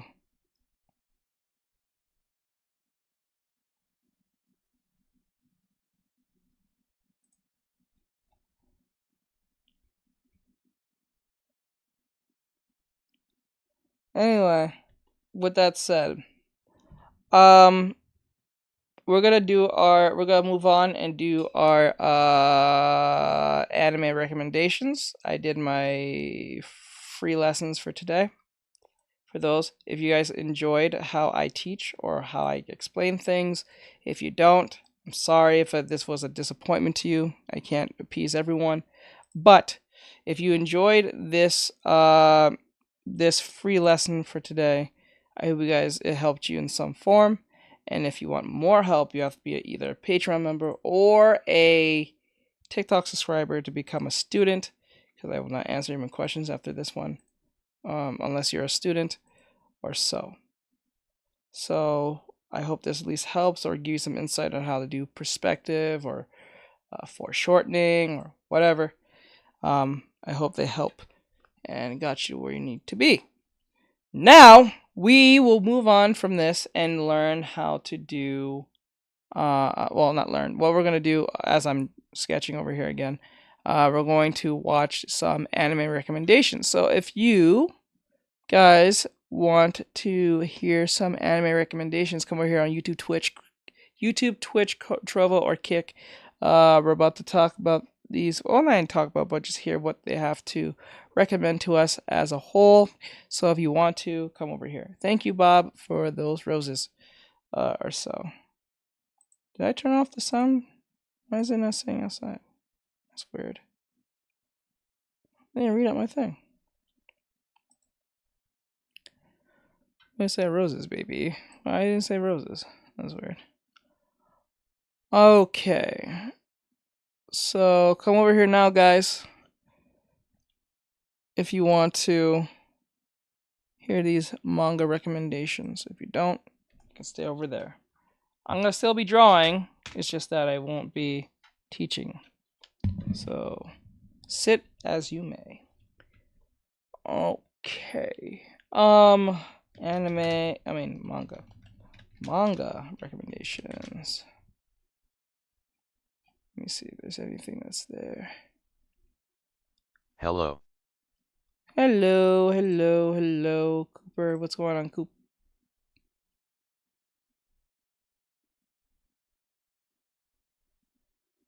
How long is this? Okay. 100 manga recommendations in 1,000 seconds. Ooh, that's crazy. Let's see where that goes. So with that said, let's see. This is from Sigi, and see what they have to recommend within these 100. Maybe most of them we already heard about. Maybe some we never did. So we'll see. It's 100, so there's gotta be at least one or two that we don't know. What is that? Suit up. Monster is one of the greats. Dr. Tenma saves this young boy's life, but oops, it turns out he's a bit of a serial killer. With poor Tenma taking the blame, it's a well-crafted thriller about catching the mysterious killer and diving deep into what makes the monster. I mean, the art alone should get you intrigued. Dorohedoro follows Cayman trying to regain his memories, which involves magic and crime syndicates in a much more light-hearted tone than you'd expect. The cast are just a blast to follow along with. I know it's really long, but it's worth it. Hajime no Ippo is the boxing manga. Ippo's journey from meek school kid to boxing greatness balances his downtime well with some of the best and most hyped fights you will ever read. Goku Rakugai is still pretty fresh, but it's shaping up to be something great. This dynamic duo taking on big beasts or any problem that needs a solution. It's early days, but there's still a one-shot to whet your teeth on, plus it just look good. Takapi's Original Sin quickly became one of my favorite manga. Happy alien from Happy Land wants to help sad child, but things go horribly wrong. A bit, emotionally crushing, but very well and concisely told. Warring states in China, massive battlefields, and cunning tacticians. In Kingdom, we follow a soldier fighting his way up the ranks in battle after battle. While the action is good, the real fun is in the strategies of the commanders. A great read. Route End is about death, and all the characters have very personal stakes and takes on the issue. While we follow the serial killer case into end, we get to see what different people have suffered and how they've dealt or maybe have failed to deal with people dying. Robo Granddad is great. Inuyashiki is about this older guy being suddenly turned into a robot and what he does with his new powers, contrasted fantastically with this young guy in the exact same situation. Are they even human anymore, and if not, what does that mean? It hasn't aged terribly well, but Devilman is still a great read. Old horror that's become a bit of a comedy these days, though it still has some actually horrifying moments. Plus, it has one of the most metal opening chapters of devils just slaughtering angels. My Home Hero is one of my new favorite manga. A dad kills his daughter's Yakuza boyfriend and has to try and not get caught by the gangs or the police. This manga actually stressed me out. I was so invested in its story. It's a must-read. So Blue Giant never really grabbed me, but the sequel... So a dad destroys his daughter's boyfriend's Yakuza's boyfriend. He takes out his daughter's Yakuza's boyfriend. And Supreme has had a pretty strong start and got me back on board. Japanese jazz man trying to make it big in Germany in this uplifting journey about chasing your dreams. It's the classic, and I know its ideas have been replicated to the point of parody, but people forget that Naruto... I'm not quitting teaching. I said I'm not teaching anymore at this point right now because I forgot to answer someone who was supposed to be a freebie, but it ended up being more, and more people started asking. So I started going down the whole rabbit hole with the whole what you need to learn type stuff, and where to start in X, Y, and Z. That led to answering all their questions at once. So I mentioned the 8 fundamentals. After that, it's going to just be a rig more people asking 1,010 questions. And for me to benefit from this, you've got to be a student. So you have to go and either subscribe to be a student on TikTok or be a Patreon member. And I'll answer any of your questions. I'll critique your work or whatever the case may be. I'll give you my insight. I do it all the time. Whether it's through Discord or Instagram or whatever the case may be, you can always contact me outside of my stream. But if you're not a student, I will not answer you. Naruto is actually a really good series. Wide identifiable cast, interesting power system, compelling villains. It set the template for years to come, and for good reason. Fist of the North Star is a weird manga. Kenshiro wanders this Mad Max wasteland fighting bad guys, and they have to keep kidnapping people because Kenshiro is this unstoppable machine who just won't lose a fight. If you're a Pokemon fan, you need to read Festival of Champions. This is genuinely some of the best Pokemon content out there. A take on the Gen 1 story, but with actually compelling characters, fresh interpretations, and art that the official series could only dream of. All you need is Killers, the manga that's so different in like the art style of Pokemon. I wonder if Pokemon would have been taken a lot more seriously if it was like in that type of art style. That's kind of cool. Tomorrow, guy gets stuck in a time loop. Just to let you guys know, you come over here on YouTube, Twitch, Trovo, or Kick to watch the last reaction video we're going to do for the rest of the night. If you want to be part of the conversation. So the video is 100 manga recommendations in 1,000 seconds. So if you come over here and see what we're talking about, you can see some manga that you might get recommended to.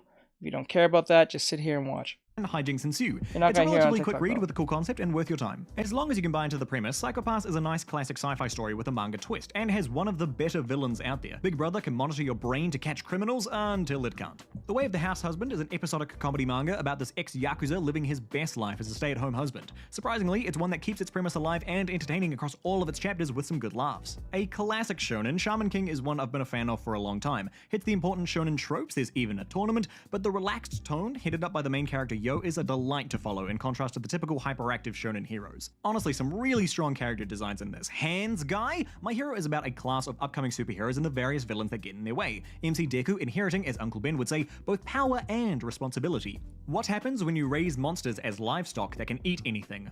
About what you'd expect. Biomeat Nectar follows your classic gang of kids as they fight to survive the monsters breaking containment. More actiony than horror. 20th Century Boys is another one by King Urasawa. A gang of childhood friends take on someone they used to know who's trying to take over the world. The story really goes some places, while Urasawa, as always, just keeps you glued to the page. A cruise ship rescues a drifting boat and their surviving passengers, but maybe they shouldn't have done that. In Blue Heaven, we watch the descent into chaos on the boat after an act of kindness goes wrong. Hito Hitori Futari is trying hard not to be a political manga. More focused on the character side of things, we follow the Prime Minister of Japan and his guardian spirit as they try to make a positive impact before the Prime Minister's upcoming death. Surprisingly good manga. I'm actually salty no one told me how hard the early Hellsing chapters go. Hellsing is a vampire, one of the oldest and strongest, who, alongside the Vatican, has to fight the second coming of the Third Reich.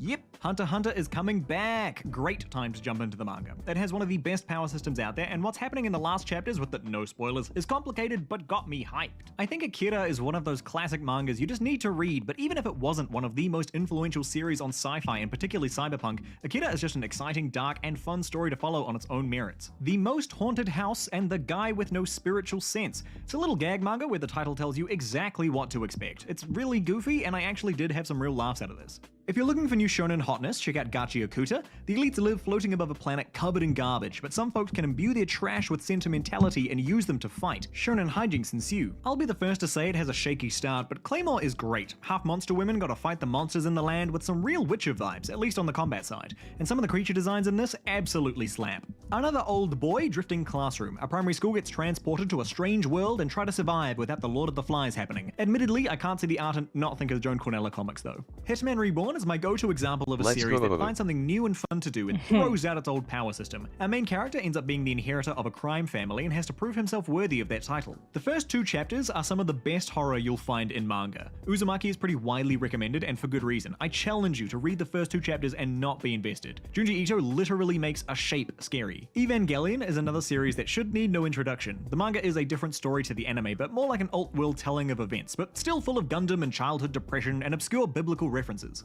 Everyone has told you to read One Piece before. Yes, it's worth your time. I think the early arcs are a bit of a mixed bag. I mean, I love some, pretty neutral on others, but those middle arcs, oh boy, Water 7 onwards is just chef's kiss. You ever read a manga and just sit there at the end going, what the hell did I just read? Superconductive Brains is that, a little episodic manga about people who've turned giants into their machines, less high concept sci-fi and more just weird. Death Note remains an absolutely quality time. Supernatural killer who can just write people's names to kill them, great concept. Light's eager adoption of his role as Kira and the mind games with L are also just fantastic. Baki is one of the most indulgent fighting manga out there. Roided out guys proclaiming they're the strongest for the love of being the strongest. Can certainly get a bit goofy and melodramatic, but it has one of the best tournaments in manga. This is a real monkey's paw manga. People make wishes to this doctor, the titular Frankenfran, and her solutions generally end up disastrous. It's a more lighthearted horror, but the monstrous solutions she finds are a oh my god, what the hell? Treat to uncover. What happens when your best friend and crush dies, then gets replaced by an alien? The Summer Hikaru Died explores that. More psychological than scary. This is another relatively new manga that hasn't quite hit its stride yet,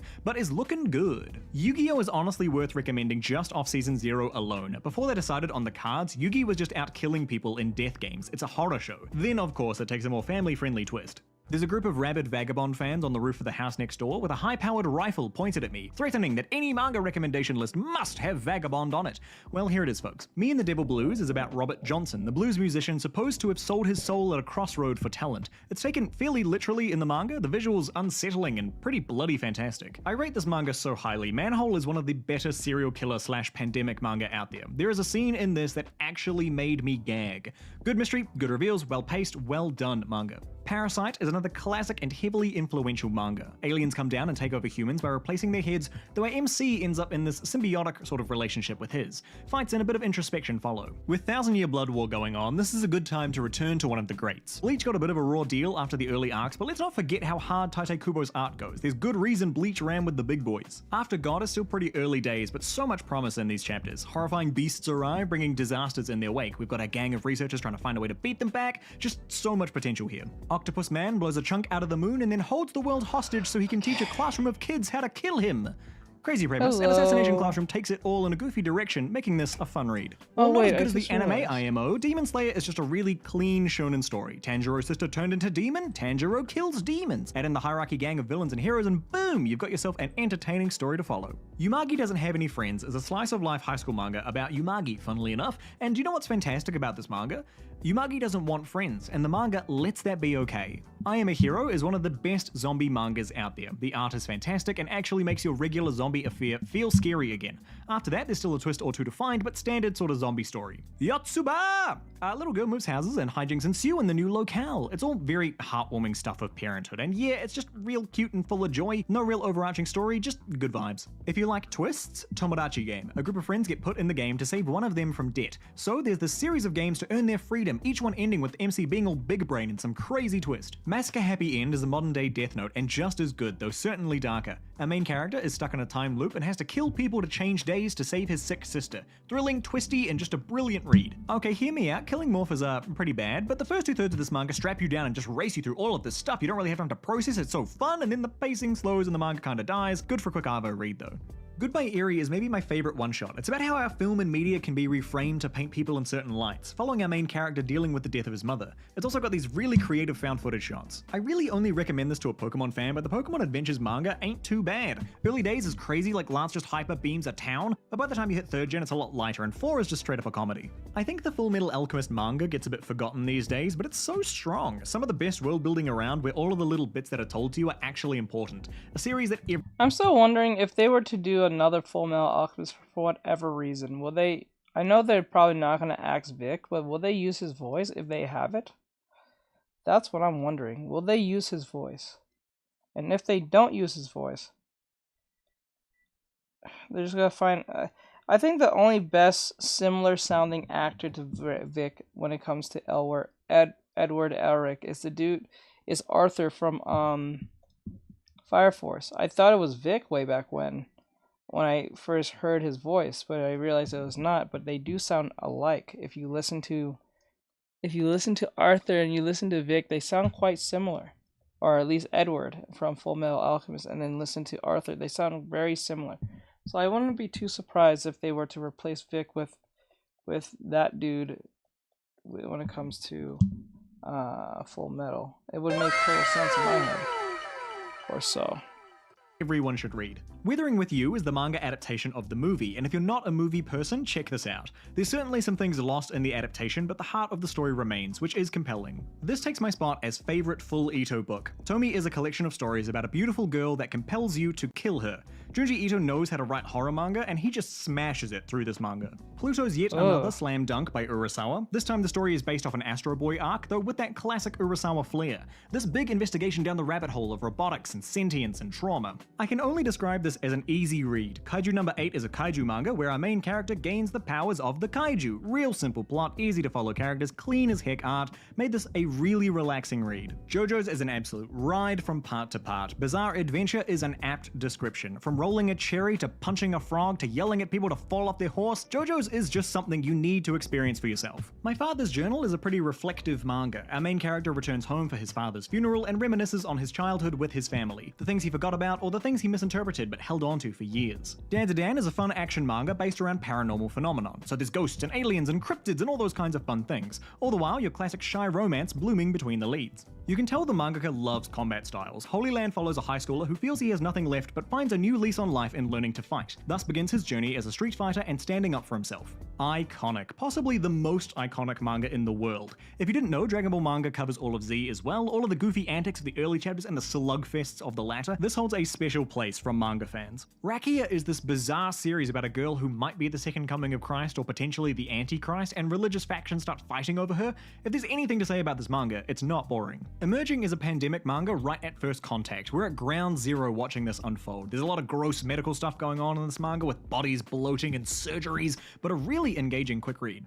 A more plot-centric take on the ex-hitman story, Sakamoto Days follows the retired best hitman trying to maintain his peaceful life. Taken lightheartedly, he gets put up against evil doctors and killers in a new organization trying to gain power. It's coming up to its close. Vinland Saga is one of the modern greats. We follow Thorfinn, pulled into the cruel life of a Viking and where his revenge will take him, a story of redemption, the meaning of strength, and the mindless brutality of war. Ship of Theseus follows our main character time-traveling back to right before he was born and before his dad allegedly killed a number of children in the town. A lot of suspense and distrust in uncovering the truth. Real is one of my favorite manga. Don't be fooled into thinking this is just another basketball manga. It's really about disability and recovery, both in the physical sense and metaphorically. Our main characters trying to recover their passion for life. I think you need to take this manga with a bit of scrutiny, but Akumetsu is an interesting read, centered around one guy's crusade against those responsible for Japan's debt crisis, taking some crazy but entertaining steps. Bibliomania is this bizarre short read about a girl trapped in a book where she can have anything she wants, but what she wants is to leave. With strong art and a good focus, it's really easy to recommend this manga. The guy can win any fight with one punch. Yeah, it's a good time. The manga even balances out having tension with the other characters who can actually lose, so the actions, the gags, and the story all come together really well. Another of my favorites, The Climber has some of the best environmental art you'll ever see, which builds into this honestly phenomenal tone of the manga. Not to sound too bougie or anything, but it also nails its use of visual metaphor.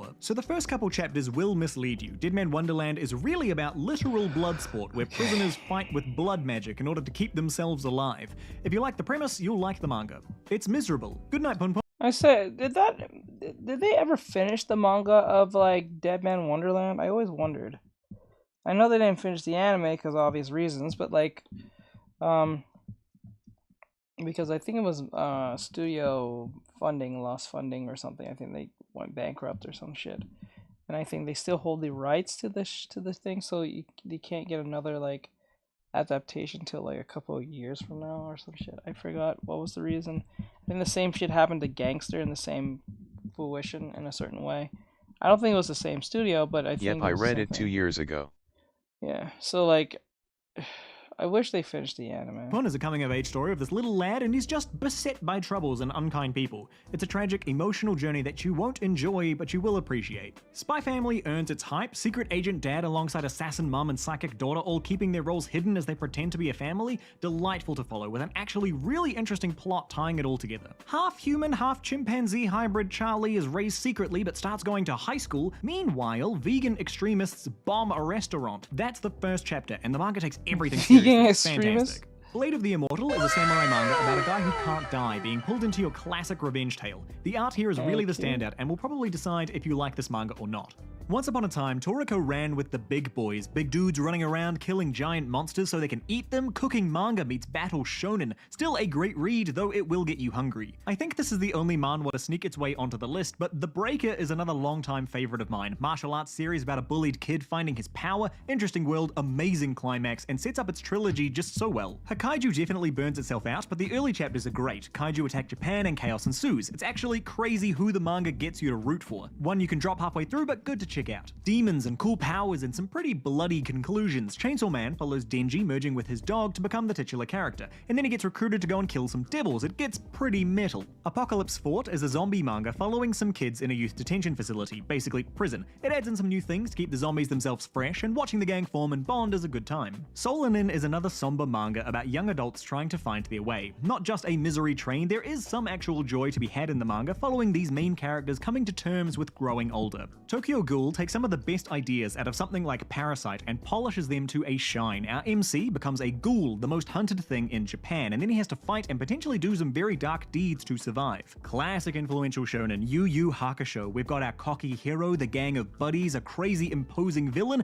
and a really strong tournament arc. It's over 30 years old now and still worth your time. Q on the Seaside follows a young girl finding an alien that can eat negative feelings, which is fantastic until it isn't. An emotionally aiming series, it's split between this really great build in the first half to the blistering speed plot of the second. Kasane has magic lipstick that lets her swap faces, and using that, she plans to dominate the stage acting world, though some deep-seated resentment makes those plans a lot darker. I get real nervous around hyped-up series, but Jujutsu Kaisen actually lived up to the hype. It's exciting, the art is great, the overpowered hero is fun, the team dynamic is well built, the villains are interesting, and there's a panda man. Mushishi absolutely nails its tone. It's an episodic story about a traveling Mushishi who solves problems caused by spirits called Mushi, those problems being basically anything from plant children to deafness. I mean, And the absolute audacity Oh yeah, I of remember this watching manga, that. Attack on Titan, is about Mushi- humanity pushed to Mushi the brink Master. by Titans and them fighting back, but oh boy does it go some places. No spoilers, but I'll just say everything to do with this. I Sold My Life for 10,000 yen per year is a beautiful little romance story that is so bittersweet. Our main character sells off his lifespan for money, so now he's only got 3 months to live, and he plans to use them to the fullest. Arjun has one of the best villains. It's a story about unkillable people and fighting against one who's gotten bored. So the villain is pushing the limits of his abilities to the point that you just sit there like, damn, that was horrible, but awesome. Planets follows a space cleaner in the not too distant future and his dreams of joining the next big step forward in space travel. A pretty introspective manga, and one where some characters have some pretty bold stances. Trying to survive Hogwarts with just absurd physical prowess? Mashal is a lot of fun. You'd think that premise wouldn't last the whole manga, and you'd be right. It pivots into honestly a pretty good shonen about halfway in, plus Nameless King.